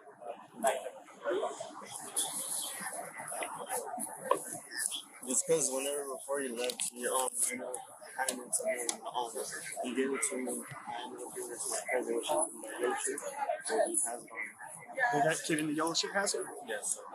Okay, that's easy. Is it on his person's? It's in his pocket. It's in his pocket? I just told him to get it. So He's not going to be in trouble. I'm going to come talk to him. What's your name, big guy?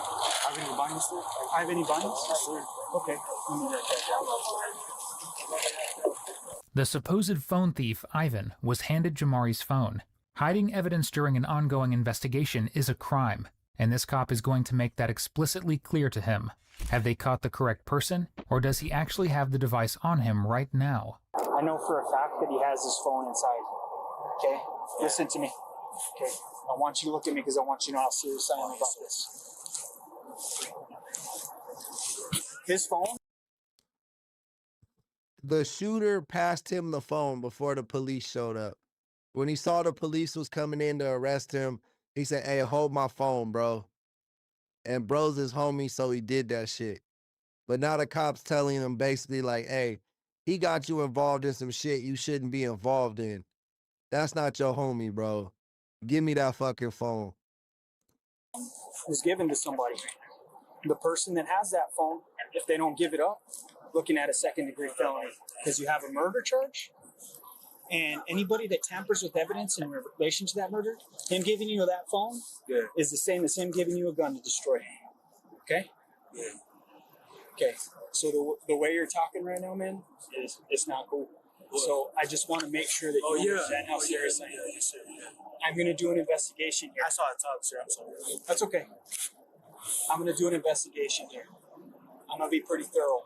And when I finish talking to everybody, they're going to let me know who that phone was handed off to.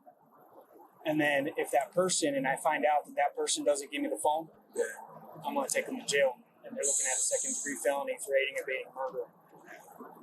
So I'm going to ask you right now, do you have that phone? No, sir, I don't. Do you know who has that phone? No, sir, I don't. You don't? I am telling you right now. I'm telling you, dude. Sir, I didn't get it. Dude, you did get it. Who told you him? No. Are you? Nope. Who else do you think is going to tell me? It's not cool, dude. So do you want me to get a search warrant for your persons then? Ivan comes across as smug and confident with his responses, insisting that he does not have Jamari's phone on him. Despite insisting that someone outed him specifically, the young man is simply chuckling at these serious accusations. Left with little choice, the officer calls over a second cop to be patted down for anything dangerous before being detained. And then, the police finally get their answer. Okay, I don't want you to search him. I just want you to do a pat down to make sure that he doesn't have any weapons on him. And then I need you to secure him in the back of your unit. You, sir? I have my knife on. Huh? I have my knife on. Okay, you can leave it right here, bro. Do you have any other weapons on you? No, sir. Okay, he's going to do a pat down for you, and then we're going to put you in the back of the cop car. Okay? You're going to hang out back there. Do you have your cell phone on you? Not both. You have two cell phones on you? Okay. Let me see that phone. Turn it around. Oh, okay. Go ahead and put it down for me. Okay, thanks. So this phone is yours? Yeah. Huh? Yes, sir. It is? Are you sure? Because Jamari's phone has this exact same description that you just pulled out of your pocket. Does it? Yeah, it does. Do you know that this is Jamari's phone, or is this your phone? It's my phone, sir. Are you sure? Hey, bro, standing on business. He about to take this charge. He about to take the murder charge for Jamari, bro. What the fuck? Are you sure? Yes, sir. Okay, put it back down. Go and stick him in the back of your car, dude. Pat him down, make sure he doesn't have any weapons on you. In Ivan's pocket are two phones, and one of them is later confirmed to be Jamari's. Because of this, he is promptly arrested. Later, Ivan would be released to his unhappy parents. Of course, that's not a concern for the police. The main thing is that they have both the phone and Jamari himself at the station. This is where Detective Gunzoff steps in to interview him alongside Detective Renteria. With two authority figures... Nobody. I wasn't even with them. This is for sure Red Thread Interrogation's voice, bro. I'm not tripping. That night.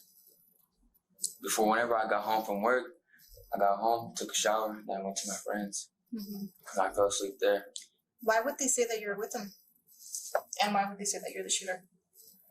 I don't know why. I don't know how I'm supposed to answer that question. Well, it's just a random thing to say. I mean, you're not going to just pick anybody out of the blue and say, this kid was with me and he's the one that shot this guy. Yeah, that's what I'm saying. Right, But, so it doesn't make a whole lot of sense, right? yeah, I don't know. I wasn't with them. Okay. Well, we have multiple people saying that you were at this point. So you're really the only person at this point saying that you were not there. Okay, and like I said, We're just trying to figure out, did this guy come up to you and threaten you? Did he try to fight you? What happened? I don't even know who the person is. Mm-hmm. And that's what everyone else is saying, that this isn't just a complete stranger. They didn't know him. He was just in that area at that time. From what I'm getting, he was under the influence of something. So why do they say I'm the shooter? Why are they saying that exactly? That's what I'm saying. I'm asking you. There's one shot. Alright. How do you know it's not one of them? I wasn't with them. I was at home before, and then after I got home. I know that that's a lie already. It looks like Jamari is trying his best to prove his innocence. What he does not realize is that the officers know he is talking complete rubbish, and they are about to expose him for it. All right, Jamari, so let's walk us through that night, okay? So Saturday going into Sunday, okay? So Saturday night. Tell me your night. I got off work. What time? Usually around like 10:20. Is that what time you got off that night, or is it usually when you get off? No, it's like kind of like around there. Okay. Is that what time McDonald's closes? No, we close at 10, but we gotta like clean up and whatnot. Yeah. Okay, so you got off work about 10:20? Yeah. Okay. So then what happened from that? I smoked with my friend. I'm sorry, you smoked or you spoke? Smoked. Oh, okay. Who's your friend? Robert. He works with me. Okay, so you smoked with your friend Robert. There at the McDonald's? Yeah. Okay. Right after you get off? Yeah. Okay. Go ahead. And I went home, took a shower, then went to my friends and I fell asleep there. I was playing the game for a little bit. Okay, so you smoked with your friend Robert, and then you went home. How'd you get home? My friend Robert. He took you home? Yeah. What kind of car does Robert drive? It's a black car. I don't even know. Okay. How old's Robert? I don't even know. Do you know Robert's last name? No. He's older than me though. What's up, man? He's older than me though. He's older than you? Okay. And you're gonna be 17? Yeah. Okay. How much older than you is he? He looks like probably like 2 years. 2 years? Okay. Probably like 3. So early 20s possible? He has a beard. Oh, okay. Yeah. Okay. All right. So then you went home. You took a shower. What time did you end up getting home at? I don't even know. It's like this kid ain't no gangster, bro. He threw his life away trying to look hard in front of his homies.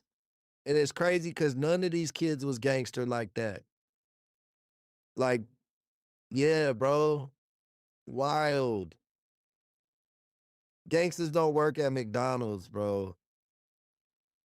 like 10 minutes to get there from there to McDonald's. Probably like, I don't even know the time, like 10:40, I guess. Okay. All right, then you took a shower. Okay. Did you hang out at home or did you get straight in the shower and then you left right away? Nah, I hung out for like a bit, like 2 hours probably. Okay. All right, and then you said you went with your friend. Which friend is this? One of my friends. Can you give me the name? Nah. Why not? Because I don't even know why I'm really... Okay, so you're here. So you hung out for about 2 hours with your friend. Okay, you don't want to give us your friend's name, but you say you weren't in this car. No, I wasn't hanging out with him yet. Before, no, you said, oh, I'm sorry, you hung out at home for about 2 hours and your friend came and picked you up. Nah, I had got dropped off. Who dropped you off? My mom. Your mom, okay. Once again, Jamari continues to spout even more lies. After all, we know. Yeah, don't none of this shit add up. Because she was really cooperative and was telling the truth until she realized her son was guilty. So they already know that he's lying. That she never dropped him off nowhere. He was smoking weed with his homies in the porch, and at some time they pulled off and left. That's what she told police. We know that his mother did not drop him off as she saw him outside in Antonio's car, but she said she thought they never left. Jamari is still feeling pretty smug about his chances of deceiving the police here, so the detectives decide to increase the pressure in the hopes that he will finally confess to the shooting. So I'm sure you've probably worked out this story over and over in your head after what happened the other night. Okay. But I already know that your mom didn't drop you off. Because I've talked to your mom. Okay. Now, she's not implicating you in anything, but she didn't drop you off anywhere. Okay. So I know that's a lie already. So let's just cut the BS, man. I don't want to waste your time. I hope you don't want to waste our time. Hey, what up, resales? Welcome into the chat.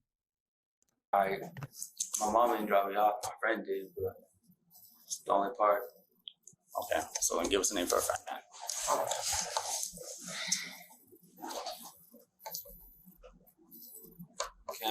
Okay, so here's the deal, man. So we've got you in this car. You've got the gun in your hand. Okay, we've got you shooting this guy after you exchange some words with him. Hold on. Okay, I get that you're denying it. Okay, I get that. But we got all that already. Okay, multiple people are telling us this. Okay, so why are you sitting here trying to lie to us and withhold information that can help you out? If I can, gonna help me? Because if you can tell me your friend's name and I contacted your friend, it's like, oh yeah, he was with me. How does that not help you? Boom my mouth after I tell you that. No, I didn't say that. That's what I'm saying, so it's not helping me at all. Okay, so you just want to lie to us about what you're saying and then go down for this. No, hell no. I'm not going down. Do you realize what you're looking at here? I don't even know. I didn't do this shit. Okay, so here's what's going to happen now, okay? So we're going to continue to investigate, all right? We're going to find out more information, and we're going to continue to disprove all these lies you're telling us. Okay, I mean, we're pretty good at our jobs, all right? And I know what you're telling me ain't true. So this is your chance to help yourself out. But if you continue to lie, what are we supposed to do for you? I'm telling you what I did that night. I got home from work. I took a shower. I went to my friend. I didn't murder nobody. I was at home. So you just lied again? Because you just said you're at home, but then you said you're at a friend's house. No, that's what I'm saying. I was at home. Then I went to my friend's. But, I mean... Mr. Francis Jamari. If this person can confirm he was with me from this hour to this hour, then we know someone else is lying, right? That's what I'm saying. Then but let us prove that. I know, What's but his name? y'all aren't listening. You're not listening to us. I am listening to you guys. I just don't want to get myself caught up because, like you said, you already tried to catch me in a lie right there. I'm not lying We've to caught you in several at this point. Let's just be honest here, right? We've caught you in several. You guys can be honest with yourself. Okay. Well, tell us who you're I'm not with. responsible for this murder. Okay. I wasn't there. All right. So tell us something that's going to help you. Who were you with? Who is your friend? All we got to do is call him up, confirm you were there, and now we know someone else is lying. Why wouldn't you want to help yourself? I do want to help myself fully. I don't even want to be here in the first place. I should be at work. Okay. But my name was brought up, so now I'm here. Right. Well, so who were you with that night? My friends. Who's your friend? My friends. Is that all we're going to get out of you, Jamari? Because I don't want to waste any more of our time. We got more stuff to do. I'm not trying to go down for something I didn't do. Okay. Well, you're not doing anything to help yourself either. So we're right. How do I know y'all are going to help me? All we can do is give you our word. Okay, I haven't lied to you once yet. That's what I'm saying. I wouldn't lie to you guys either. But you guys might think. That's what I'm saying. Jamar, you think you're smarter than us. Is what you're doing here. No, okay? You think we're both stupid. No. I know you guys. You guys are detectives or something. I don't know if you guys are detectives or whatever. Yeah, my name's Detective Gonzalez. I'm saying your job is to get to the bottom of shit.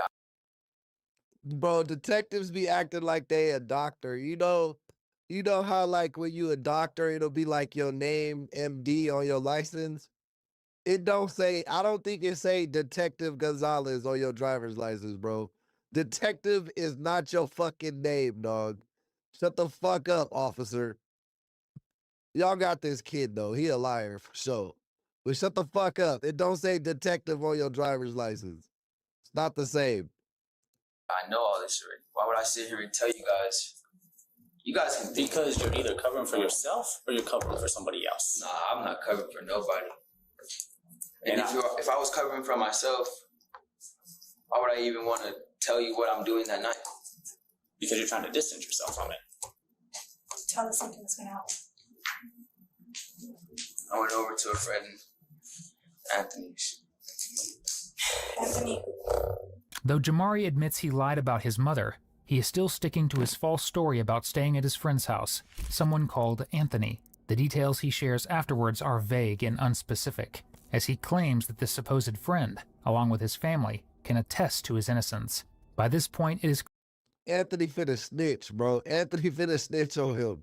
Clear that Jamari is not going to confess, so they turn their attention to the friend in question, identified as Anthony Lopez. He was not at home at all, as the suspect claims. In fact, he was in the back seat of the Ford Taurus beside Jamari during the shooting. I was in a vehicle with some friends. We saw a guy walking down the street. I pointed him out. I said, "Look at that guy. He's walking all crazy." I was like, "Look at that tweaker," because it's what everybody calls the drug addicts in this town. And after that, I just continued talking with Pac-Man and didn't acknowledge that guy anymore.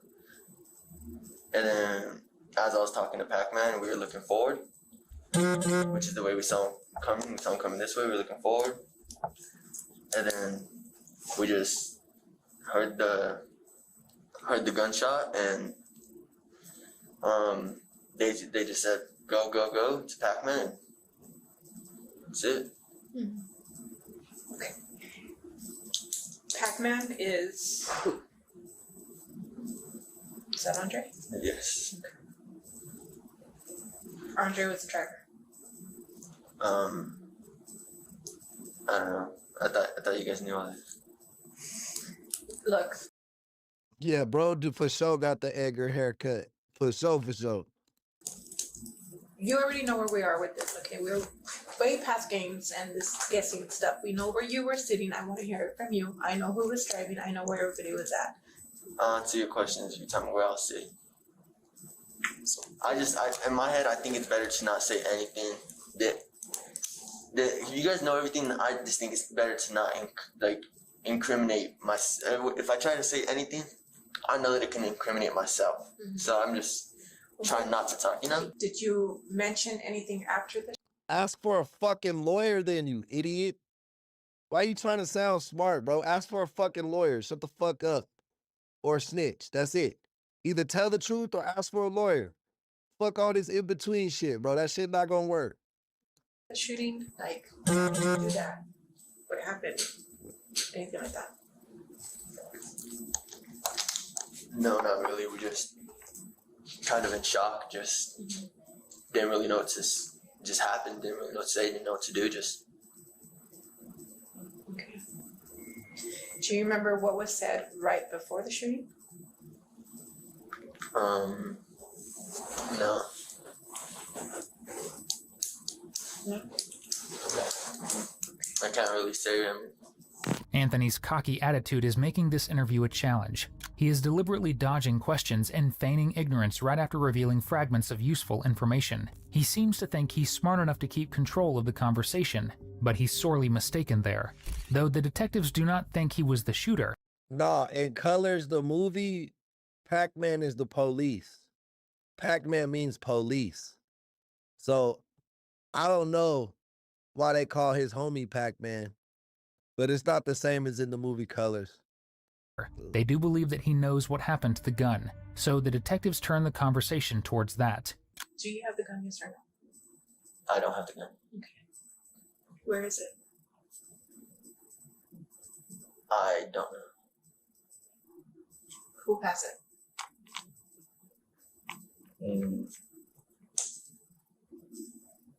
Not for sure, but I'm pretty sure nobody has it. Where was the last known location for the gun? Last known location was it was at my house. Last known location. Where at? In my room, because that's where Jamari and Ryan have spent the night. So was it on Jamari's person, or was it in your room somewhere hidden? I don't remember. After me and Ryan had fought, he said he needed to use the restroom. He went into my house. He didn't come out for like 20 minutes. So then I don't know if it was me and Jamari or me and Pac-Man, but we went inside to go check on him. That's when we found Ryan just sitting in my room out of breath. I was out of breath. So then we went outside, told Pac-Man bye, then we went to sleep, and the next morning woke up. But I don't know where the gun is. Does Enrique have the gun? No, Enrique does not have the gun. Did he ever touch it? No, he did not. You said you don't think anyone has it. No, y'all getting it wrong, little Ron. Sean Penn wasn't playing Pac-Man. Sean Penn was a police officer. All the police officers were Pac-Man. That was like back then in the 90s. You know how today they'd be like 12. Like, yo, 12 is on my ass. Like back then, Pac-Man was 12 or one time or the Popo. Like that was that terminology. That character's nickname was not Pac-Man. All the police are Pac-Man in colors. Just letting you know. Does that mean that it's hidden somewhere? No, it doesn't. Okay, what do you mean by that then? I mean, I know I don't have it. Again, Anthony insists he has no clue where the gun is located. The detectives aren't buying his story, so they give him a reality check about the dangers of leaving a loaded gun out there where anyone could get their hands on it. If someone finds that gun, someone could get hurt, and that would mean there would be blood on his hands. An emotional plea like this seems like a last gambit, but will it be enough to persuade Anthony to come clean? So what did you have to come out? I dropped Enrique off at his house in Summer Winds, and I hid the gun in the ditch by Tortugas Park. By Tortugas Park. Is there anything that would stand out where we could find this gun? No, I went back last night and tried to find it in the dark, and I couldn't. If we took you with us, do you think you could point it out to us? General location, maybe. That's all we need. We have dogs for stuff like this.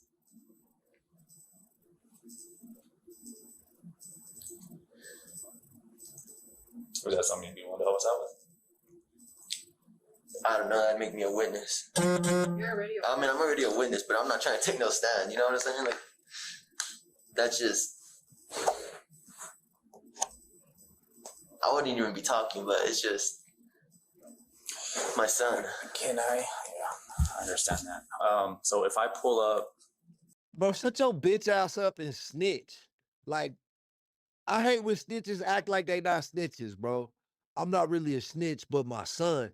Bro, you already fucked off. Your son probably better off without your dumb ass. Tortugas Park on Google Maps. Do you think I can get a good enough picture where you may have placed this gun?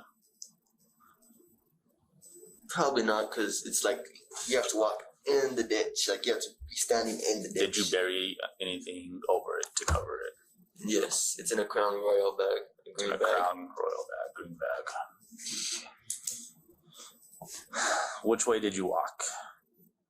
I need to see a picture of the park. I don't know. Let me go get it. Bro, that was a good ass movie, Lil Ron. I can't lie to you. It's one of my favorite. That song be stuck in my head. Colors. Colors. Colors. Colors. Colors. I always I reference that song a lot.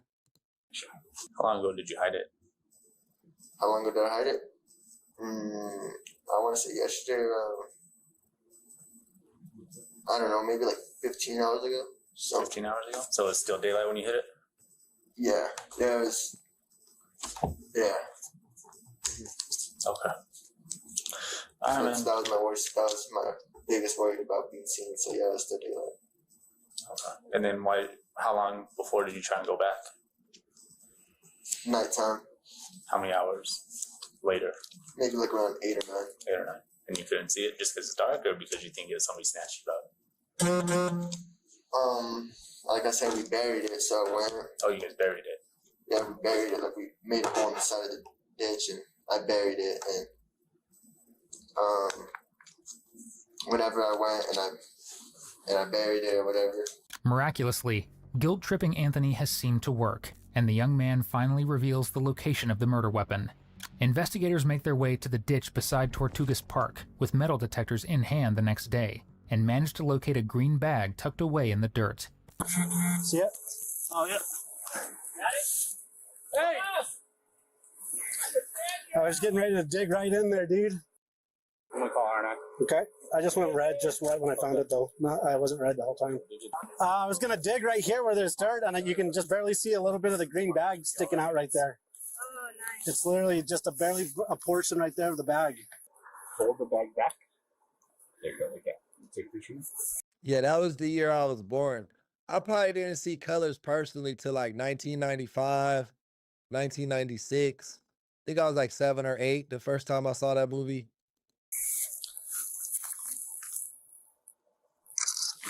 Okay. Pull the slide back just a little bit. There you go. Take a picture right there.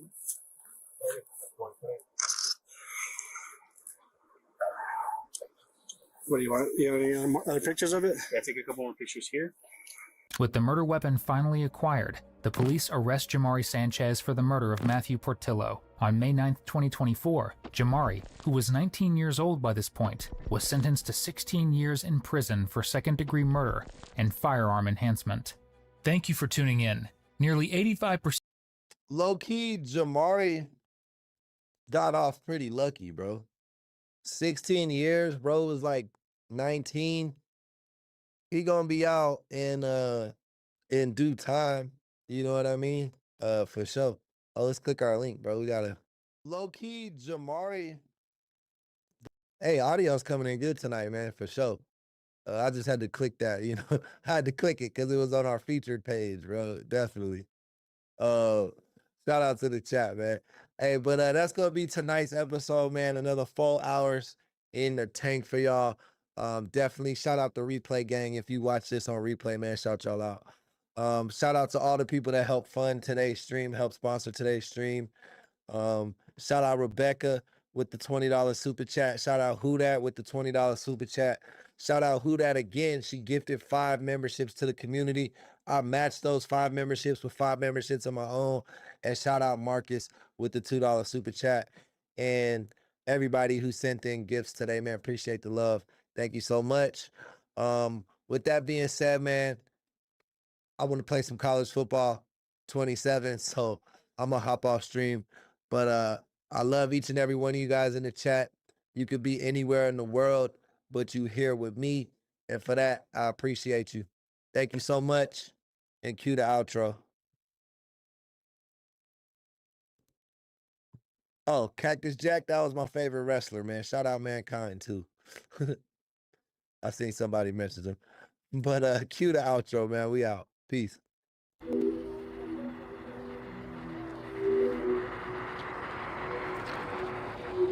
the art of punches, when you could throw 2 punches that sound like one, you could throw punches, you can hear them. They would do, but they sound like fucking 1 punch. Oh, they don't understand. Anybody that hears this understand the art of fighting. They know what I'm saying. You do 2 punches that sound like 1.